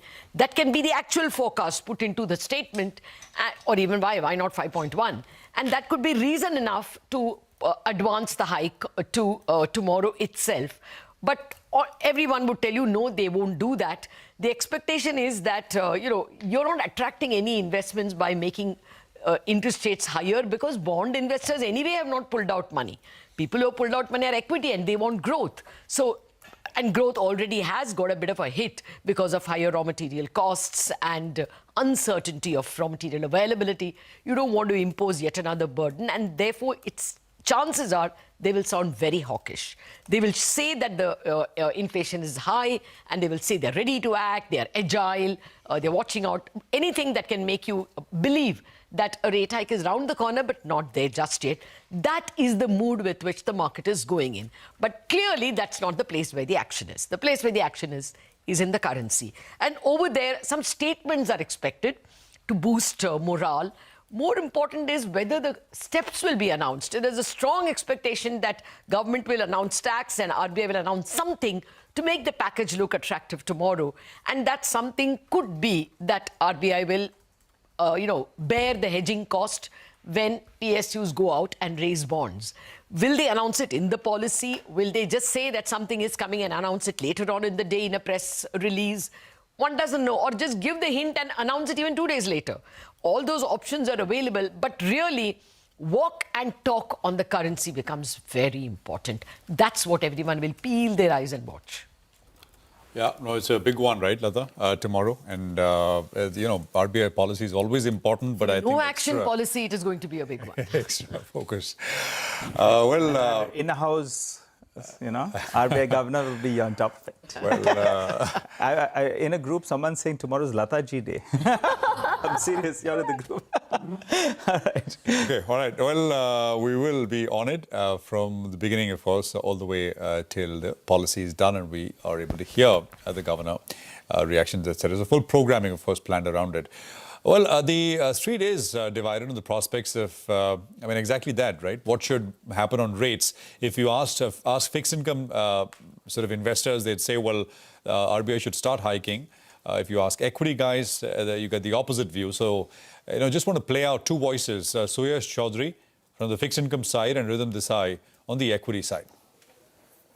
Given that average inflation forecasts have to invariably move up, and RBI is first and foremost an inflation targeter, they should start the rate hike cycle going. But at the same time, ensure that they don't unanchor markets' rate expectations. So you don't need a fresh pressure point coming from mixed commentary from the RBI. So you start the rate hike cycle going just to, continue to be credible as a conventional inflation targeter. Rate hike doesn't work. Yeah. Why? Because India is a growth market. We're an equity market. Yeah, so the minute you increase interest rates, growth will slow down, the relative growth picture will worsen, the selling will actually aggravate. We're not a yield market, so it's not going to help. And 25 basis points is not going to take you anywhere. So you'll have to be a far bigger rate hike, which is therefore far more punitive to growth.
Welcome back. Well, markets are holding actually with a gain of 35 points odd. The unlikely fight back today. We started off with a gap down 150, 180 points in the first few minutes.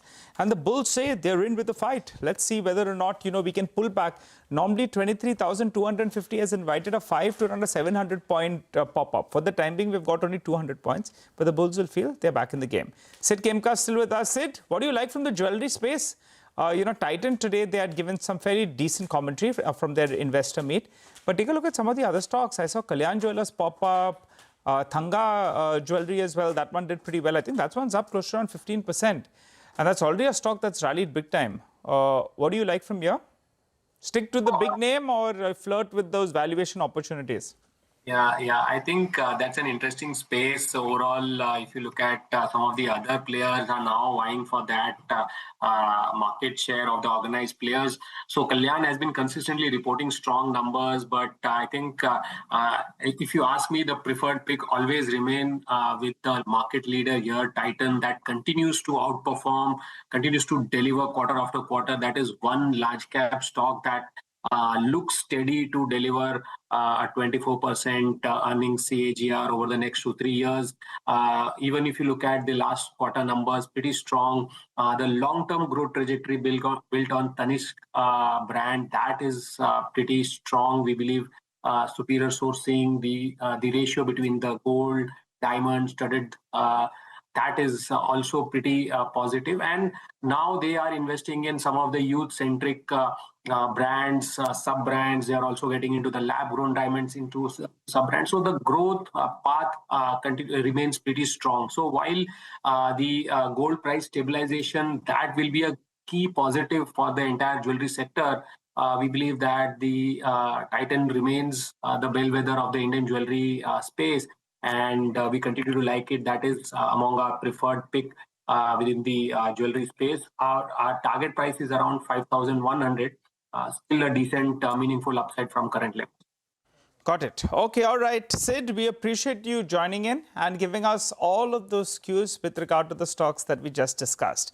Well, it wasn't such a bad day, right? I mean, if you're going to say that we're going to start off closer to around 23,250 and end at around 23,450, the bulls will be pretty happy. 150 points higher on the Nifty bank as well. So they'll be fairly content with today's performance. And the biggest positive, I think, was the number of stocks advancing. Again, they outweigh the number of stocks declining. Titan, their commentary in that investor meet was heartening, and the street latched onto that. Stock went home with a gain of around 4%.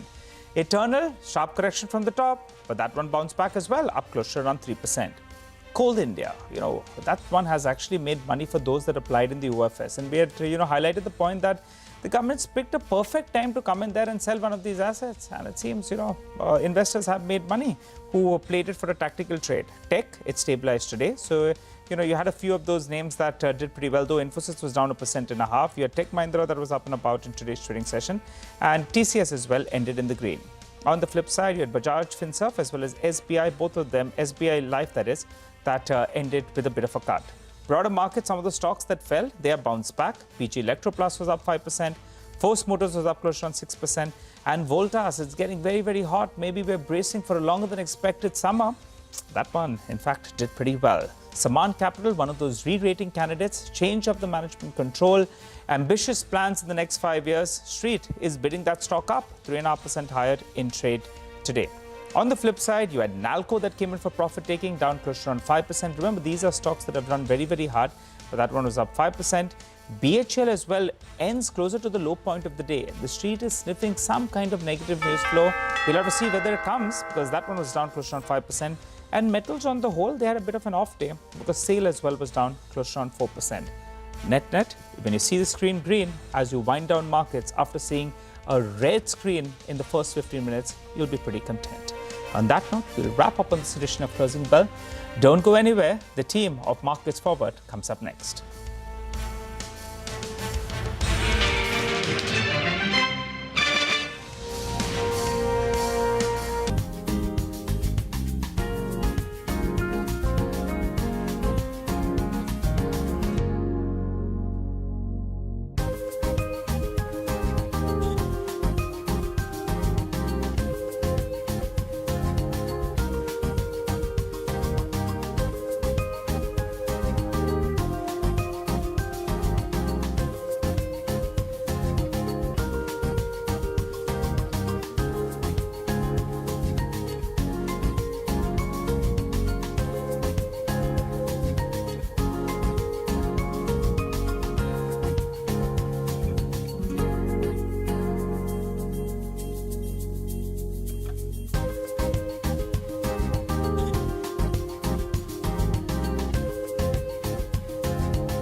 Hello and welcome to the Editor's Playbook. I'm Shireen Bhan. Now, veteran banker Uday Kotak has stirred the hornet's nest again with his recent tweet. Referring to Google's massive capital raise of $80 billion, Kotak highlights that Google's market cap of $4.5 trillion is close to the total profits and market cap of all Indian listed companies. Now, Kotak calls this a wake-up call to all companies to invest into the future.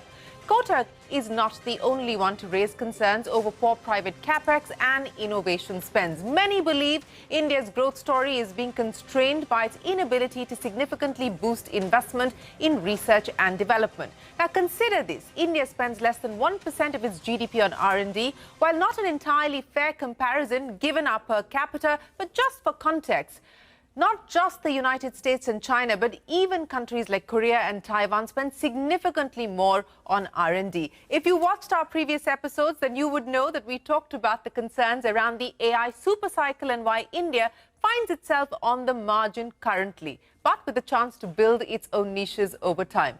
In an increasingly volatile environment, a current account deficit is not a problem to take lightly, and hence the urgent need to accelerate exports, move up the value chain and move beyond being just consumers to being IP creators. Which brings us to the question that we're asking today. Can India become an innovation superpower without significantly increasing its R&D spend? As India globalizes, will it be forced to innovate to compete or struggle for survival? And can the government really fix the R&D problem, or is it true unbridled competition that will be the real answer? And will new emerging sectors like biologics, renewable energy, defense, space give us confidence to break through into some sectors on the global map? Joining me to discuss all of this and more, Prashant Nair, Nimesh Shah, Rima Tendulkar and Sriram Iyer. Rima and gentlemen, many thanks for joining us here on what is going to be an exciting Editor's Playbook. Rima, to you first. Let's address the big elephant in the room. India has long had an R&D spend challenge. But the question that's being asked is this weakness becoming more visible today, particularly in the way that global capital is being allocated? Absolutely, Shireen. So let's begin first with the problem and the numbers and the harsh reality. So India's spend on R&D as a percentage of its GDP is the lowest amongst developed nations. We stand at 0.65%. For comparison, Israel is at 6.5%, Korea is at 5%, Taiwan is at 4%, US 3.5%, China 2.6%. In absolute terms, US and China, both of them spend $1 trillion on R&D. India, by comparison, spends about $20 to $22 billion. And this is our entire national budget. We're talking about government, universities, and the private sector combined.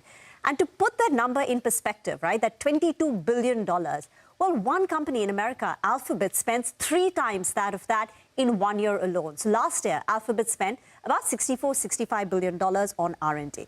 And the reason why India stands apart on the league table versus others is that in these developed economies, it's the private sector which does the heavy lifting. So 70 to 75% of the R&D spend comes from the private sector. In India, the number is inverted. It's the government which is driving the innovation engine, and they spend about 60 to 65%. So the private sector has been lagging in India with about 35% in terms of contribution. And just some more numbers, right? For India, this was not a problem till AI came along. So talking about the top tech companies, whether it's Korea, whether it's US, they spend on an average 10 to 30% of their annual revenues on R&D. For comparison, the Indian IT companies, Infy, TCS, HCL Tech, they're spending 1 to 1.5%. And if you look at the top 10 Indian companies, according to Bloomberg, we're spending an aggregate $3 billion. That's it. And once again, to put it in context, and Alphabet is at 65, Amazon is at more than $100 billion in terms of spend. So Shireen, I think that is the reality of where India stands on the R&D league table.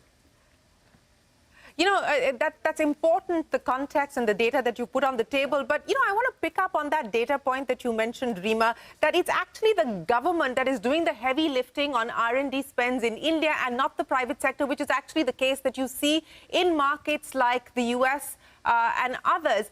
And I think that's the question that is often asked and left as the problem at the government's doorstep. But really, is that the right question to be asking? Is it the government's responsibility and the government's role to fix the R&D problem, or is it unbridled competition, capitalism at its very best, that will in fact address the problem of R&D.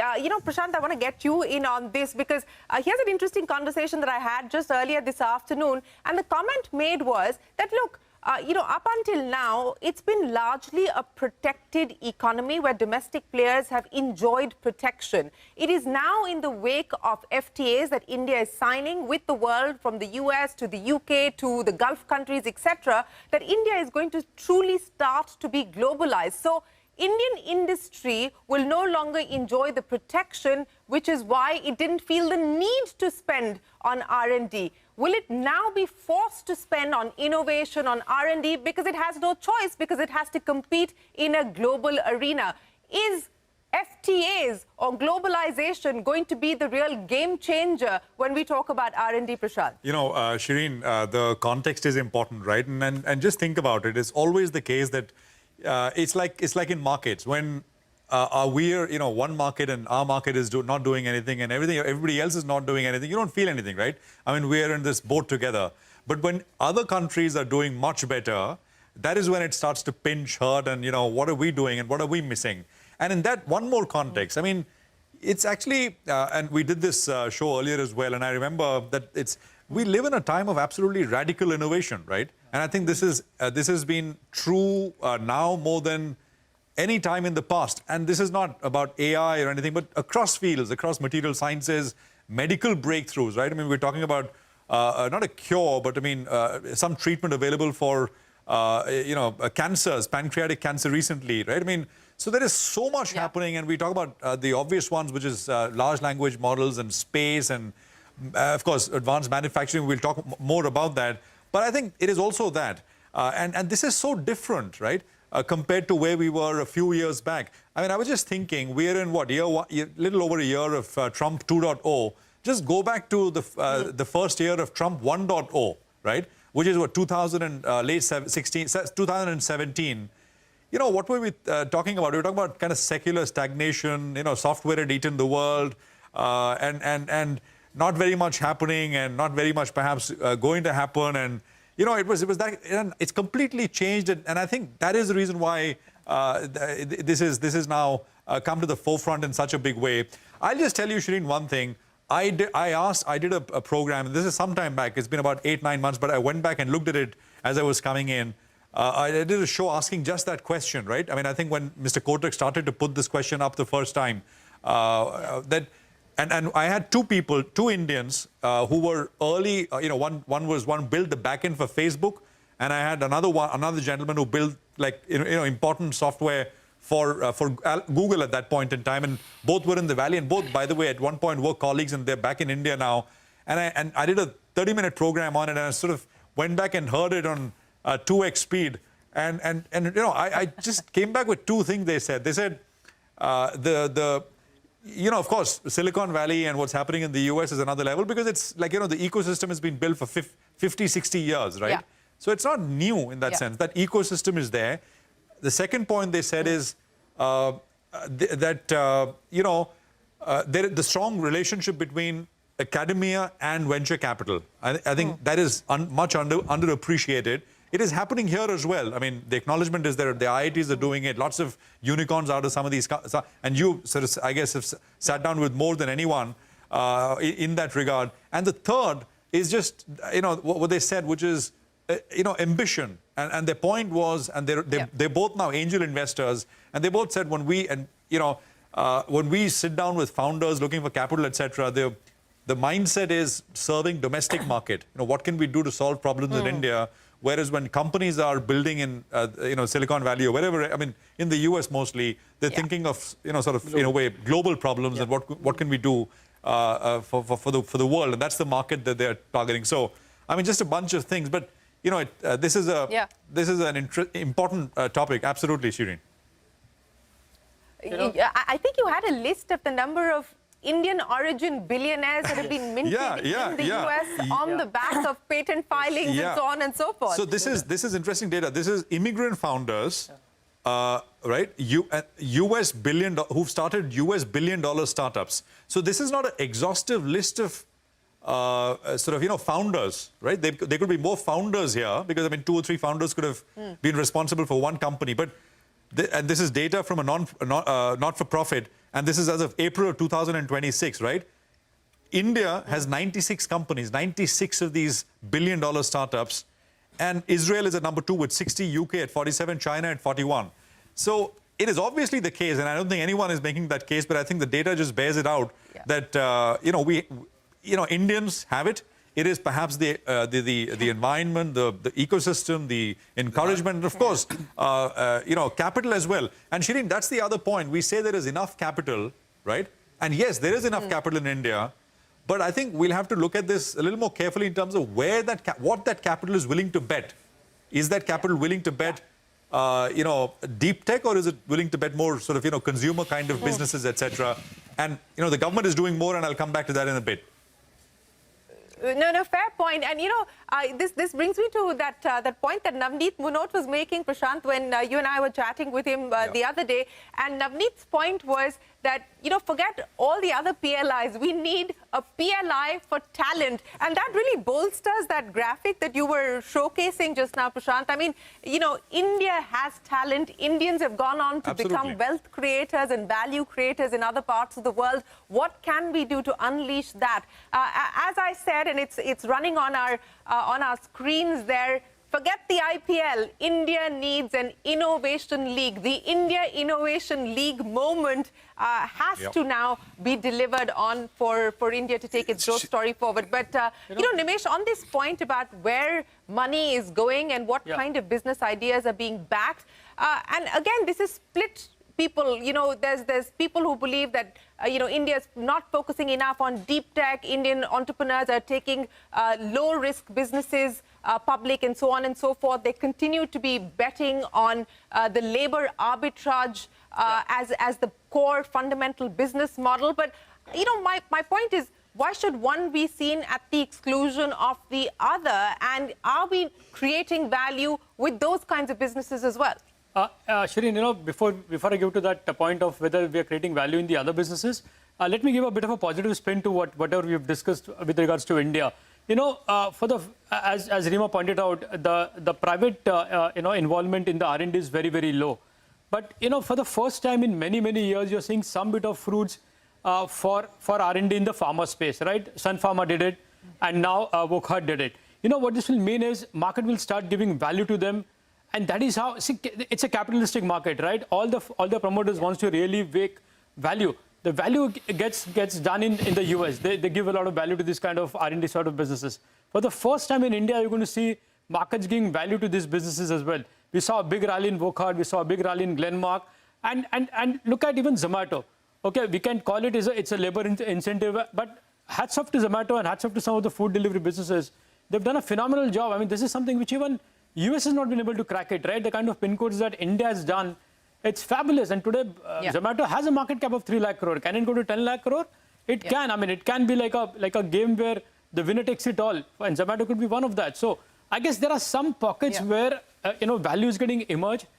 Businesses are getting valued in India as well. And if that has to happen, maybe you'll see, further investments by corporates as well, and the private sector, R&D also picking up as well, because ultimately they want value to be created, and if they see that market is giving value, they will start investing. Just to add one point, Shireen, up until now, the market never penalized any company for lack of innovation. So just look at the lens from IT. IT companies were rewarded when they were giving you dividends and doing buybacks.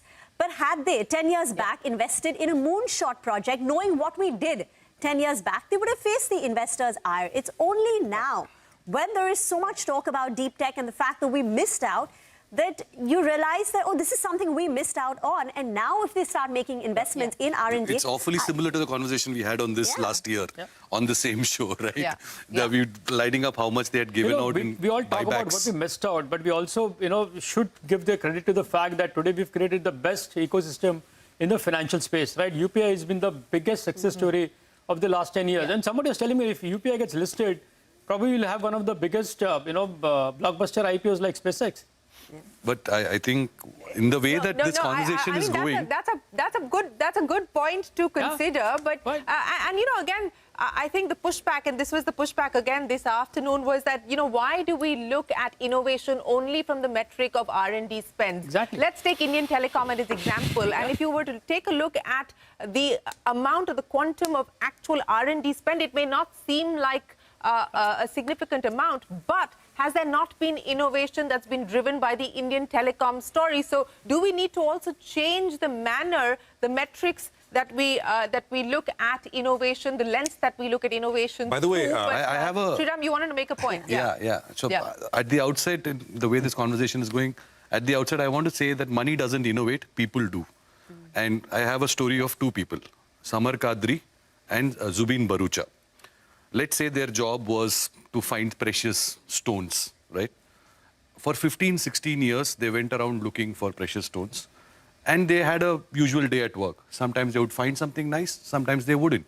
More often than not, they wouldn't. But and their combined salary would be, say, anywhere between 3 to 5 crores a year. Could somebody have, in 2008, 2009, from then on to another 15 years, somebody foot that bill for them to find those stones, right? For 15 years, they didn't. Suddenly, in the 17th year, Samar finds something, the smallest stone that he's ever seen, right? And he's like, goes to Zubin and says, let's pay a couple of crores for this today because it might be worth a lot more in the near future. How many companies do we know where this will pass, right? Some consultant will come in and say, you know what, can we do this more efficiently? Can we, reduce the cost of it? Can somebody do this for cheaper? But Zubin backed Samar's gut because he knew what he was talking about. And he said, let's take the punt. And today what they have is what is likely to be India's biggest export for the next couple of years, if not longer.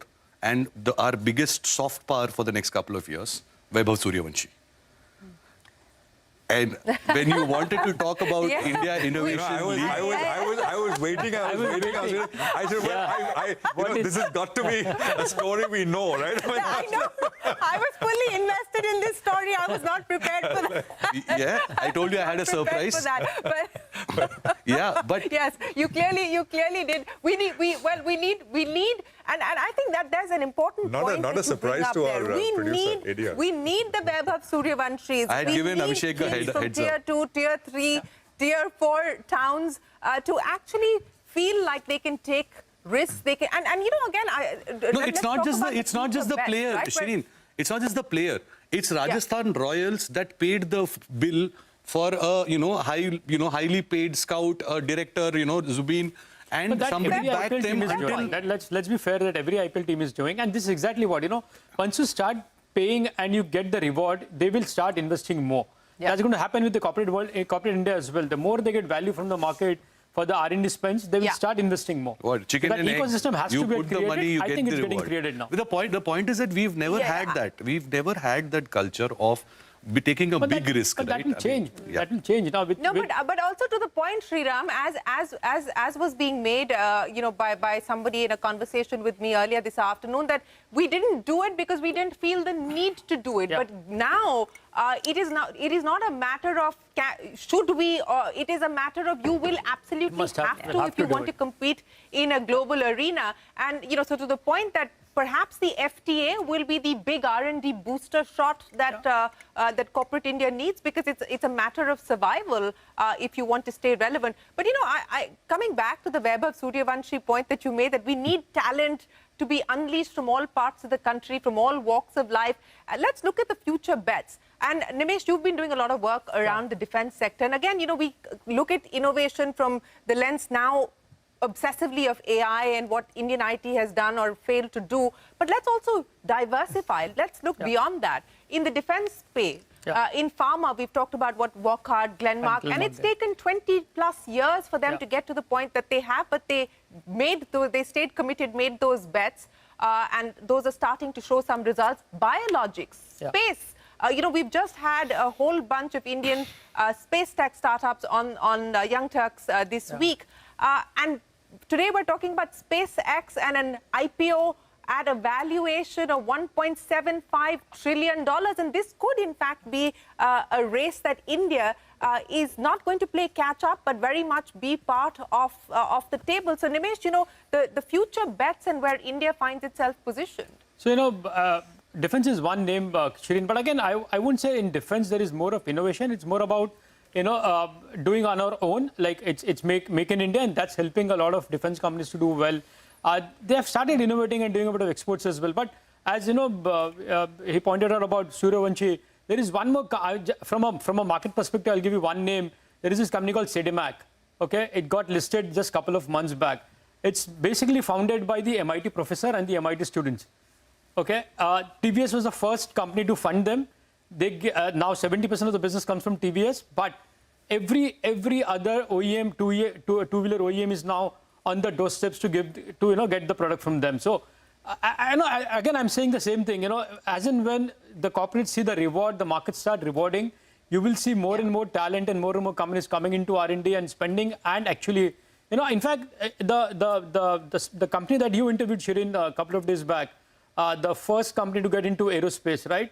I was just looking at some numbers, and they're talking about massive growth, around 150 crore top line to some 18,000 crore top line by 2030 or by 2032. So again, you know, they just need that kind of visibility and funding, and I guess, and market is now trying to give that funding and give that valuation. So I think it's very important that, you know, India picks it up and actually delivers. There is a lot of money and talent now to back the R&D spends as well. Shireen, I spoke to, I was at one of the conferences, it was yesterday, and it was a manager of a, you know, it's a fund, but they largely invest in deep tech now, and all kinds of companies. And I later looked at their portfolio companies, and they said, well, they work closely with IIT. They're based in the person is based in Chennai. So they work closely with IIT Madras. They said, well, most kids who are passing out of IITs now, I mean, the first choice is not to look for a job with Google or you know. They want to start something on their own because they think they have ideas which no one else has, right? And they are getting, I mean, they're getting not just from these kind of VCs, but we know for a fact, Nimesh. No, Bajaj has announced, right? Bajaj Group. Lots of individual large, you know, public equities only investors so this is, the money is there. Let me spin it in another way. There is, see, the point that I would say is that I would be a little less generous and I say, you haven't done it so far. You guys are saying it looks like they will do now, right? But my point is that there is a reason why, like Bajaj has now invested in some IIT. They have committed some money to one of the IITs, right? And which I think is a great move.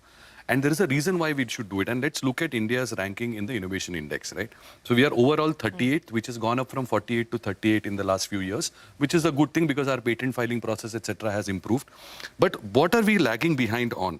We are ranked 116 in applied tariff. Rank 113 in tertiary inbound mobility. I'm not exactly sure. I'll concede that I don't know what it means. I'll figure it out. Rank 107 in net FDI inflows. Among 139 countries, we are 107th in FDI inflows. 101 in employing females with advanced degrees. Now, there are so many women who are doing such, I mean, they're academically brilliant, but they are either not part of the workforce or, you know, which is a wasted resource as far as what is spent on their education, as well as the ability that we could have, the value that we can unlock with that. And then rank 98 in teacher to pupil ratio. Now, some of this is not to be solved by the private sector. Some of this, not all of it has to be solved by the government. And the biggest reason why corporates should invest in R&D in India is because we give the best bang for the buck. So in this global innovation index, we are the best among all lower middle income countries in innovation to investment ratio. So we can send a Chandrayaan, a Mangalyaan at a fraction of a cost. So if you give them, if you put $100 on the table, you will be able to derive a lot more than Elon Musk can. Right? And therefore you should. No, completely agree. No, I think that is a very important and a very valid point that you make, that you get more bang for your buck. Primarily, of course, going back to the big advantage and the strength that we were talking about, which is Indian talent. But Rima and gentlemen, I think there is consensus that the time is now. There is a change in mindset. There is also a change in the ecosystem. There is, Shireen, sorry, I know you want to, I know we're out of time. Just one last thing, 30 seconds, right? The government's also got a funding. I mean, they've got a program going, right? Which I think we should, I didn't know about it. I mean, I was told by someone earlier this year, but it's been, I mean, it was formally cleared late last year. I mean, it's a pretty large fund. It's a 1 lakh crore fund, which the government's given to the Department of Science. It's a 50-year loan, interest-free loan. So it's not like a, so in that sense, it's patient capital. And the only condition is just return the money after 50 years, right? That is the only condition. So it's very large. And it's not meant to be disbursed by bureaucrats, etc. I mean, it's going to be done by professionals and fund managers and people in the business, etc. So I thought it was important to highlight that. I think the bottom line is everybody should go and look for their Vaibhav Suryavanshi in their respective sectors. And it is people, it is not money that will do the innovation. Find the right people, trust their gut, trust their talent, and, sit patiently, don't ask for ROI. That's why. You do have to ask for ROI at some point, Sriram.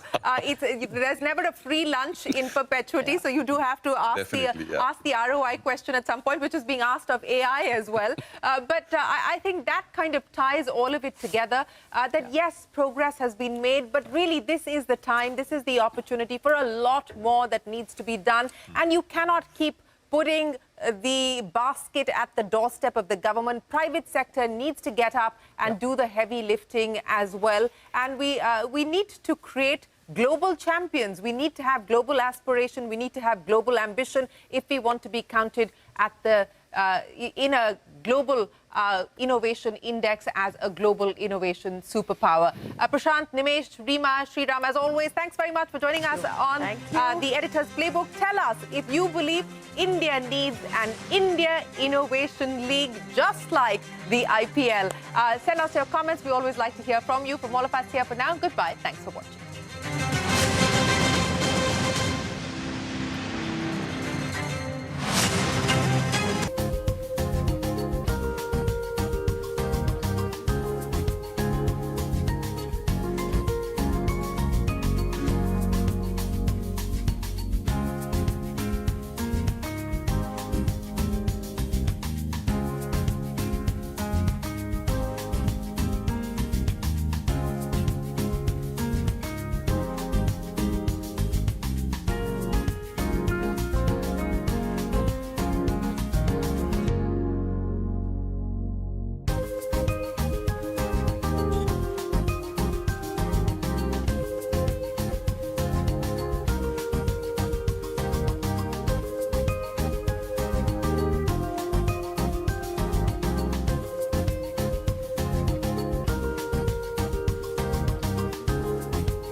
Hello and welcome to Business 360. I'm Arundhati Ramanan and here are the headlines that we're tracking for you this evening. Crude oil prices ease after Israel and Lebanon agree to a new ceasefire, boosting hopes for a broader deal to end the war with Iran. But Israel carries out multiple drone strikes on Lebanon despite the ceasefire. Tehran says contact with the U.S. has not been cut off. President Trump hints at progress towards a deal as early as this weekend. Sensex and Nifty end with marginal gains after a volatile session. Mid-caps outperform the blue chips. Rupee remains closer to the 96 mark against the dollar. Government considers tax relief for foreign investments in sovereign bonds. Sources say 20% withholding tax and 12.5% capital gains tax likely to be waived. The decision could be implemented through an ordinance. The Reserve Bank's Monetary Policy Committee is expected to maintain status quo on rates tomorrow. 70% of market participants polled by CNBC TV 18 expect a rate hike this fiscal. Majority also expect the RBI to cut the growth estimate and raise the inflation forecast. The U.S. trade delegation set to wrap up the negotiations in New Delhi today. Both sides hope to finalize an interim deal soon. Sources say India has sought protection from additional duties like the proposed 12.5% tariff announced yesterday on India and other nations. India's long-term growth story remains intact, says Citigroup CEO Jane Fraser. She also believes global AI investments are not overdone and expects Indian entrepreneurs to unleash the AI potential.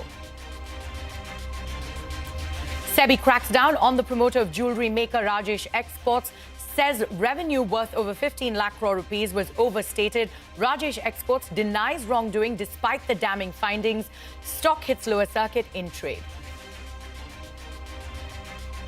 At least 4 people are dead and several injured after a fire broke out in the intensive care unit of a private hospital in Bihar's Muzaffarpur district. Preliminary reports suggest a short circuit may have triggered the fire. Prime Minister Modi hosts the new president of Venezuela, Delcy Rodriguez, in New Delhi. Both nations discuss expanding energy and trade relations. India is likely to increase the purchase of Venezuelan oil. Those were the headlines that we're tracking for you, but the top story this evening, crude oil prices ease after Israel and Lebanon agreed to a new ceasefire, boosting hopes for a broader deal to end the war with Iran. Here are the latest developments. Israel continues multiple drone strikes on Lebanon despite the ceasefire. The two countries have agreed to implement the agreement, but say it would require a complete cessation of fire by Hezbollah. Defense Minister of Israel, Katz, said a ceasefire with Lebanon grants the military the freedom to strike the capital Beirut if Hezbollah attacks Israeli communities. Hezbollah drones reportedly hit IDF Northern Command Chief's vehicle in southern Lebanon soon after. But US and Iran continue to negotiate despite recent skirmishes. Iranian Foreign Minister Abbas Araghchi said Tehran's contacts with Washington have not been cut off. However, he maintained that no progress has been made in the negotiations. He said that both sides were studying the texts that were exchanged. In America, the U.S. House of Representatives has passed a measure that seeks to halt President Donald Trump from taking further military action in Iran. The largely symbolic vote was due to a resolution which requires Trump to seek congressional approval for the conflict. The White House has dismissed the merits of the resolution, saying it is an unconstitutional attempt to restrict presidential power. Meanwhile, President Trump remains ambivalent on negotiations with Iran. While telling reporters that the negotiation itself has gone very well, he added that a deal might not happen. And then, soon after, said that if it did happen, it could be finalized over the weekend. When asked how he would define a ceasefire, he said, and I quote, "In that part of the world, ceasefire is when you're shooting in a more moderate manner." The negotiation itself has gone very well, actually. Very well. Mr. President. It could happen. I mean, if it happens, and it might not happen, who knows? But if it happens, it could happen like over the weekend. How do you define ceasefire? How do you define ceasefire? Pretty much the way it is. It's a different part of the world. I'd say in that part of the world, ceasefire is when you're shooting in a more moderate manner. Let's talk about the call that you had with him this week, which is getting a lot of attention. The president confirmed that he said you're effing crazy. How did you react to that? What really happened in that call? Well, I'm not going to get into details of our conversations. We've had thousands, A lot of them.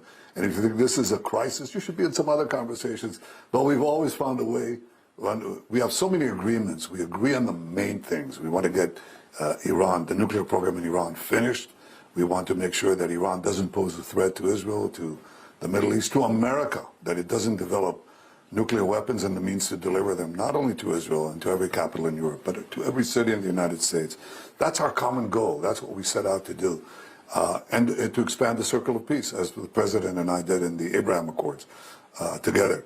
So we have common goals. Sometimes we have, as in the best of families, you have these tactical disagreements. We always find a way to work them out. And we do so as great friends.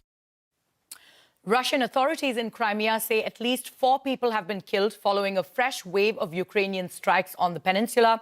Meanwhile, U.S. Secretary of State Marco Rubio has warned that the risk of further escalation in the Russia-Ukraine conflict remains significant and is now higher than it was 2 years ago. And back home, onto the day's market action. Market closed in the green after a volatile session, with the Nifty ending above 23,400. Nifty's gains were supported by ICICI Bank, Titan, ITC and HDFC Bank. Broader markets outperformed and Nifty Bank ended higher for the 3rd straight session. India's Met Department has confirmed the onset of the southwest monsoon in Kerala. The rains have begun 3 days later than usual. The IMD issued orange alerts for 3 districts in the state after heavy rains in various parts. The department expects rainfall in India to be around 90% of the long period average this year. In a bid to boost foreign investor participation, sources have said that investments made by foreign institutional investors in government securities are likely to be exempt from taxes. Sapna Das joins us now with all of those details. Sapna, take us through the government's plan.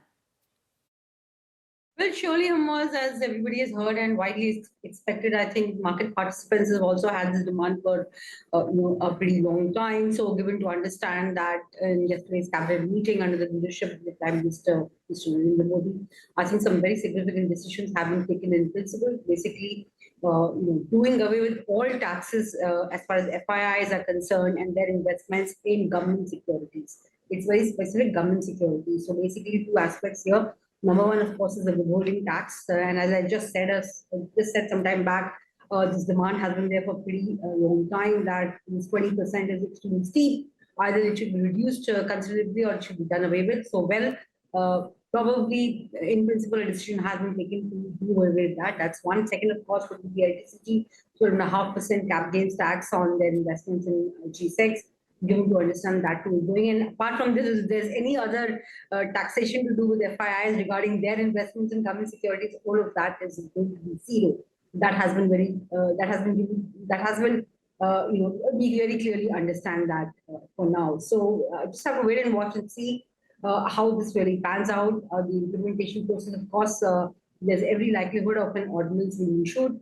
Down the line, when the monsoon session, the parliament meets, most likely the government will take back the ordinance and bring amendments to the IT law. But in the meanwhile, it can be done in this way. And we have to now just wait and watch and see when that ordinance comes and what is the implementation time. All right, Sapna, many thanks for those details. Now, the RBI Monetary Policy Committee is set to announce its decision tomorrow. The CNBC TV 18 poll, plus our Citizens MPC, have voted overwhelmingly for no hike. So what can be expected from tomorrow's policy decision? Lata Venkatesh is here with what to watch out for. Lata? As our polls and our Citizens MPC indicate, the market also is largely betting that there will be no action or no hike. But everyone believes that there is a small chance of a hike. It's not a 100% guarantee. So I wouldn't say it's a consensus no hike call. It's a majority no hike call. Most say they are not going to be surprised if there is a hike if the Reserve Bank, believes that, after all, there is a recency bias. Before you go into the policy, crude has been between $95 and $115 for a better part of 40 days.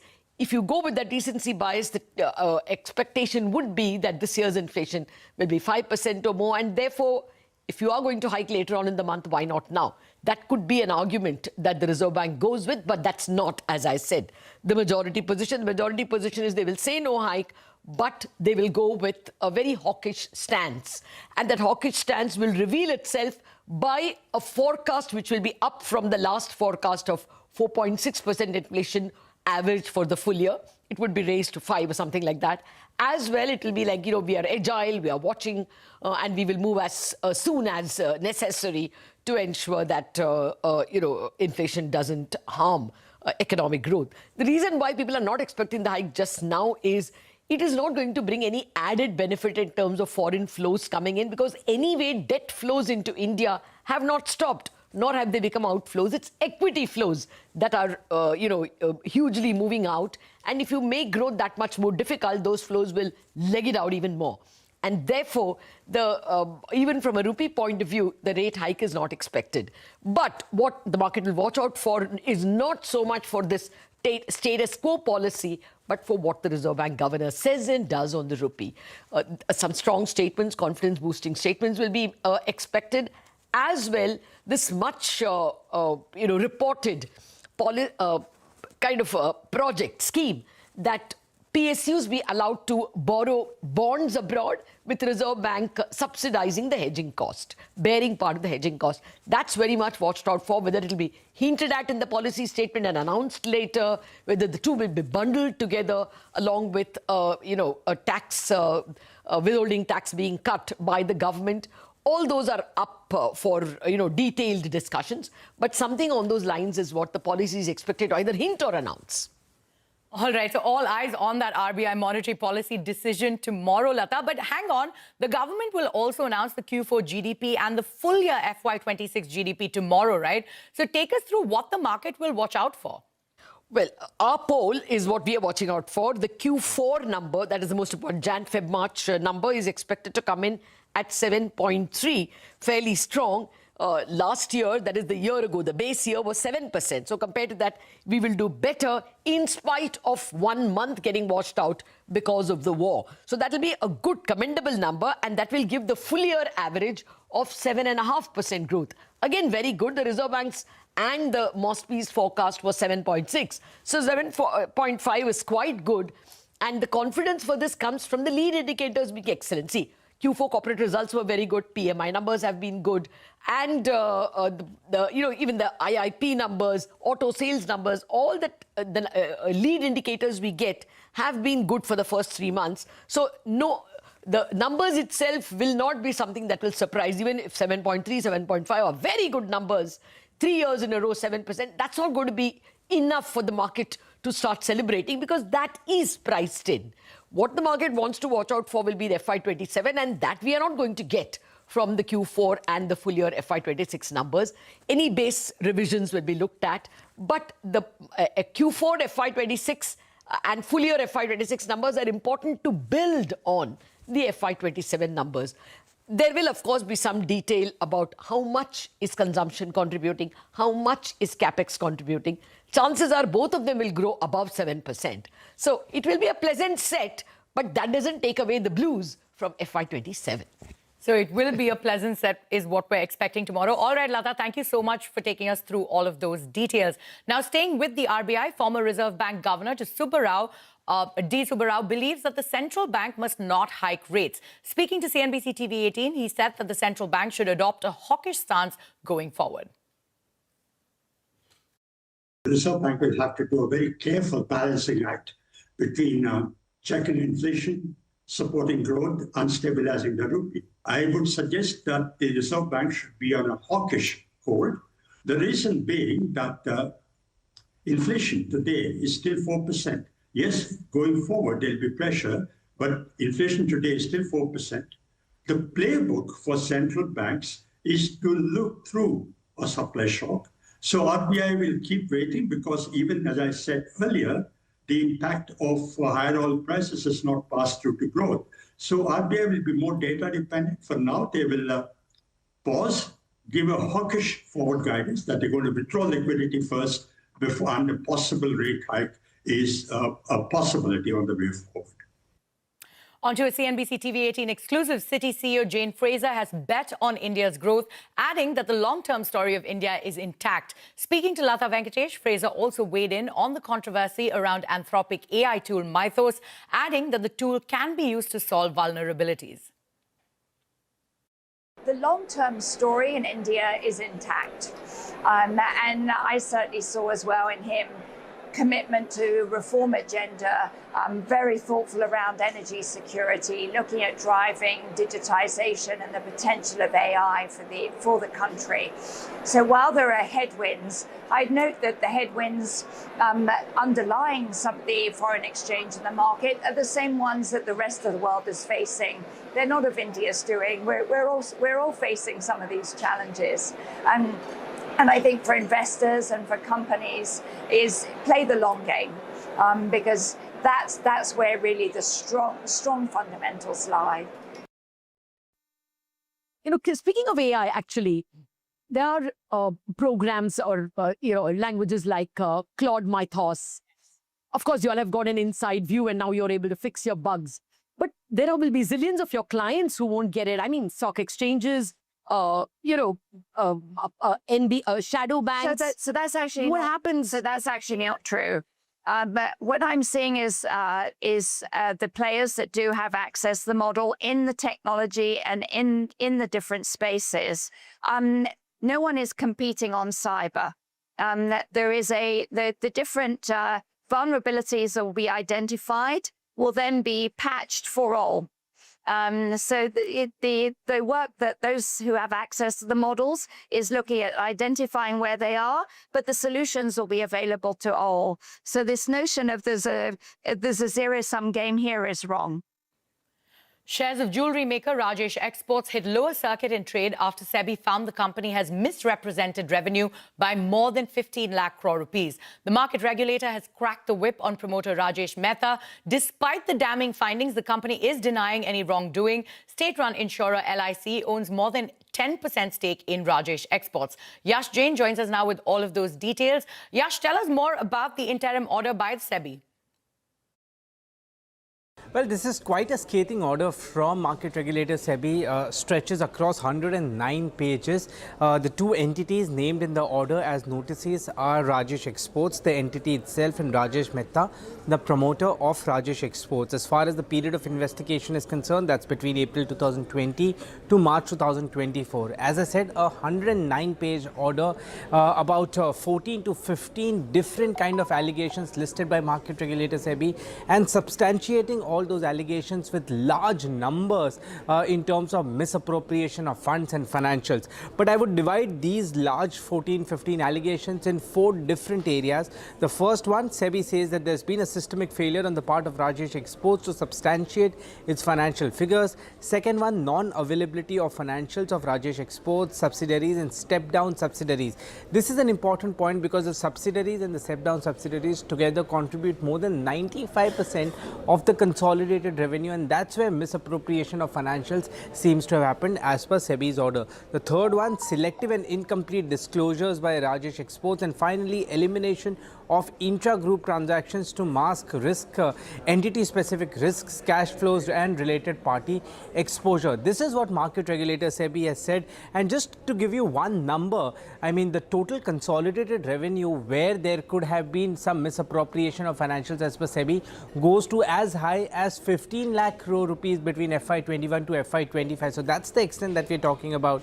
In terms of role of Rajesh Mishra, he's the promoter, executive chairman and director and the audit committee member, and SEBI says that the alleged violations could not have happened without his knowledge, consent and involvement of Rajesh Mehta. As far as the order is concerned, SEBI has barred Rajesh Mehta from buying, selling or dealing in securities of Rajesh Exports till further order, and Rajesh Exports will have to make a true and fair disclosure of its financial statements and related party transactions. This is an interim order because SEBI feels that the matter was very serious and some kind of stoppage had to put at this point. The investigations, of course, will continue and a final order will be awaited. Your internal audit hasn't functioned. It's reported the audit committee is already conflicted because the promoter is there and you have 2 other members who don't have any expertise per se in looking at some of these structures. A company which is basically doing tolling, right, gold refining, is reporting a margin of 1% or less. Does that even fundamentally make sense? See a lot of these red flags, some misses. The AGM last year was held in December. There are some filings which have not been done. So some of these things don't really smell right, and that's something you should worry about. On that note, it is time for us to head into a short break. But coming up next, at least 4 people are dead and several injured after a fire broke out in the intensive care unit of a private hospital in Bihar's Muzaffarpur district. That and more when we come back. Stay tuned.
Welcome back. You're still with us on Business 360. At least 4 people have died and several others injured after a massive fire broke out at a private hospital in Bihar's Muzaffarpur. As per officials, the blaze erupted in the intensive care unit of Prasad Hospital, triggering a frantic rescue operation. Around 20 people were evacuated from the ICU and the remaining patients have been admitted to nearby hospitals. Preliminary reports suggest that a short circuit caused the fire. The death count is expected to rise as rescue efforts continue. The Delhi police have arrested florist stay B&B owner Lavkesh Bajaj and booked him for culpable homicide. This arrest has come a day after a devastating fire at the B&B in Delhi's Malviya Nagar claimed at least 21 lives and left dozens injured. Investigators alleged the guest house was operating beyond its approved capacity. Police also said Bajaj left the scene without assisting those trapped inside. Authorities are now examining possible safety violations. Amazon has unveiled the next generation of its autonomous warehouse robot named Proteus. This is a part of a broader €10 billion investment plan in Europe that is aimed at modernizing its fulfillment network and speeding up deliveries. Shivani Bazaz brings us more details. Shivani, take us through Amazon's plan.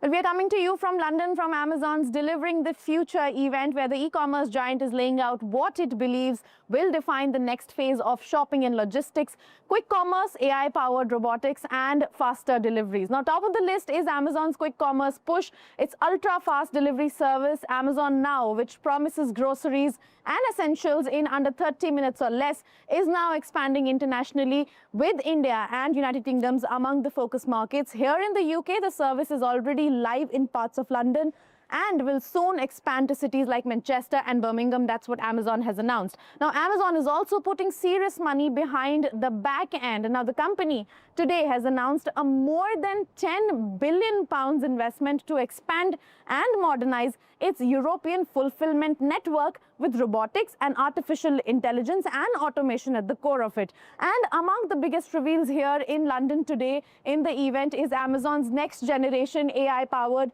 Proteus robot, which can understand natural language commands from the employees and take over physically strenuous tasks inside the warehouses. Europe deployment is planned for the first half of 2027, which is next year. For India, where warehouse automation is becoming a bigger focus amid rising e-commerce demand, technologies like these could eventually find relevance as Amazon scales fulfillment capabilities. Now, other things at the same time, Amazon says it will add 25,000 jobs across Europe and invest $1 billion globally in employee upskilling by 2030. Back to you. This is Shivani Bazaz from the V&A Museum in London. All right, Shivani, many thanks for those details. But with that, it is a wrap on this edition of Business 360. More news and updates continue right here on CNBC TV 18.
I have with me the chair and CEO of Citibank, Joe Fraser. This very important CNBC TV 18 conversation, perhaps the most important we have had. Jane, thank you very much indeed for joining us. Well, it is an absolute privilege and joy to be back in India again. Well, I should have introduced you as not just chair and CEO of Citi. I should have said, I'm speaking to the most powerful woman in business, voted by Fortune magazine.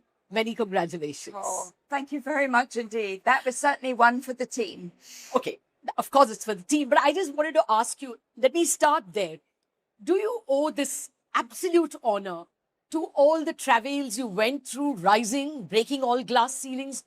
or do you owe it to what Citi has just, accomplished? Highest revenue growth in 10 years? I think it's a combination of a journey which many of our colleagues have gone through around the world, including here in India, and then delivering the results from it. Although we're at a waypoint, we're not at the final destination as a firm. But I think it's a recognition that we now have a new Citi. We have transformed ourselves, but we're now demonstrating what we can do. Okay, that's good to hear. And of course, I'll have have more questions on that. But you have an Indian audience listening to you. So, we are in a bit of a despondent situation now with 2 years of stock market index falling. So we are in correction territory. The currency has fallen for 2 years. What is your sense about what you're picking up from your corporate clients and investors about India? Is it time to join the crowd, to bung in? What are you listening? What I see in India, there was a discussion I had with Prime Minister Modi yesterday when we met him for nearly an hour, is that the long-term story in India is intact.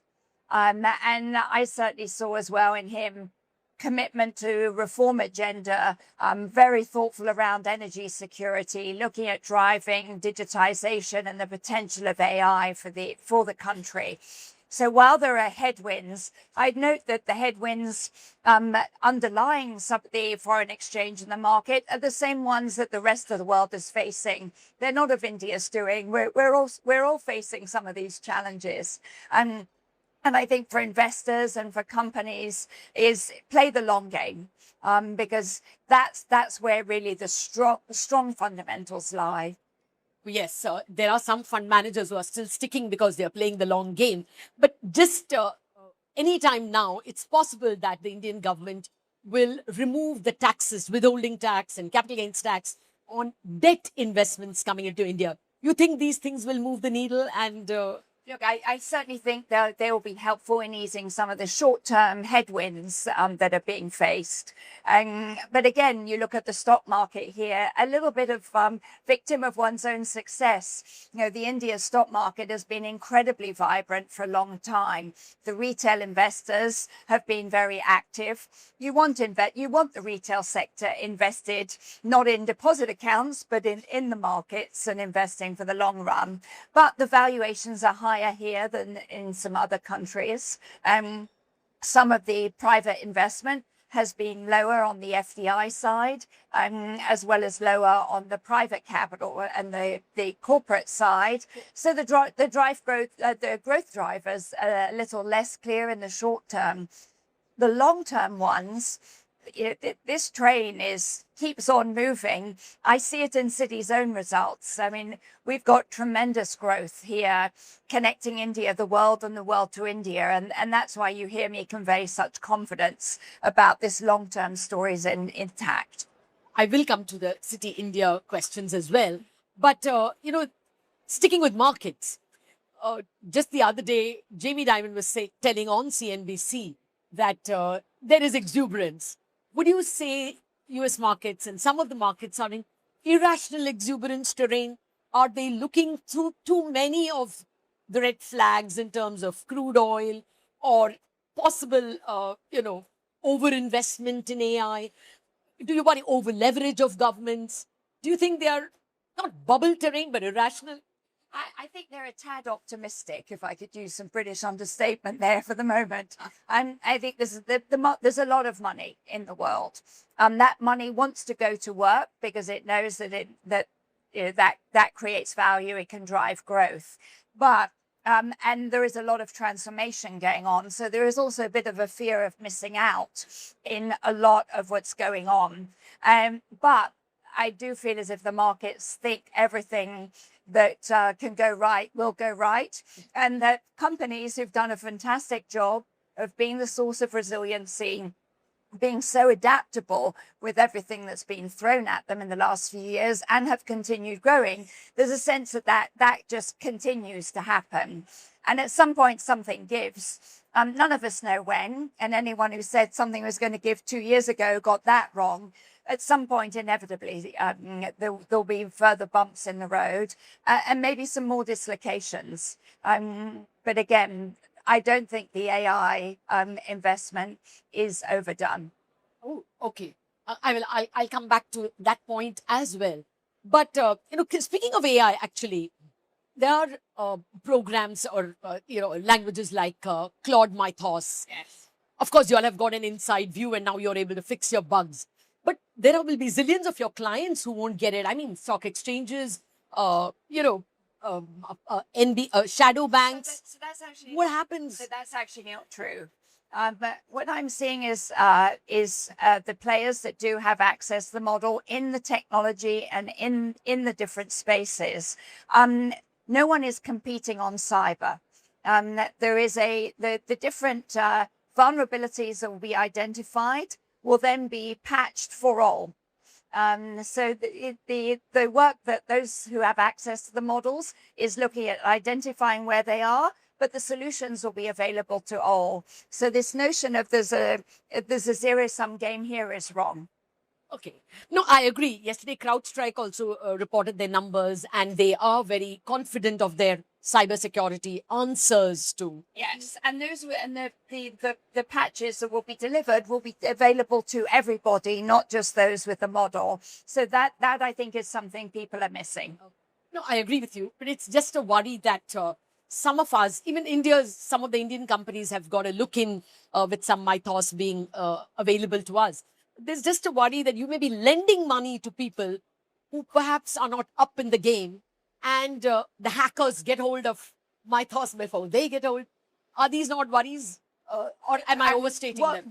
What we encourage everyone to do is to use the AI models that are available for everyone to make sure that you are not only looking at how do you make your customer service better, how do you make your growth potential there, product life cycles faster, make your company more efficient, but you also deploy it defensively to identify where there are potential vulnerabilities and get them fixed, and to do so with urgency. Yes. Fair point. That's what they are. Yes. There's a word more on AI before I move on to other things, macro and banking. Would you worry that AI, because of its ability to increase productivity, may lead to a world where more and more work is done by fewer and fewer people, and it's an increasingly K-shaped economy? Are there worries about our macros being, global macros getting too unequal? So let's look at India. When I think of what AI could do in terms of healthcare, very positive. When I look at what AI could do, particularly on the back of the payments network that is here in India, enabling the incredible craftsmanship that women have, or their cooking abilities or others, to unleash more women's potential into the workforce as entrepreneurs, and create a whole new raft of economic growth potential, all for the young. The great leveler, because one thing I look at India, and what it will not do is sleepwalk into AI. Right? This country and the people in the country are going to look at entrepreneurship opportunities, and I look at it, say it will unleash new growth that we haven't thought of, new opportunities that I hope will be much deeper in the in the economy than just the large corporates that are there. And I don't pretend that there won't be dislocations. There obviously will. We're all going to have to adapt. But let's put a lot of energy into where the new growth potential can be to counteract the area that make sure there are plenty of puts for the takes. It's got the potential for that. Well, since you are sticking to India, let me ask about City India. Yes. This year, not this year, over the past 5 years, as part of your reorganization, you have sold off the consumer banking divisions in India and 13 other countries. Yes, everywhere outside the States. How has City India done? Have you been able to make up those revenues? Yes. Or you're managing with lower revenues here? So we closed that transaction in India in the summer of 23. By March 25, which is when we last reported our results, we have seen a 35% growth in net income versus where we were when we owned the consumer franchise. Our revenues have grown 30% and our balance sheet 25%. And I think this is something that for all of us is to take confidence in the power of focus. We focus a franchise on clients who have cross-border needs, need to tap into global markets, and we made sure that we are excellent and in investing behind that and delivering that. And we've seen tremendous growth in the franchise here. We are still the most profitable foreign bank in India from the last audited results. So that is an example.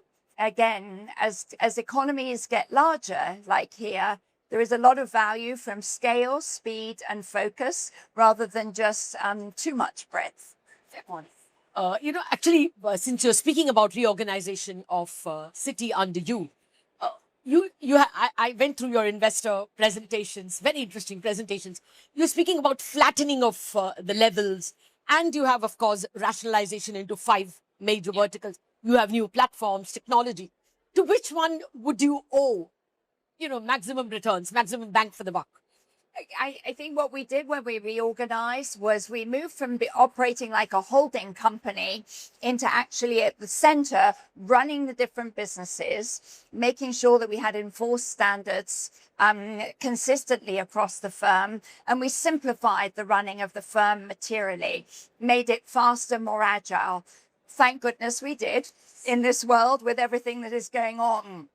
But I think it's the combination of all of them that increased the speed, the agility of the firm, made it easier to connect, made it easier to run, and therefore we could drive the results for our clients and get the financial benefits off the back end. So it was a combination. I wish it was only one thing, because that would have made it much easier. No, I agree with you. I mean, flattening. I was very impressed by the flattening of levels. Yeah. There are some new age companies which have even flatter, levels. They don't operate in 180 countries, though. That's true. That's true.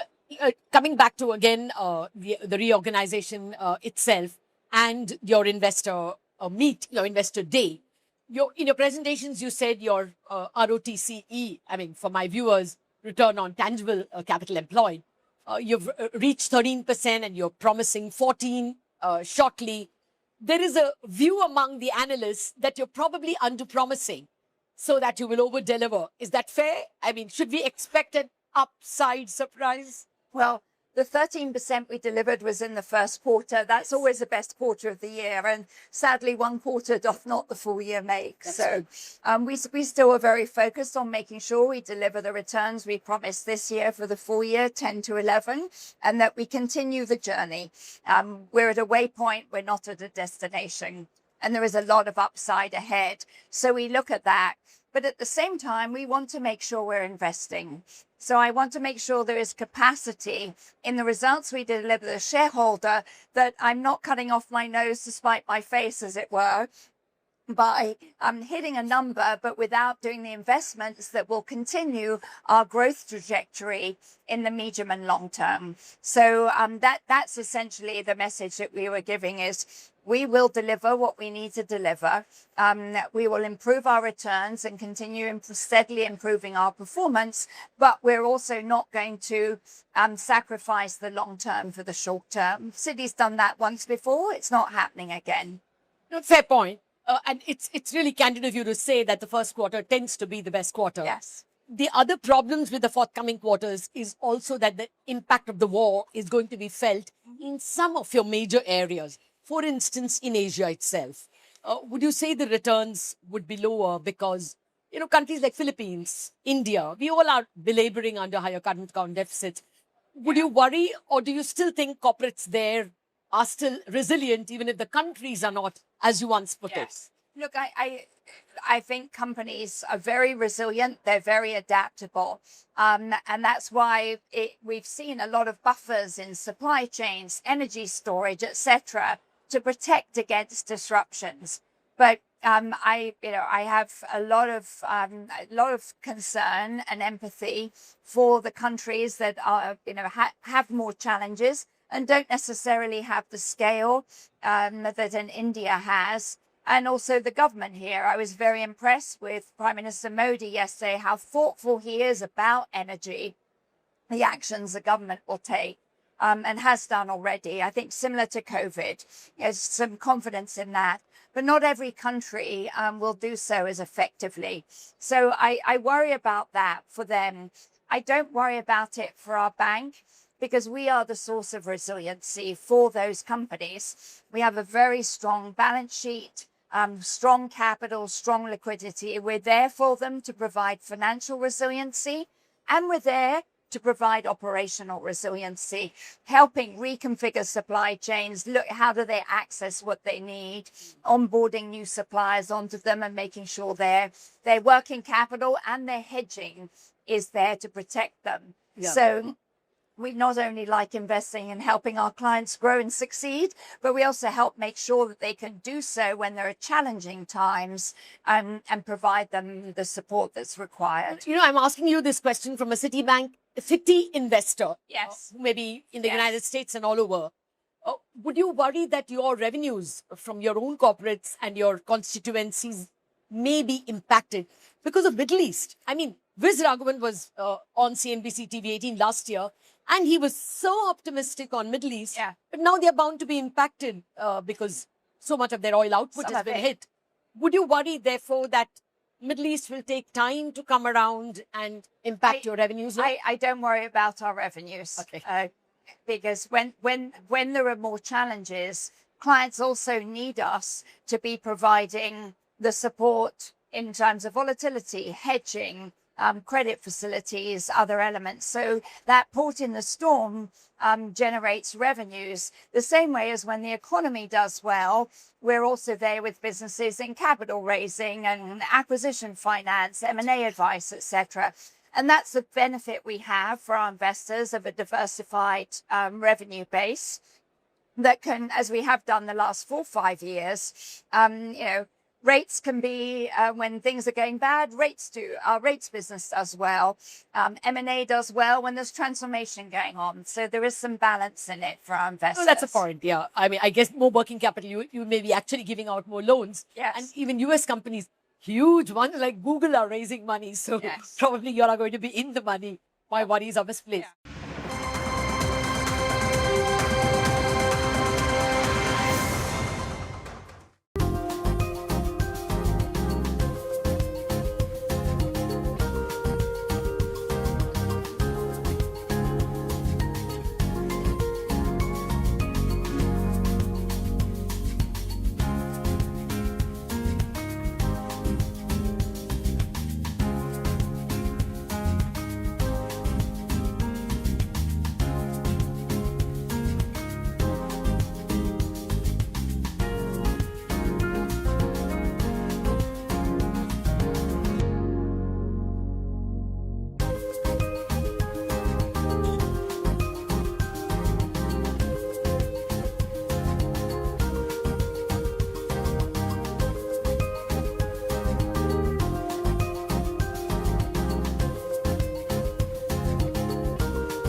But speaking of rates, since you kept speaking about that, do you think that the US rate is very important for us? It's the risk-free return for the world.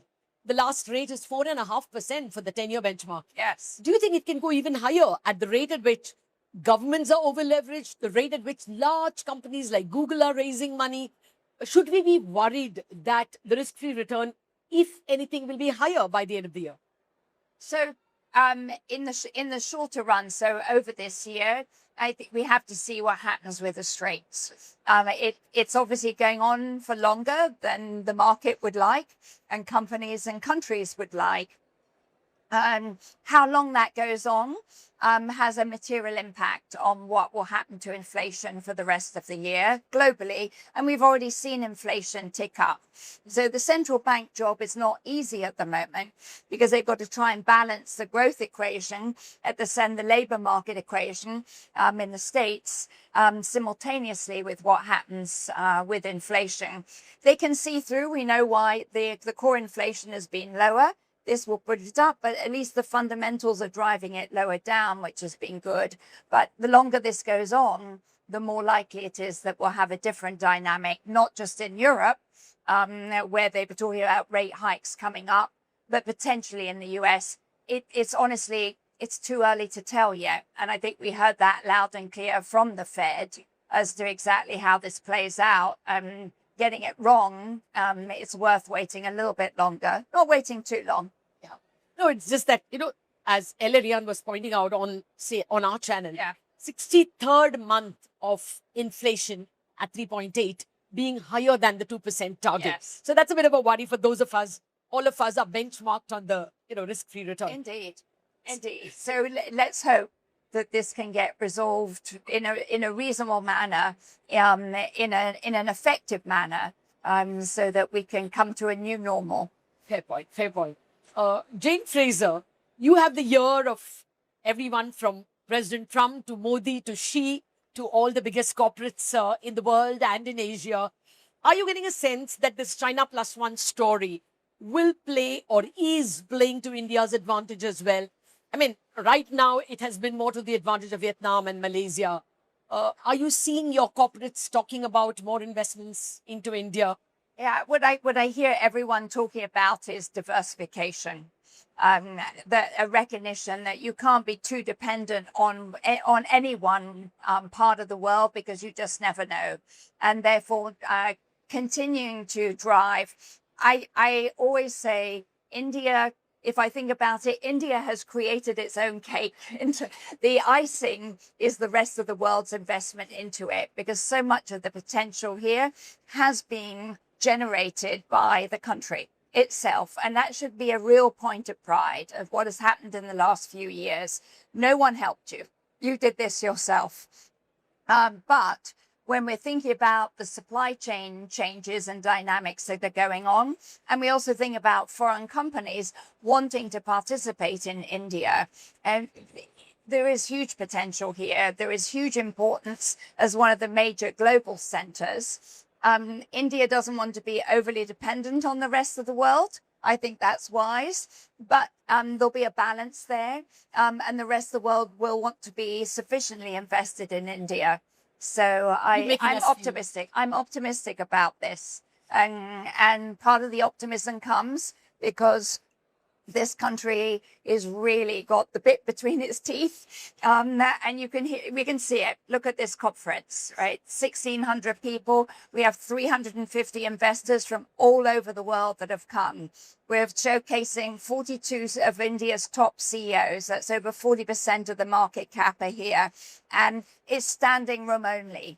Everyone wants to hear the India story. They may choose timing a little bit, but this is a good time to be an Indian. Just weather the headwinds, because the long-term story is a good one. Thank you. Thank you for making us feel so good. Just a last sentence. What keeps up Jane Fraser at night? What worries you? Is it markets? Is it Bitcoin? Is it crypto? Is it AI? Yeah. What keeps you up? Other than my family, okay, which I think as a mother will always have to be at the top of the list. It's cyber. Okay. It is cyber. And I think it would be the same. You ask any of the CEOs, we would have the same answer. So we all invest a lot in that. We help secure for our clients, make sure their assets and data is safe. we do it for our bank, we do it for our investors, we do it for the system.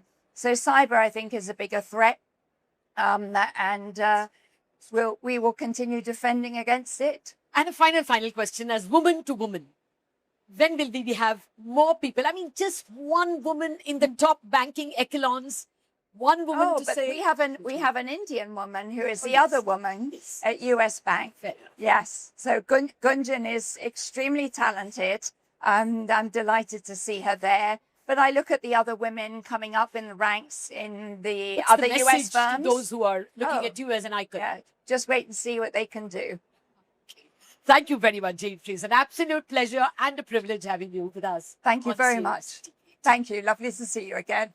Well, that's it on this excellent, wonderful conversation we have with one of the most powerful, not one of the most powerful women in business today, Jane Fraser.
Hello and welcome. You're watching News Center. I am Ashmit Kumar.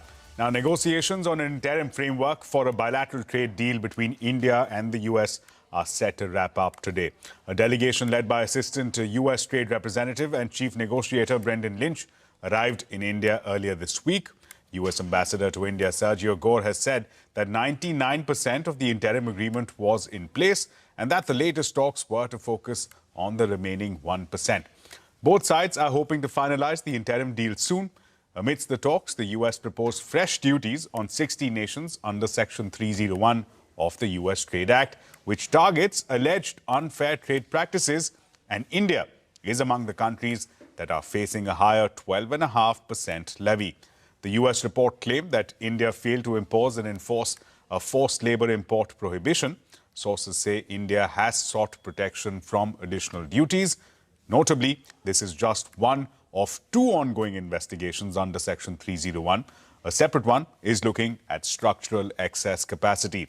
Now, as per a report by US-based think tank Atlantic Council, potential levies after both the probes could yield an additional revenue of about $12 billion from India. So that's the potential pain that India could be looking at. Now, this is based on an estimate that the next levy may likely be around 20%. On the energy front, U.S. Secretary of State Marco Rubio, ahead of the talks during his visit, insisted that Washington wants India to buy more U.S. oil and gas and also suggested Venezuela as an additional energy option. The latest data from Kepler shows that India is buying more oil from the U.S. and Venezuela. As per Kepler, the U.S. emerged as India's largest LPG supplier in May, while crude shipments from the U.S. more than doubled. Venezuela emerged as the fourth largest oil supplier to India in the same month. But circling back to the issue of the all-important bilateral trade agreement interim framework, talks underway. Joining us now to discuss this further is with us Mark Linscott, former Assistant U.S. Trade Representative. He's also the Senior Advisor for Trade Policy at the U.S.-India Strategic Partnership Forum and non-resident Senior Fellow at the Atlantic Council. Mr. Linscott, thank you so much for joining us. Let me begin by talking, of course, about the elephant in the room, Section 301. That's been the big talking point this week. Now, what Indian negotiators are scratching with, and of course this was also seconded by the Atlantic Council report that we were citing, that the pain that India could potentially be looking at is somewhere in the vicinity of $12 billion. Now, if that goes through, the Indian negotiators, I'm assuming, find themselves scratching their heads how to sign off on a deal when potential additional tariffs are looming large. Yeah, thank you, Ashmit. It's a very good question. There's still a lack of clarity on exactly what's going to unfold, even over the next days or coming weeks under Section 301. We've got a clearer picture now with the announcement of the 301 proposed tariffs with respect to forced labor, but there is another pending 301 investigation that is on excess capacity. It involves 16 countries, including India.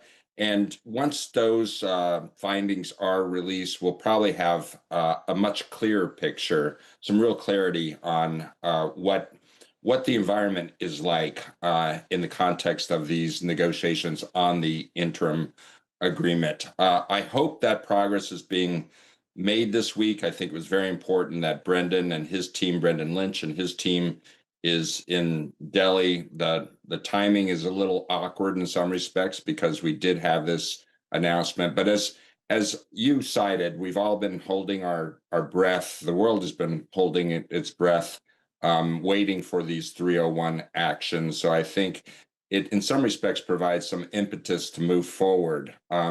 But again, we still don't have the full picture until we have the results of the investigation on excess capacity. There are still some question marks remaining. Well, in lighter vein, if you were in the shoes of Brendan Lynch, what would you tell your Indian counterparts?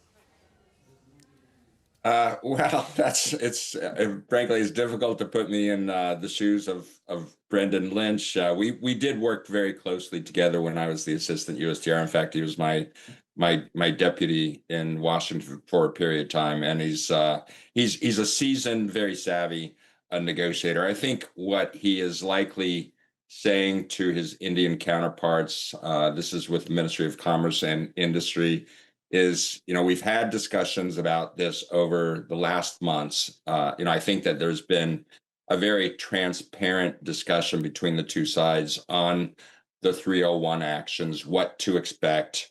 And I think also conveying the view that the sooner the better to get the interim agreement done. That was established at a rate of 18%. That's what Prime Minister Modi and President Trump agreed to on February 2nd. That's what was reflected on February 6th in the framework for the interim agreement. So, I think that he is saying, let's focus on that. Let's get it done. You will then have much more certainty on a specific rate at 18%.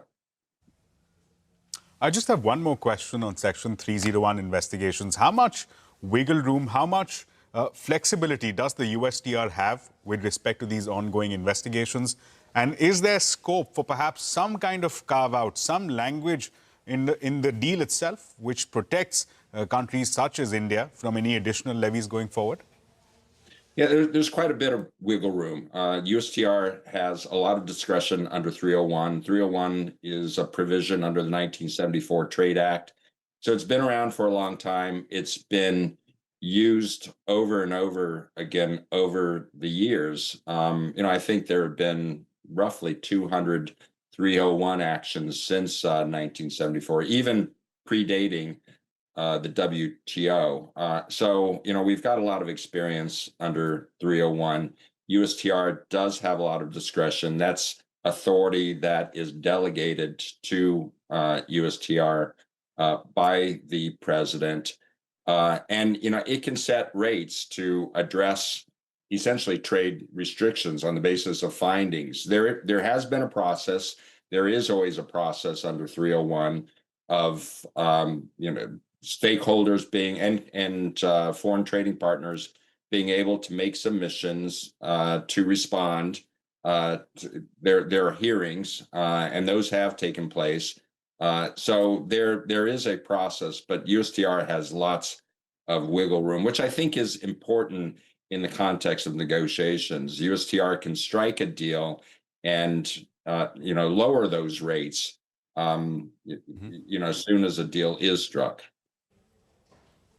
And is there a provision, is there a precedent where a carve-out was given to a specific geography, a specific country, to shield that country, in this case India, from any additional tariffs going forward?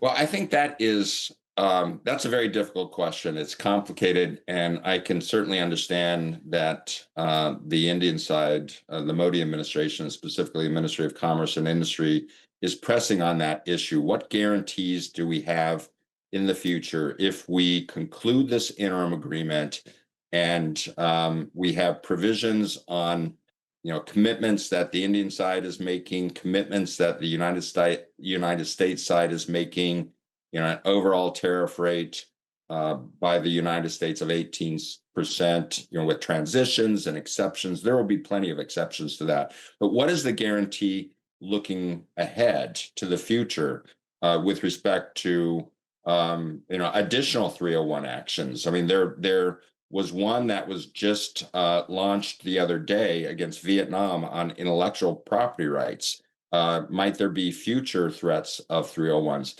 There are pending Section 232 actions that have still not been concluded. So I think the Indian side really wants some ironclad commitments on what does the future look like if we strike this agreement now. Sure. Mr. Linscott, speaking previously to you, you've spoken about how there's a drop-dead date. You've identified that as July end. What happens if the two sides don't reach an interim deal by that time?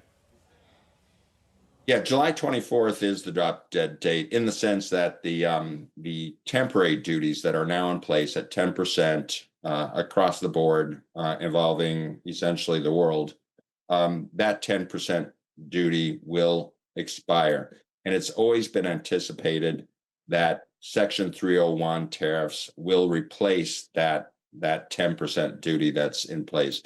We now have one piece of the puzzle. That's the results on the forced labor 301, and that's 12.5% for 54 countries, I think, or 50 countries, 10% for a handful of others. So that's one piece of the puzzle. The other piece of the puzzle for 16 countries, including India, is the excess capacity 301. So if that rate is relatively high, we could have a situation in which under 301, with no interim agreement, India is facing a much higher tariff rate. And what really matters in the calculation of the pros and cons are what other countries are getting, what are competitor nations getting with respect to tariffs. Have they struck agreements? Do they have agreements on reciprocal trade in place that lower their tariffs? And might India have a higher tariff than the likes of Sri Lanka or Bangladesh or Vietnam or Malaysia, Indonesia? I mean, that is the big question. So we could have a situation if there is no interim agreement on July 24th, in which India is facing a much higher tariff than those other countries. But I'm bullish. I am quite hopeful, optimistic that they will strike this agreement well before that date. Just have a couple more questions, Mr. Linscott. Agriculture has been a sticky point between the two sides. Now, in the days and the weeks building up to this latest delegation visit, we've seen a lot of bonhomie between the leaders of two sides, pleasant words being exchanged, pleasantries being exchanged between the two sides. We've seen also talks about greater alliances, greater overlaps when it comes to areas such as technology, semiconductor, nuclear, energy. Do you think all of that will offset any concerns that Washington might have had on agriculture? First of all, I think that the two countries and the two leaders clearly want this agreement to get done. We had Secretary Rubio just there in India, a 4-day visit. I mean, that says a lot. That's quite unprecedented, and I think it set a very positive tenor to where the relationship is now, and it was